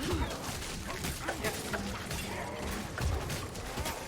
Alright, Teams Xan, Team Jazzhands coming up on their finale once more. We also have... Do you want that, They've Dragon? got Yeah, I'll grab it. Give me a sec. team we're never gonna make it at the Hell Scourge. Yeah, popping over to them right now. Don't know why. So of course, Hail Scourge again, map 3. If they can beat this, man, they will just be right under the time limit to start another attempt. Got 1, 2, you mean? Team we're never gonna make it, named so fondly after one of their players exclaiming that they will never make it the first time they were playing some modded, so name just stuck, but... Yes. That's actually about to run out. Alright, then So here. you can. Oh yeah, we'll keep loading you with bombs. Interesting that they're using this corner. You know, most of the time you see the opposite corner use this one, providing some shelter from the ghosts from Hail Scourge. But like we've said before and seen before, Hail Scourge is not often the threat. The bosses themselves, while more threatening on their own than any other, almost any other unit. It's like, I give Usually you a bomb. are That's a what final kills bomb, you. Clem. Why'd you do that? Yeah. It's everything else stacking up on top of it that does. Ah, frick. Looks like he's at about half health. Headed down there from the whiz, healed up though. Another beam whiz here on this. They should have this. This should be a pretty simple victory. Left. I killed one. Nice. Yeah, I mean, nothing wrong with the Steam right now. It's Zealot's got all of his stacks going for him. A Plague Monk showing up. Another one. Just checking on XN's team. They are at 0-5 switches. It looks like they're still just clearing before they hit any of them. I mean, it's part of the event, right? Like you get the event starts once you hit the. Once you drop into the area sufficiently. Yeah. I mean, that's still mostly just the onslaught, like being what it is, right? Yeah. There's a bunch of ambience in the area and stuff, which is amplified by onslaught. Yeah, just commenting here a little bit on what Bioshift is saying. When do we know the winners? So while we'd love to call winners now, and we've certainly had some amazing showings, final scoring, final tallying will be done. They'll likely know after tomorrow's games when there's a VOD reviewing stage, but of course it will all be posted in the official Discord, so if you want to see who wins, you can stay tuned there. Oh, Battle Wizard going down again on that perch. I got him. No, I'll get him because it's thing. There's a Valcam assault. Perch not so safe, isn't it? Not my favorite spot. You know, that bed there, you know, getting stuck up against that, not being sure if you're actually in a spot where the ghost won't hit you. Usually, I'll use that spot for like the beginning of the fight when there's nothing in the map, at least unofficial. Right? He's dead, he's dead, he's there's dead. almost immediately something in the map, so. Well, I'm going to assume that's a victory for them. And trying to use that. We have 10 more minutes. Yeah, bit of a silly spot, like you said, probably something more for vanilla, but hey, you know what? They cleared it. Oh yeah, right. It's 15.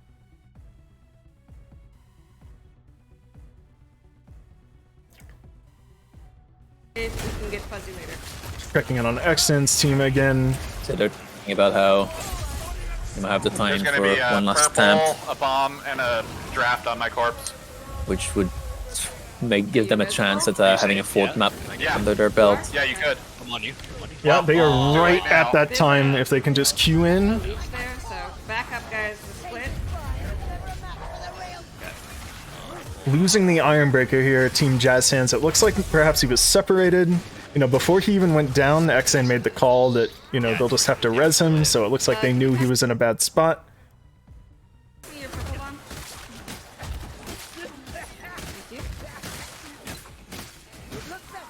Lightstorm attack. Fine. So this will be the last attempt here for XN's team. Okay, it's gonna get fuzzy up. Great. Let's go grab our items, Ahila. Alright. I'm gonna grab ammo too. And folks, in case you didn't hear before, XN, one of the tournament organizers for this whole thing, certainly got to give kudos to her for everything that she's done for this. She's playing in the Tier 1 with some folks who are brand new to Deathwish Onslaught. So bringing 3 newbies under the fold, so... Good bun. Alright. Yeah, just meet us with the loot, so... There's 2 gunners. Shielded bulwarks, of course. It's amazing how even just an addition of that unit can disrupt certain playstyles and certain weapons. Yeah, shields are quite the thing sometimes. So there's some weapons that just completely ignore them Keep pushing. and do not care, leaves. And then some weapons that just get dead stuff by them almost. Should have a little bit more wave yet? Was that it? Assassin. Assassin Pack Master. Oh no, there's plenty now. There's plenty. Yeah, here they come. We got some. It seems like they've dealt with the major wave of the switches they've pulled, but now they've got this trickle, which does include a bunch of specials. Just keeps repeating itself. Now they've got... Chaos Warriors coming in. Apologies, a bunch of buffering on the stream here, folks, but it looks like we're caught up. I'm also watching here as this is going on. Team Little Hippo Lovers, they're on Enchanter's Lair. This will, of course, be their last attempt as well. We'll see if they can pull out a win on Nerdloth. Every time you see that ammo box pop up. Yep. Did you get the gas rat? Okay, let's reset. And then Bond is gonna go grab that. Alright. We'll do it again. There's a gunner right. You might be able to see him. So. I don't see him yet. He's right there. That's not a gunner. That's a fire. I'm checking again. Our team were never going to make it. It does look like they're trying to queue into another map. Now. Okay, switch is hit. They're probably asking tournament organizers whether or not they are. Us, there's a gunner right there. Yeah, it was close timing. Right on the clock. Okay, drop down now. We're gonna get these people found. Remember. Do you believe they'll be allowed to, though? Yeah, I believe so. Okay, you're right. I'm pretty sure this is the least round. Yeah. Nice. That was multiple down. Fuzzy, ult. We're gonna Can you hold get a shot off. off? Troll hammer. Troll hammer. Reloading. Calls for a troll hammer there. Looks like there is an ammo box and underneath the stairs here. You know, heard a lot of people talking before about how balanced the troll hammer was, what to do with it in this tourney. You know, specifically this Blight Reaper finale was referenced because, you know, it's RNG. Sometimes you get unlimited ammo here, sometimes you don't, and certainly trivializing some of the challenge when you have the troll hammer. But of course, it was opted to be allowed. You know, RNG is a part of this game. Something that, you know, that's why you get multiple runs, multiple attempts. Something for teams to play around. Where is the? Okay. Not yet. You guys might well reset. Or wait, no. No, I can Lemon heal. can heal Bond. Yeah. Lemon can heal Bond. Yeah. Okay, so this last round, you guys just use all your potions at your disposal, okay? Okay. You take this. Oh yeah. There's a Thank you. gunner coming in somewhere. They're gonna prepare right now to hit that forward switch, which is the wave where you'll get all those Chaos Warriors coming at you. Breaker goes down, but yeah, that round where we just saw Team Friendly Fire narrowly escape with significantly fewer teeth, all punched out by the Chaos Warriors.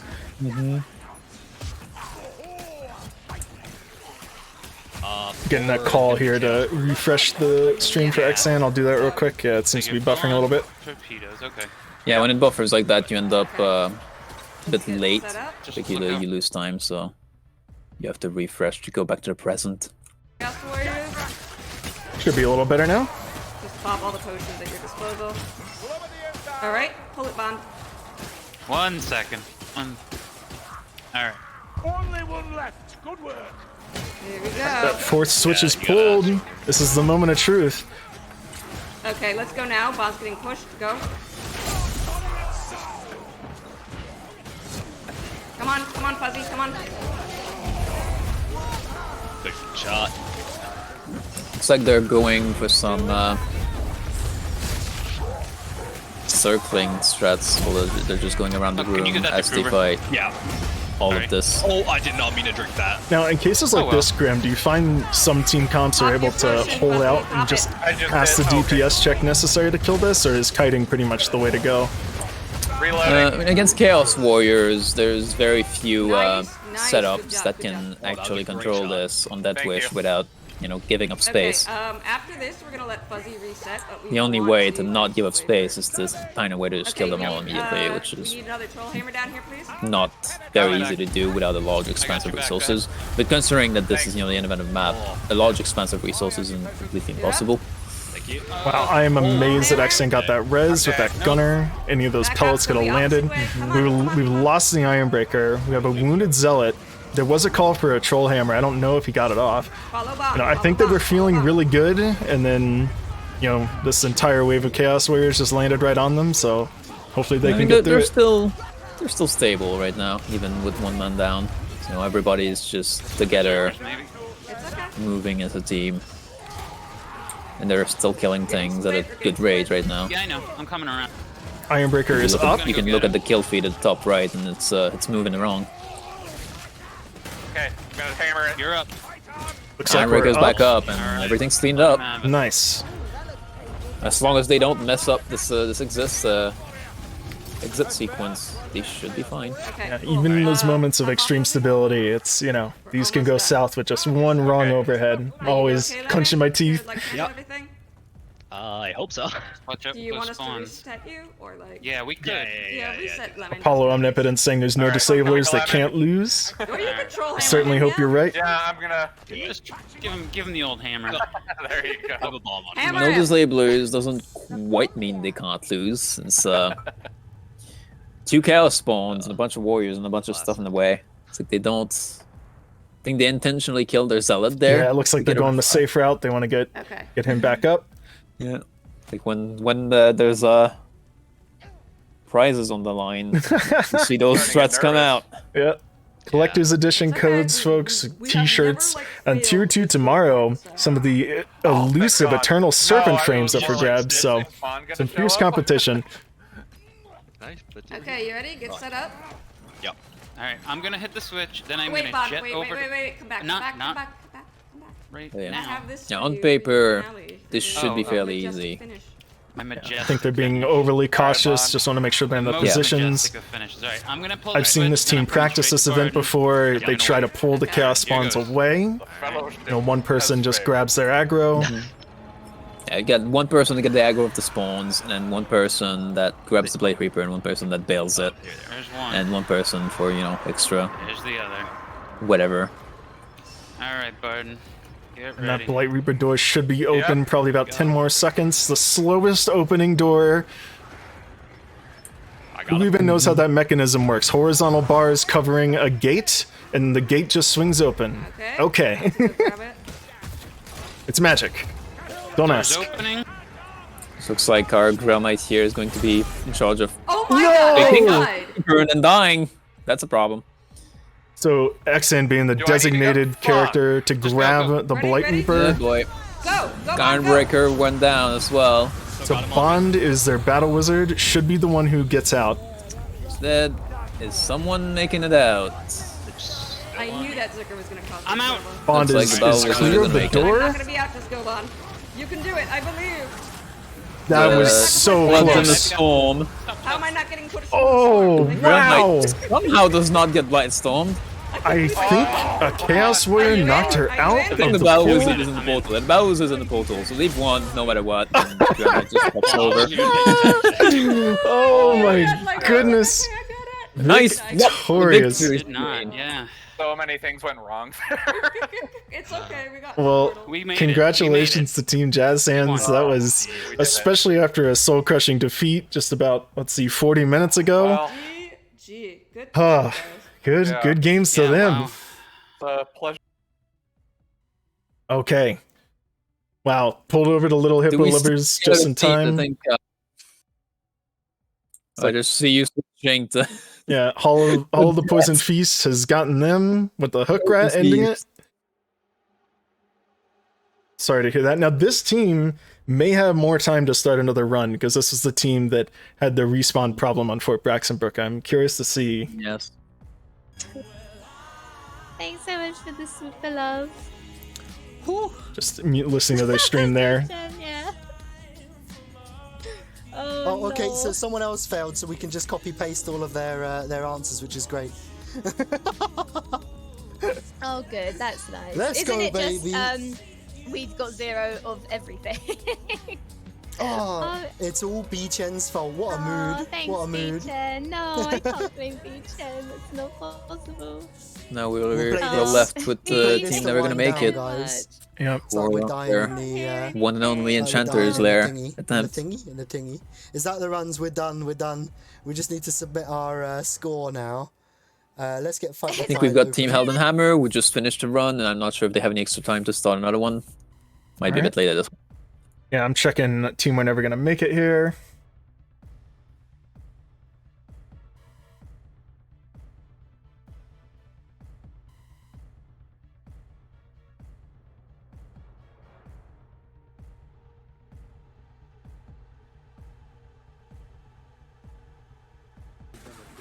Did you kill a gunner? A second one? No. I did kill one gunner. I believe there was a second one. More monks, more monks, more monks. I'm slightly bit off, it's not too much on me. We got the dwarf on up. That makes me a lot happier. Wow. So it sounds like Little Hippo Lovers, you know, brand new to the tournament. They've been practicing a lot this week. Doesn't sound like they were able to secure a victory, but I'm really glad we caught that Handmaiden clutch on Hail Scourge. A nail-biting situation. Yeah, we've had some interesting moments. Well, we hopefully... Oh, never mind, you've already got heals. Okay, yeah. You know, taking a look here, I know that there are some folks, and I mentioned this earlier, you know, using controllers, you know, playing at this level. You know, I believe that, Nugget is playing with a controller. We're watching a controller, yeah. I can recognize those kind of movements. Yeah, smooth movements, of course, and then also, while you can enable it, of course, on PC, has the console UI with the alt meter being a diamond in the bottom right corner. You get when you're at 1 HP, you get when you're below 20. Self in there. Self go away. Got a question here in the chat. Paquito Dondito said, why'd so many pick Drakenfels? The maps for the tournament are set, so tournament organizers announce the maps a couple weeks in advance, give people a chance to practice them. Enchanter's Lair is known to be one of the harder maps and specifically put in there as the last map in the tournament. Some people were able to play it earlier, which is why you've seen some folks ending on a different map than this. But yeah, every team did play Enchanter's Lair as part of their lineup. And there's also ammo. Yes. I'm healing when I go down. It's a medpack, not a thing important, sure, whatever. Just be sure you don't die, because that would be very bad. So pretty classic lineup here, except for the Slayer. I feel like we haven't seen any Slayers today. That looks like a Coghammer, at least in one hand. Witch Hunter Captain, Battle Wizard, and Waystalker. And does look like a Bloodshot Waystalker. Sorry, friggin' Flame kept dodging in front of me. I could not hit him.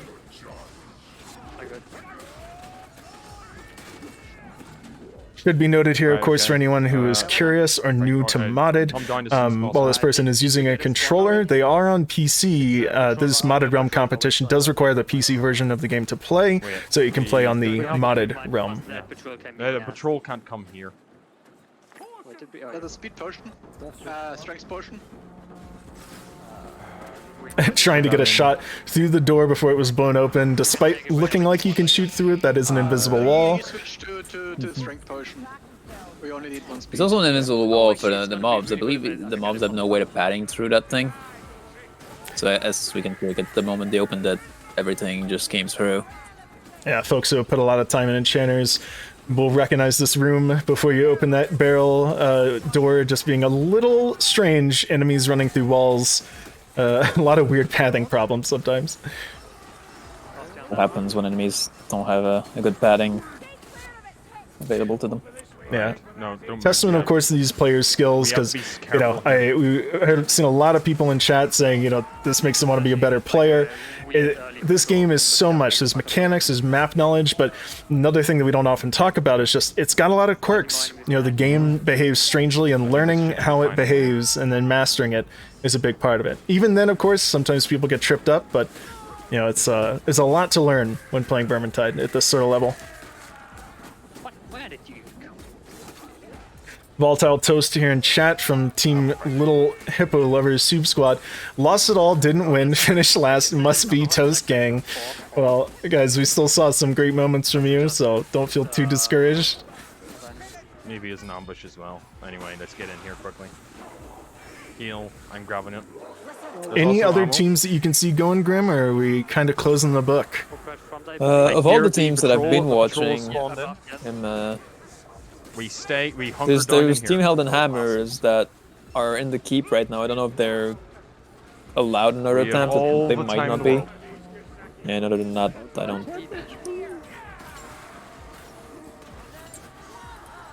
I don't see any other teams. I feel like if I ult, I'm gonna hit them once above and pull the patrol. Oh yeah, be careful of that. I'm pretty sure there is no height. You know, I don't know about you, Grim, but I'm happy that the very end of today's runs is on Enchanter's Lair. Hopefully they get to Nurgloth and we see one final attempt. I mean, easily been the moment that's made or broken teams the most that we've seen today. Nurgloth living up to his reputation of being a very, very challenging lord to fight. There, but just to be safe. Yes. Oh, please don't tell me they're stuck somewhere. They're currently listening for that patrol. They've spotted them. Interesting to see. Like we didn't have too many teams, right, that couldn't, you know, get through. If not win some maps, at least get through significant portions of them. It'll be interesting tomorrow on Tier 2 to see if I think we have a lot of participants as well on Tier 2. See how many teams just don't quite make it. You know? Yeah, talking a little bit about tomorrow's festivities, guys and gals. So today, of course, Tier 1, this is Cataclysm 1, Deathwish Onslaught. Tomorrow, Tier 2 is Cataclysm, not 2, but 3, Deathwish Onslaught. If you've never seen that before, first time watching any of this stuff today, definitely check us back tomorrow. At the same time, teams competing then, incredibly experienced, you know, both playing together and just tons and tons and tons of hours. That's an understatement in the game. The stuff that we can expect to see there, in addition to just more challenge and more difficulty, is Onslaught Plus. So we didn't really see any teams today opting for that, but Onslaught Plus takes these terror events and cranks them up even more, and then throughout the map makes modifiers such as spawning multiple bosses at triggers. So some teams will not only be participating in the harder challenge tomorrow, but also doing all 4 maps with Onslaught Plus. So tons and tons of stuff to see then. I can't wait to see the Blight Reaper finale, because that was the one that just sold me on the idea of Onslaught in the first place, so can't wait to check that out. And Grim, anything else you're super looking forward to tomorrow?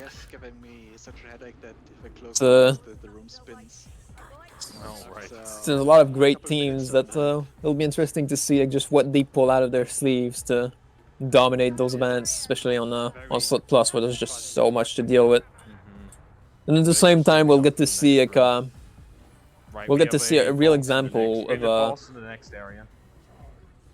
the difficulty that these maps brings, because I'm sure of all the teams that are participating, we're gonna get to see some real crash and burns. I'd be surprised if we didn't. It's an incredible balance of seeing some of the best players in the game making the game at a high level look so easy, and then with that, still having these moments where everything just falls apart. So it should be interesting to see. There may be some upsets. I know there's some. Speaking of falling apart, I'm seeing this here. Issues right now. I didn't see where the dwarf almost got revived into the storm, but not quite. I don't even know if they built it because of the storm. I feel like it was a Chaos Warrior Onslaught. This is not the patrol. No, they did avoid the patrol, I believe. This is just some Chaos Warriors as ambience. There's 4 of them though, so quite a few warriors. That is a lot of warriors, but warriors. Oh man, I hope they didn't accidentally pull the patrol, because they avoided it in that previous room. I mean, there's more than 5 in a patrol, is there? Yeah. But that's 2 we recovered. We're 3 up. That's a boss. Why did one? Oh, they have triggered a bile troll. So the wizard respawned, and a bug in the game currently is respawns will trigger in some cases boss spawns. So a bile troll has spawned further in the level and is coming for them. They're trying to back up. They need to get back to that hall where the poison feast takes place. I think that's what they need to do. Unless we are in a piercing. Doming the Witch Hunter captain. Right, to get the shot on the troll. That was so ballsy. Yeah, with a piercing shot is also very good against bot throws, right? So if they down it, they should be able to phase it every single time as long as the Waste Stalker has a piercing shot.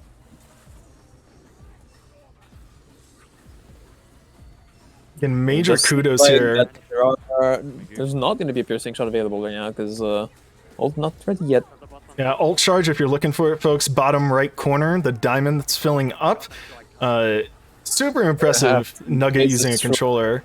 Without the ult, but it should be no problem right now since they've got the clear with ults free to do so. Witch Hunter tag, we got our Slayer, a lot of DPS still coming out. Yeah, there's nothing else on the field right now, so this Balthor should just fall over in a few seconds. Xan answering a question about pre-recorded runs. We'd love to take a look at some pre-recorded runs from folks who couldn't play in the time slot. The live time slot, so to speak. So yeah, if there's some moments there, of course we can skip around, get to some really pivotal moments and check those out.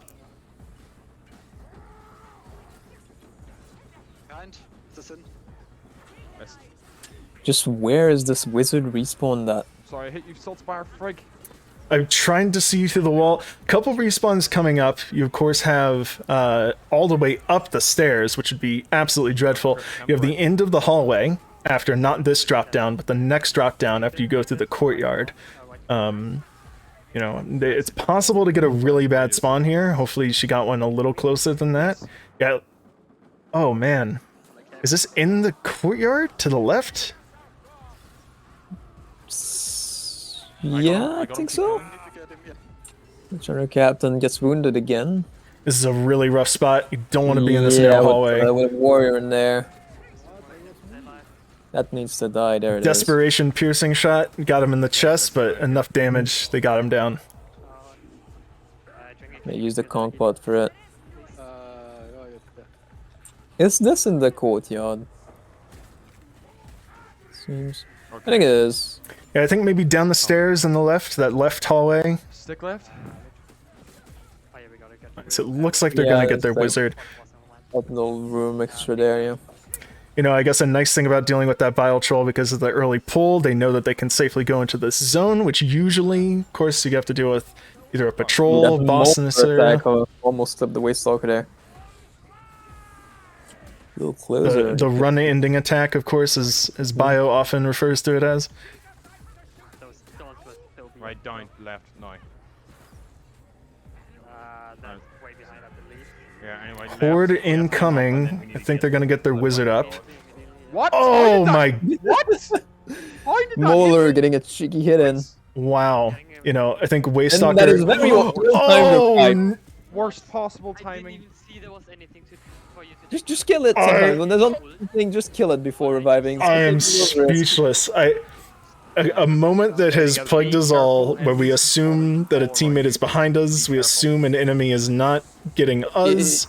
The only time you can afford to revive somebody like that, when there's a bunch of things, like when there's a least about to swing, is when the person you're reviving is the host and they have their melee weapon out. Because then they won't have any delay in blocking ever, right, after being revived. But anything other than that, you can get clipped on the perfect timing like that, and there's no outplay there, right? Like, the elf couldn't do anything about that. Team, we're never gonna make it. Getting diddled by an early boss pull with the respawn. Now Waystalker all the way up the staircase. Seems close, but there's a lot to trudge through here, as evidenced by what's going on the screen. It's 3-4 Chaos Warriors at least. You got a Fire Barrel, gonna try to do some work with. Assassin has gotten the dwarf down. Swamp absolute friggin' legend, MLG play. Yes, people have said that one Mauler gonna get promoted, truly living up to the Executioner status. I don't really talk about their comp, but they've got a Slayer going in there, which is not that usual of a pick. Usually, since they don't have a Kruber, it's interesting that they went for a Slayer over a Grail Knight. Yeah, Coghammer Slayer action going on right now. Unfortunately, Slayer gets kind of little outscaled by Grail Knight in most situations.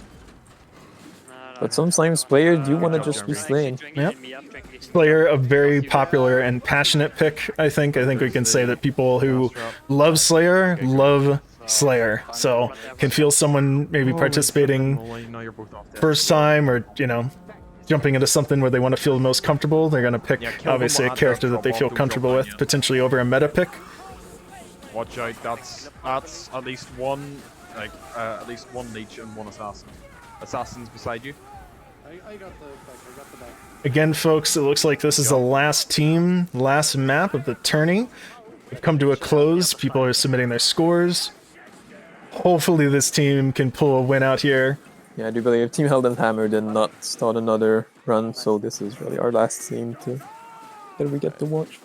Yeah, and as chat pointed out, our Witch Hunter captain here is using a Griffin foot. We've seen that before today. Once that Chaos Warrior's dead, drop down. Hopefully trying to get some damage on Nurgloth, I'm sure, is the idea. Without that Ranger Veteran ammo sustain, interesting pick. You know, Scrounger, you might be able to pull some ammo sustain out with Witch Hunter, but...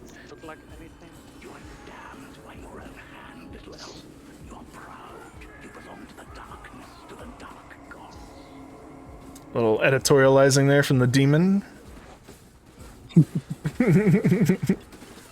Right. Is he talking? He was talking to Carillion then, right? Just... Yeah, that's... Yeah, I don't think I've ever heard that being talked to when dead. Yeah. Uh-oh, a little buffering there. Looks like we're recovered. Always amazes me on these stairs how the enemies are actually walking above where the stairs are. Fighting on stairs, folks, it's rough business. But they're trying to move because the horde is over. They're trying to just clear these ambients and push through this. Stay safe, stay slow. And there's the horn. Got another horde coming. They gotta get out of this staircase. Slow. Right, nice. Stay in that room. Don't rush to get me up. I'm rushing to get him up. They're rushing to get him up. This is a very, very ballsy move. I love you guys. We did not have a single normal game here. Some comments. No single normal games going on this entire time.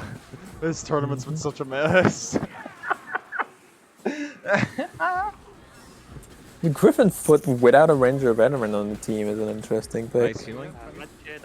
Yeah, you have to imagine in this case they're picking it just for Nurgloth, right? I mean, you get rather limited ammo for Nurgloth without a Ranger Veteran to get more during the fight. But who knows, you always get the ammo box before the fight, so oh you get my gosh, I was going in there. Recovery! Exasperated, we win. They finally got 4 players alive. Yep. Yeah, correct me if I'm wrong, unless you bring Always Prepared, Scrounger will not allow you to sustain ammo. With, Maybe he does have something going like that going. Yeah. Yeah, I don't think with the current HUD, which I'm told is Skaven Runes, I don't think I can read what his ammo is, so I can't tell you. Wait, that's... I haven't been really paying attention, I've just been assuming something like Chinese or something. I think like most people I assumed that as well, but some callouts in chat said Skaven Runes, so there you go. Why is that a mod? Apparently it's called oh, what the heck? Freaking Queekish, which hopefully that's not a terrible word that now I'm gonna get banned on Twitch for, but... was that the Berserker? No, I did not shoot my gun. Two of them. It's just a way to meme the game, just to have all the text be completely unreadable. Yeah, this is someone who's clearly having a great time at the game. From it as well. Reported Monka TOS. Oh no. Yeah, let's go whoop his ass. Alright, speed. This just shows I would definitely be one of those streamers that just gets baited by chat, so... Great power, great responsibility here, folks. Right, meet up with Flem. Meet up with Flem. That Pokemon is almost dead. Sepper saying watching this is crazy. Getting combed by the bloodshot Moonfire. Again, this Witch Hunter captain has eaten quite a few shots, I think, from our Waste Stalker today. I'll try not to choke at the end. Sepper saying Noodle Legend. Love watching this tourney. It's crazy. Yeah, absolutely. I mean, sky is the limit here with how insane Virgintide can get. And if you think this is crazy, again, tune in tomorrow, same time, same place. We're gonna amp the difficulty knobs up even more. And after this tournament, I might have a few surprises that I'll start creating. Ooh. I guess that I've done all of that work to make Scarek Spine-Mangler fight properly. Putting my hands together already, pal. This other minor change that I've already implemented that doesn't make a massive difference, but you know, you feel it. And that I completely reverted the dodge Don't the dodge rejoin window that whilst the in the middle of why the are we game. pausing here? Yeah, looks like we got a Rejoin whilst pause. they're paused. You need to rejoin. Looks like a after. rejoin, disconnect. Like unpause, let him leave. Have you left? Okay, resuming. Yes, I'm currently leading. It looks like it was a Witch Hunter captain based on the there it is. moonwalking. The zealot! Oh! Immediate bot disloyalty to the team. Just getting in there. Well, you know, of all things that he could have turned into, at least a zealot has a death throw. You know, it probably won't die until the person rejoins. Started hitting enemies that did not react at all. Don't kill the smoke of He Not just, to have the presence of mind to friendly fire it to stop the medkit usage. yeah. Quick reaction. That was an immediate bot takeover. Immediate engage with the healing. I mean, just truly MLG bots on this team. The rejoin's there. We got a Witch Hunter captain again. Fantastic, nice, good recovery. Happy to see them get back into it. I was saying before that I implemented the minor change that completely undoes Fetchhawk's implementation of a dodge window. So you know, back at release, Chaos Warriors, you know that the overhead that we're seeing them do, right? Like where they're moving and they just have their axe over the head, like they're doing right now on screen. Yeah. Perfect timing, actually, for you to be talking about this. Design of that overhead, right? Like the reason why it's so long, why they just like run around with the axe over their head like idiots, is because like they're trying to bait you to dodge, so that they can correct themselves and then hit you, right? But then Vatshock went later on, after release, and implemented this dodge window thing, where enemies don't correct themselves anymore after you dodge for like over a full second. And then that completely ruined the design of those Chaos Warriors overheads, because then you can just dodge them at any point and they'll miss. You know? Yeah, it's an interesting change. You're just left with this random sliding they do sometimes. Yeah, moonwalking back and forth. They look kind of silly. Yeah. So you're gonna change that, try to revert it back to what we're looking at. I have like already done it. It's done. Like it's working, implemented. It affects not only the Chaos Warriors, right, but every single other unit, which makes them. You need to be much more tight on when you dodge enemies, to make sure that you I'm just trying not to draw too much actually attention. avoid the attacks. Well, it'll be interesting to see how players handle it, especially with all the hours and hours of muscle memory. I had one team test it on C3 that was Onslaught. It was I mean they were such a solid team. Yeah, it was a team that could clear that Onslaught Plus on Cata 3 easily. And I made them try it without Onslaught Plus, and they just tossed through the whole map regardless of the change.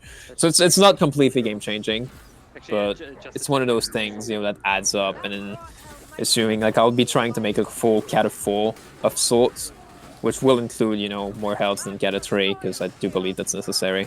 Well, I'm sure I speak for everyone when we say super excited to see what you're doing next, pal. Yeah, adding the more on top of some more health and not much more damage, but a little bit. And yeah, all those small mechanical changes that I'll be going for to try and make the game interesting again. Because like, obviously I can keep scaling up health, right? I could make, but you know, if the slave rats have 2,000 health, there's a problem at some point, right? We don't. Bullet sponges aren't really interesting up to a certain point. Yeah. You need enemies to be tough enough that people can't just overpower everything before it has a chance to attack. I'm healing but as we speak right still, now. you know, believably as evidenced by this tournament, the attention that we're getting here, of course, all the viewers and chatters today, and all the people who are competing. You know, modded is getting a focus like never before. So can't wait to see what you have in store. I've got this. Alright, Nurgloth fight time, final map, Barrel teleporting in the cutscene, which is always fun. No blight storms on the team during the cutscene this time. I was worried when they stood in the drop down there for a second. I was like, are we gonna see another one? Right. Oh no. Decided to go for the left side here. I think the Witch Hunter captain got domed by a misfire again. We gotta get these blight storms. The Blightstorm gets it off. One Blightstorm died. But there's still a storm active. Okay. Setting things flying. Thank you, Bio. And someone got sucked in. Witch Hunter Captain being flung around. Right, in the middle. And he goes down. I'm reviving. Watch me. Watch the flies. Watch the flies. Witch Hunter Captain's up. Like, heal yourself quick. Drinks the healing drop. Nice angle there on the flies. You know, looks like they were hugging that wall, but the flies were still coming down. So, again, interesting to know what... Now we've got Circle. We're going to see those piercing shots. Some confidence there, doing it quickly. You know, once you learn the pattern, make it happen. Oh, he's got to get out. Oh, that was close. Got him. Still has the ult. After all that, that was some well-executed piercing. Nice shooting there from Nugget. Basically phased him all by himself. The Slayer goes down, but is revived. Oh, the flies. Oh, just in time for the overhead. Oh my! Just in time. That was close as hell. I don't even think I saw the shields on the screen. Yeah, Witch Hunter Captain goes down, is revived. The Slayer goes down, Oh! is revived. Lightstorms are killed in time Job, boys. by the Witch Hunter Captain. The Witch Hunter Captain somehow killed both time Lightstorms. and everything. Brothers hold. Technically, the fly is getting taken care of. Don't worry, I'm still shooting them with me arrows. It's so much to focus on. Flies from the back, And so 10 maulers from the These guys front. aren't armored, or at least not as much, so that's fine. That's being dealt with, and just these maulers down for the count, and we should see Phase another 2. circle now. We still got this lamp oil sitting there. When I turn the volume up, I feel like so many people play without music on this fight, and it's so good. The piercing shot, phasing him right again. Yeah. Passing out a healing draft to the Witcher Captain to remove that wounded status. I think everybody's back to not wounded right now, so nobody's wounded, but they are out of healing. Now they've got a bit of a mixed wave here. Maulers, Bulwarks, Savages. Going to absolutely cause chaos. 2 people picked up by the Blightstorm. Bowser goes down. No! Player is last standing. Gets the wizard up. So Can you get away, sucker? We'll have 3 alive. Yes! Thank you. The Slayer goes down again, though. This pickup is gonna be hard. Nerglass on phase 3. Ooh. I'm dead. Oh! Oh, no. Wow. Team, we're never gonna make it, close, lads. living up We to nearly their had it. self-imposed name. But what a hard-fought victory. Nail-biting to nearly the had very it. end. Well, incredible try. The team, we're never gonna make it. Yeah. We lost to Sequence. How the flip did that? Saying that they lost to Sequence there. A little, Nice stat screen right there. yeah. Oh my god. Yeah, well, hey, you know, we played enough. We know what all these things are. Why right? did you put numbers? Oh, folks. I think that brings us to a close here. All right, back on the main screen. Wow. Jeez. That was a beautiful first day. That lived up to my expectations for excitement. I was giddy this morning. I didn't know what to expect. A lot of new teams, new fresh blood. Holy cow.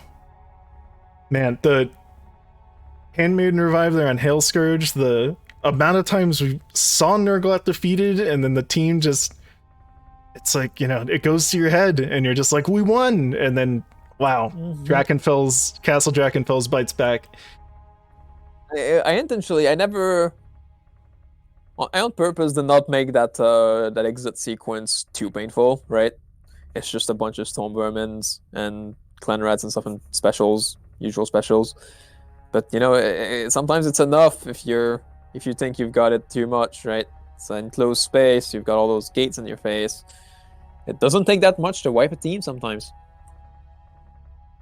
It really doesn't, and you know, again, I'm looking forward to tomorrow because we're gonna have players who are refined in their skill, taking on an even bigger challenge, and who knows, man? Who knows where it'll go? Yep, so it'll be interesting. I think we got... How many teams do we even have on Tier 2?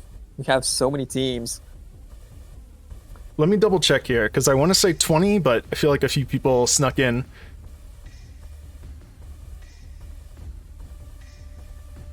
And there is our raid, actually, from Nugget. Guys, we were watching it at the final moments there. Nice try. Seriously, nice try. Okay, I'm seeing 24. A bunch of folks... Red teams on the spreadsheet, which is the different time slots, which means we will probably not be covering them during the stream. So I'm counting, I think, 15 teams that are in the time slot. Yep, thereabouts, so certainly going to try our best again tomorrow, guys and gals, to focus on as much as we can. You know, some really, really top-tier folks playing. Can't wait to see what they pull out. I tried yesterday, Graham. I asked everyone. I was like, so can you tell us a little bit about what you're anticipating for the tournament? They wouldn't say a word. The competition is fierce. They will not talk about their strategies on air. But of course, we'll see it happen. So obviously, can't wait to see that. So, well, Graham, as we come to a close here, but thank you so much for dedicating your time and effort.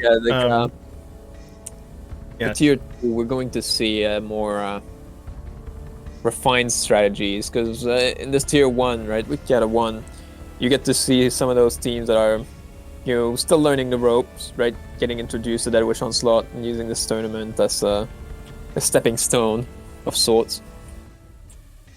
Yeah, so you get to see they're going at it live, right? And then Cata 3, though, you've got those teams who have researched these events through and through, and we'll take those extremely researched picks and research strategies to try and deal with those events in the cleanest way possible.